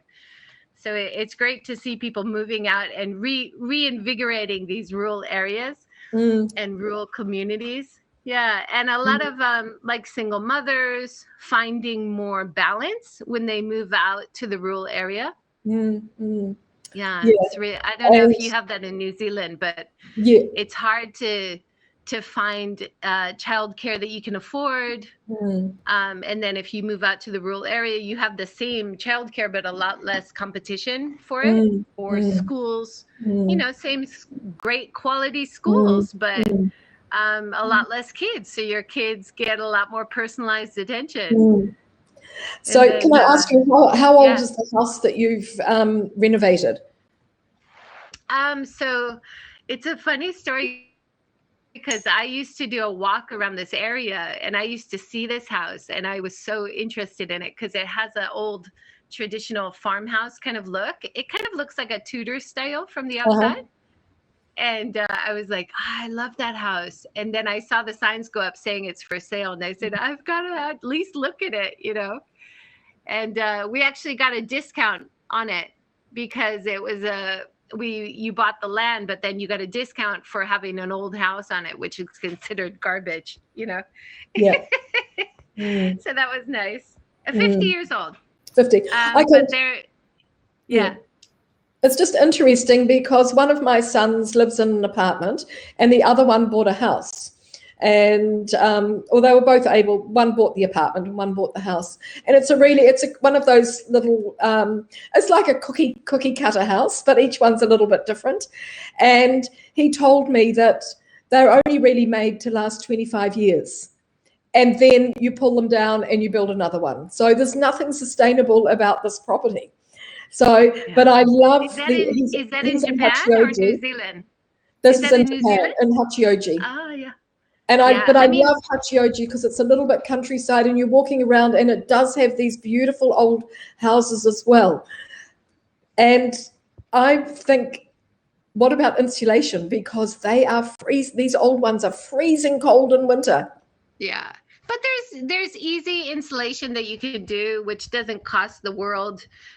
We ended up remodeling ours and spending a lot less than people who had new builds. And then if you have an old house, you can actually do a lot better. Let me move to the other area. It looks like my internet is not good over here.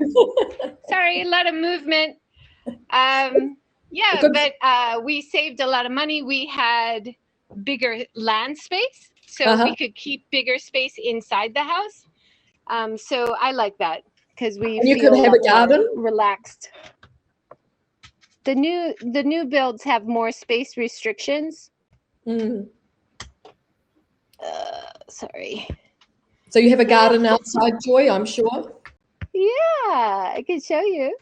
Oh. So I've rescued these kitties. Yes. And we have a little garden out there. Nice. They like to watch the birds. You just missed the blossoming ume tree. Oh, gorgeous. Now, ume is another great thing which I want to mention because it's actually connected to gender equality in Japan. Ume is the Japanese plum. And a lot of housewives actually make their own umeshu. Have you ever heard of umeshu, Louise? It's my favorite drink. I've got a bottle in my fridge right now. I love umeshu. Yeah. Oh, yeah. wow. So a lot of, people in Japan aren't allowed to make their own alcohol, but because they're just adding fruit to alcohol they buy in the store and making I have a friend in New Zealand that makes it, and she provides me umeboshi and ume, and she makes miso paste as well. So so I have my own little supply. Yeah. So definitely, supporting local farmers, supporting, people who make their own products in Japan is such a gender issue as well as a sustainability issue, of course. And we know that if you support women, then you're supporting kids.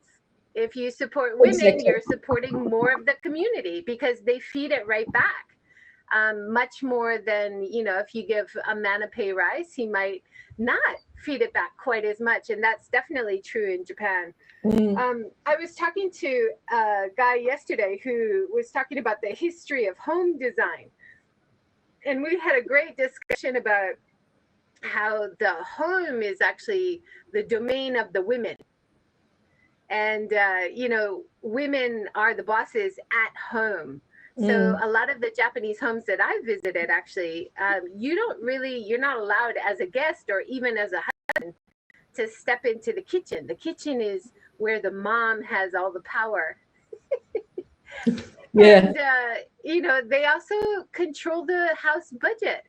most women, you know. So there is a lot of things kind of under the surface where there is so much power by women in Japan, but yet Japan, in terms of promoting women or having women as leadership in companies, is ranked so poorly around the world, and it's so depressing. I've been here for almost 30 years now, and it just seems like progress is, you know, not as good as it could be. We had a recent scandal. Did you hear about the head of the Olympic Committee scandal? Yes. Yeah, but tell us what happened. So he was a prime minister of Japan before. His name is Mori, and he was the head of the Olympic Committee, and he made very blatant comment at a press conference saying that women in the group talk too much. And he was annoyed that women talk too much. And then a big outcry, a woman named Momoko Nojo started a protest group on change.org and now they have over 160,000 signatures to ask for him to step down, because this is not okay that he said this. And for me, having worked in like a university system and having to step away from that job, because I felt also really discriminated against, and I couldn't speak up for myself, and I tried to go through the right channels, and the people who had, you know, discriminated against me, they moved up, and I was just a complainer, you know. And I know people around the world can identify with that as well. And so when this happened, when Morty said this, I think a lot of us who have lived in Japan experiencing this for a long time, we had kind of a visceral reaction to it. It was like PTSD, and we were all like, no, this is not okay. You cannot say this so blatantly. And so I was so glad to see young women like Momoko Nojo step up and get the petitions and get him to feel pressure to step down. Awesome. And then finally, they've got a woman in the position, and people saying, well, she's not qualified, all the usual conversations. But yeah, it's so much better. But then on top of that, there's other people in the government who doubled down on the problem. And there was another committee who had not been open to any women in government. And they said, well, women can come in, but they're not allowed to talk. They have to be silent if they come in, you know. And it's just, are you kidding me? You know, but it's just, it's nice in a way that it's all out in the open, but it's also, it's so depressing after so many years to see so little progress, you know. So I want to be positive. I want to talk about some of the women in the series from Japan. Just mention their names. Yan Fan, she came from Silicon Valley in the States, and she started a great coding training program here. Melanie Brock from Australia has been such a great influence on women empowerment. She started a great series last year called Celebrating Women of Japan, and trying to get rid of the manel. Louise, you know, the manel. So the all male panel, it's called the manel. Oh, the manel? That's quite clever. I hadn't heard that before. Yeah, the manel. So Yan Fan and Kiltzer and Melanie Brock and I were always trying to promote women in Japan who can be on these panels, because whenever we see a manel, it's just gut-wrenching. Is there no women about this topic that you could have asked to be on, you know? Even sometimes gender issues or women's issues, and you'll have an all-male panel.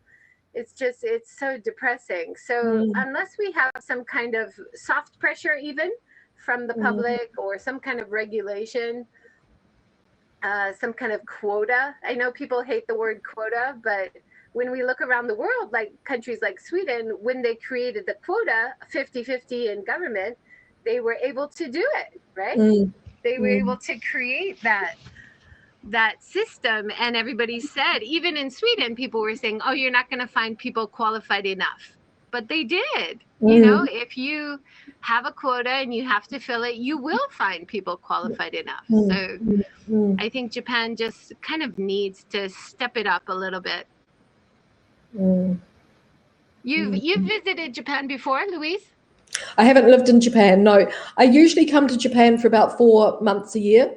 So, but I've been coming to Japan since 1983. So I came to Japan the year that Tokyo Disneyland opened. And then I came again the following year and went back to Tokyo Disneyland. And then 10 years later, we brought our 2 sons back to Japan. And we went to the 10-year anniversary or celebration of Tokyo Disneyland opening. So I've got that early connection, and I have been again since as well. But nice. I'm sort of, my kids fell in love with Japan, of course, when they were children, and studied Japanese at university. And I've just had this ongoing relationship with both Japan and Korea, which I really, I treasure. It's nice. Amazing. Yeah. We've got a few more minutes, like 7 more minutes. I'd love to, think about how we can improve gender equality. I think in Japan and maybe in New Zealand and maybe around the world, it starts with education, right? It starts with the policies that we have in schools. It starts with encouraging teachers to accept differences. I think in Japan, there's an expression, the nail that gets hammered down, like even, hello from, St. Petersburg. Hello from Los Angeles. Yeah, hello, everyone. And everybody's commenting on our glasses, Louise. Yeah, we love colored glasses. Yeah, we do.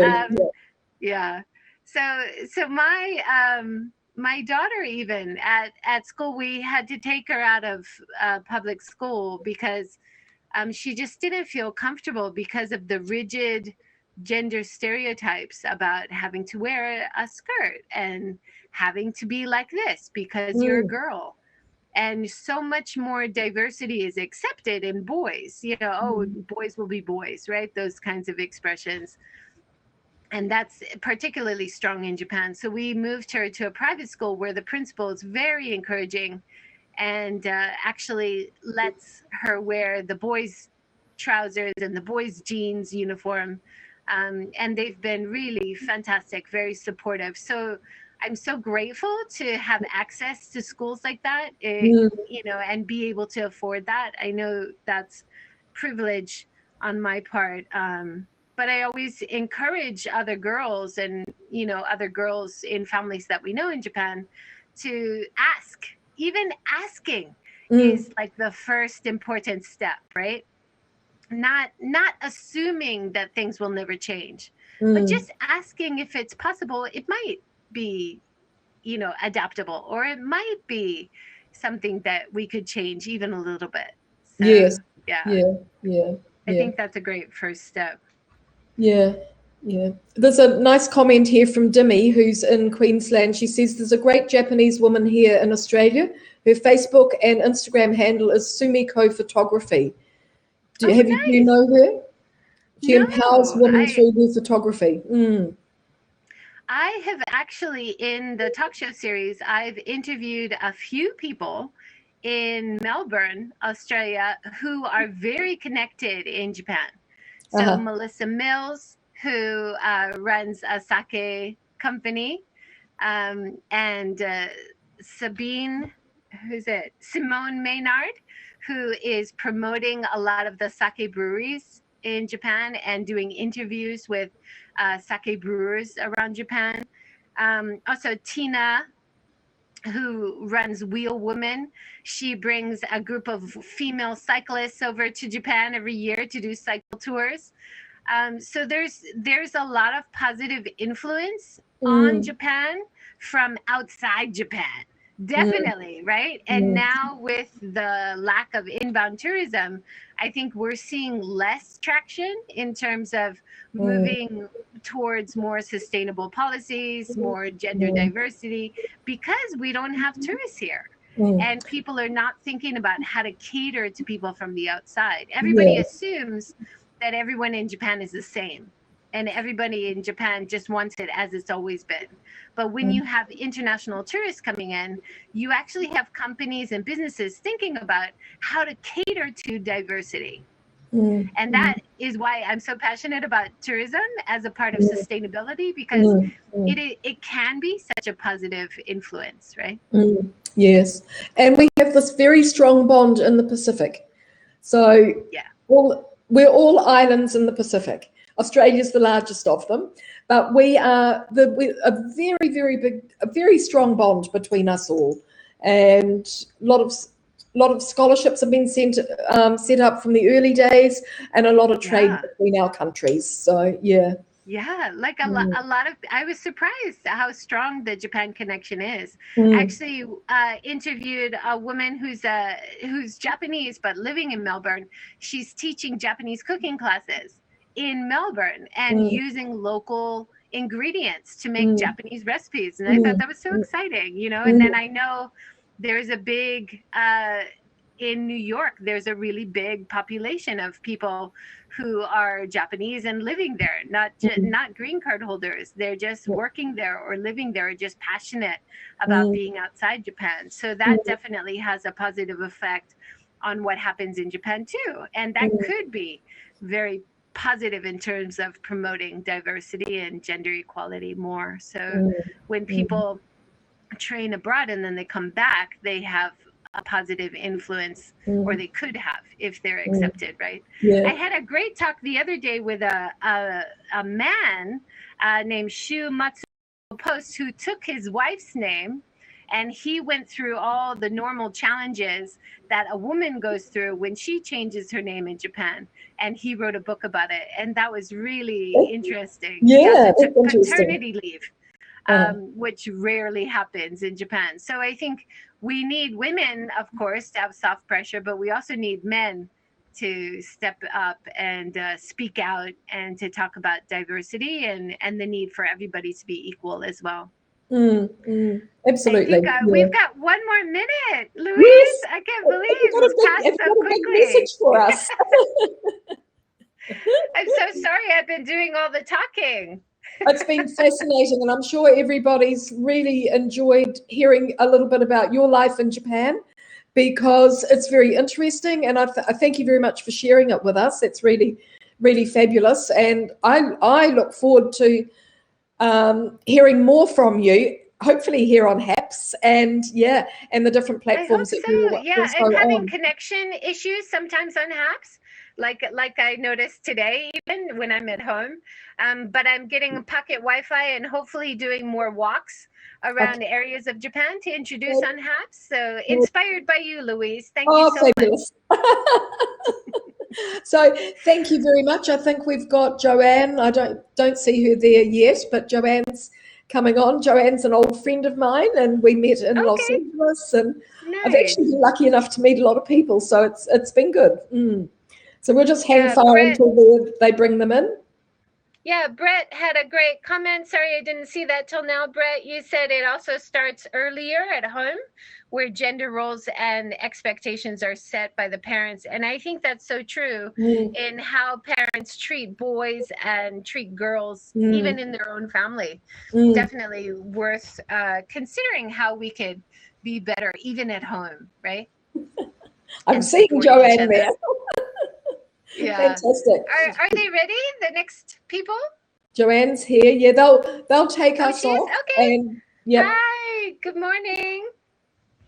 All right. I'm gonna leave and let you guys take over. Okay. So Happy thank you very much, International Joy. That was Women's Day. awesome. Great to connect with you guys. I'll be following. Take care. Bye. Bye for now. Thank you. Well, kia ora. How are Kia ora, you? Joanne. How are you? I am good. Oh my nice God. to How see come you. I'm so huge and you're like normal size? No, we're big. No, we're good. We're equal size, but I'm sitting back. I don't want to be too close to the screen. Who's coming on with you? Well, Michelle Garrett is supposed to be joining me, and Web EV, who I think you know, is going to be joining me as well. Okay, fantastic. Yeah. Oh, that's good. Yeah. So really, how come I'm so large and you're so like normal? No, because I think you're looking for. I'm sitting back and you're up at the screen like this. I'm not. I'm like back. Okay, maybe back a little bit. Oh, maybe Okay. maybe I'm on the number one screen. Maybe I'm not sure. Yeah. I don't know. Hi, Who Dina. else? Okay, Dean, sorry. fantastic. So let's see. We're going to be inviting Web Evie. Yes. Michelle's Hold on a coming second. in. I gotta put this information in for Peter. Okay. The same size on your screen. Yeah, Joy. Yeah. Oh, really? Awesome. So we are the same size on your screen, huh? I don't know. So yeah, done. Here we go.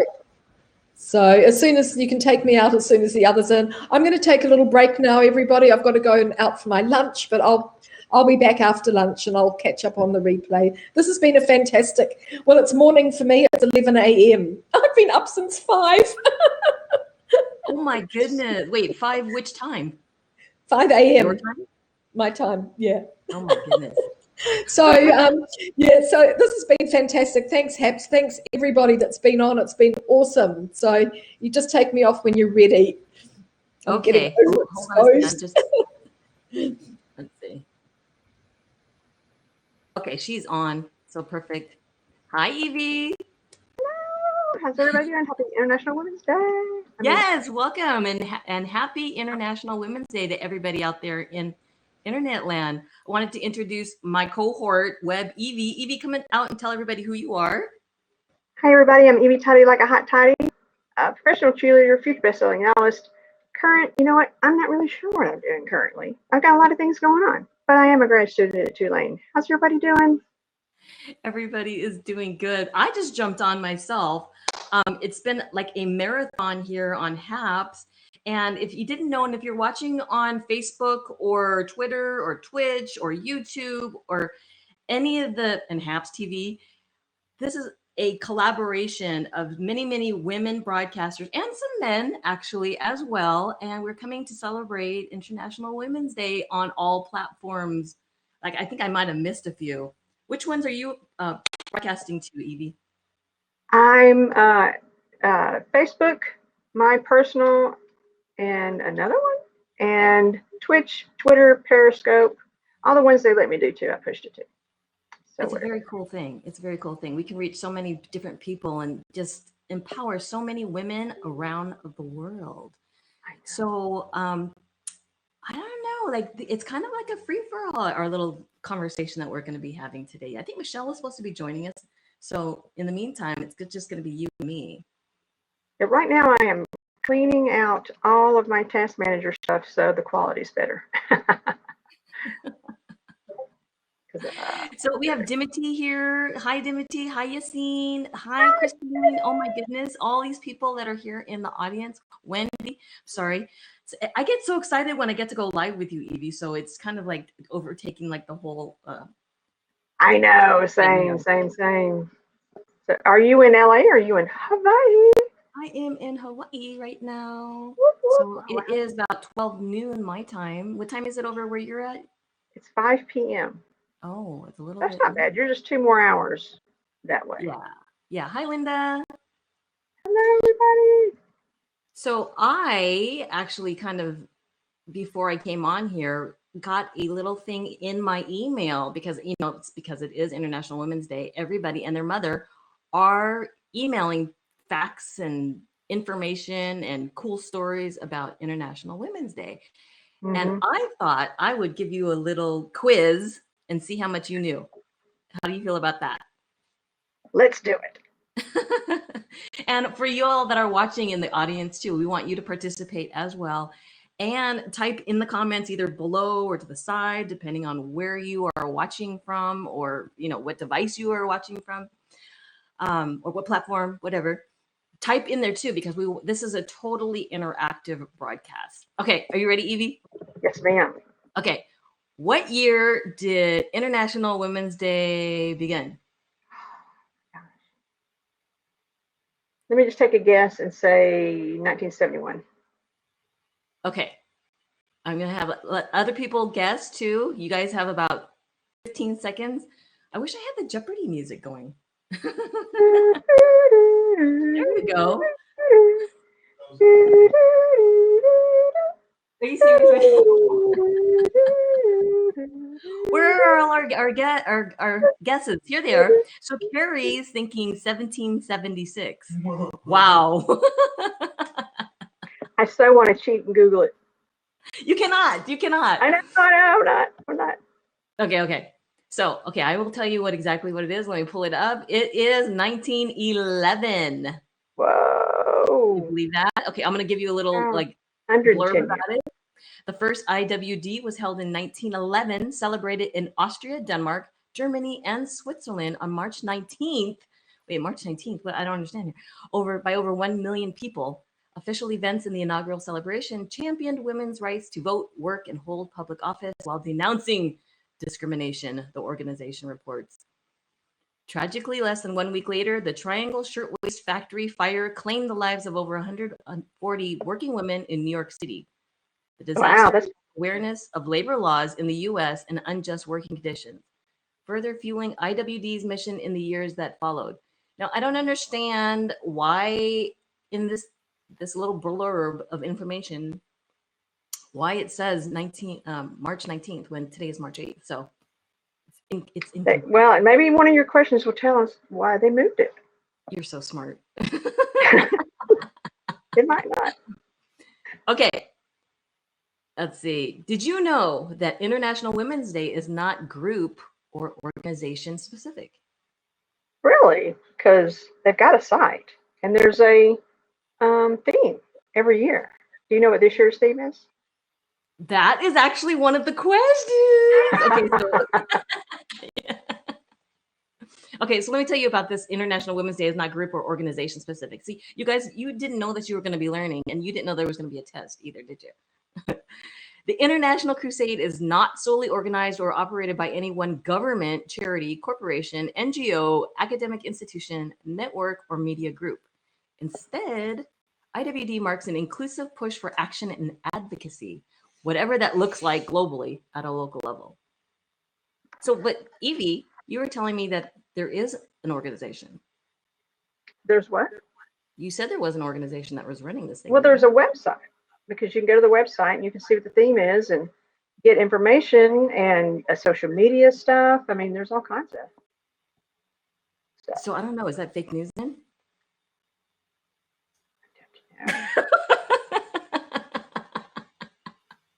You guys, I'm going to Google and see if it's the .org. Okay, while Evie's looking at that, I'm going to go to the next question. And do you know what the day's signature color is? Okay, don't say anything yet. Everybody that's watching, what do you think the signature color for International Women's Day is? I'm going to just take a chance and say pink. Wait, what color did you say? Pink. Since they forced that upon us. No. Oh my God, we have trolls in the audience. Wow, that's horrible. Can we click on them and report? It's okay, they can hang out. Mark it spam. Okay, so you think it was pink? Does anybody else have a guess on what is the color for International Women's Day? Okay, how about teal? Nope. Anybody else? We have people that only the trolls are commenting? I'm only seeing that one dude that I reported. And I mean, I see Dimity and Carrie, but I don't see anybody else. I think maybe they're just quiet, or maybe that there's a little bit of a lag in the comments. Okay, so I'm going to tell you what it is. It's actually purple. I should have known that. I should have guessed that. Really? Yes. Because purple's my thing. Another reason I like purple. Woo! Well, Christine it said purple, so there must be a lag. Yeah. So I gotta just slow it down a little bit. Okay, so Wendy's like purple in all caps. She knew. Yeah, look at that. Okay. Number 4. Okay, that number 4 isn't really a thing. It just says it's celebrated in many ways. And number 5, which I know you know the answer to, okay, y'all that are watching, I'm going to do this really, really slow. The 2021 theme for International Women's Day this year is, okay, so while people are typing it in, Evie, do you know what previous themes were for the other years? Gosh. I know a couple of years ago, we were talking about people, women who inspired us.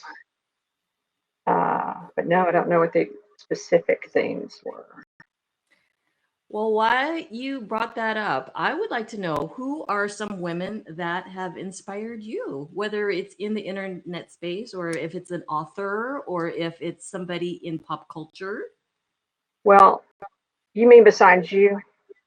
Aw. That's so sweet. Let's see. Okay, Well, wait. Evie, we have can we pause to restart this the server while they restart the server because there is here. I'm ready to go. And all right, let's see if that's better. Back.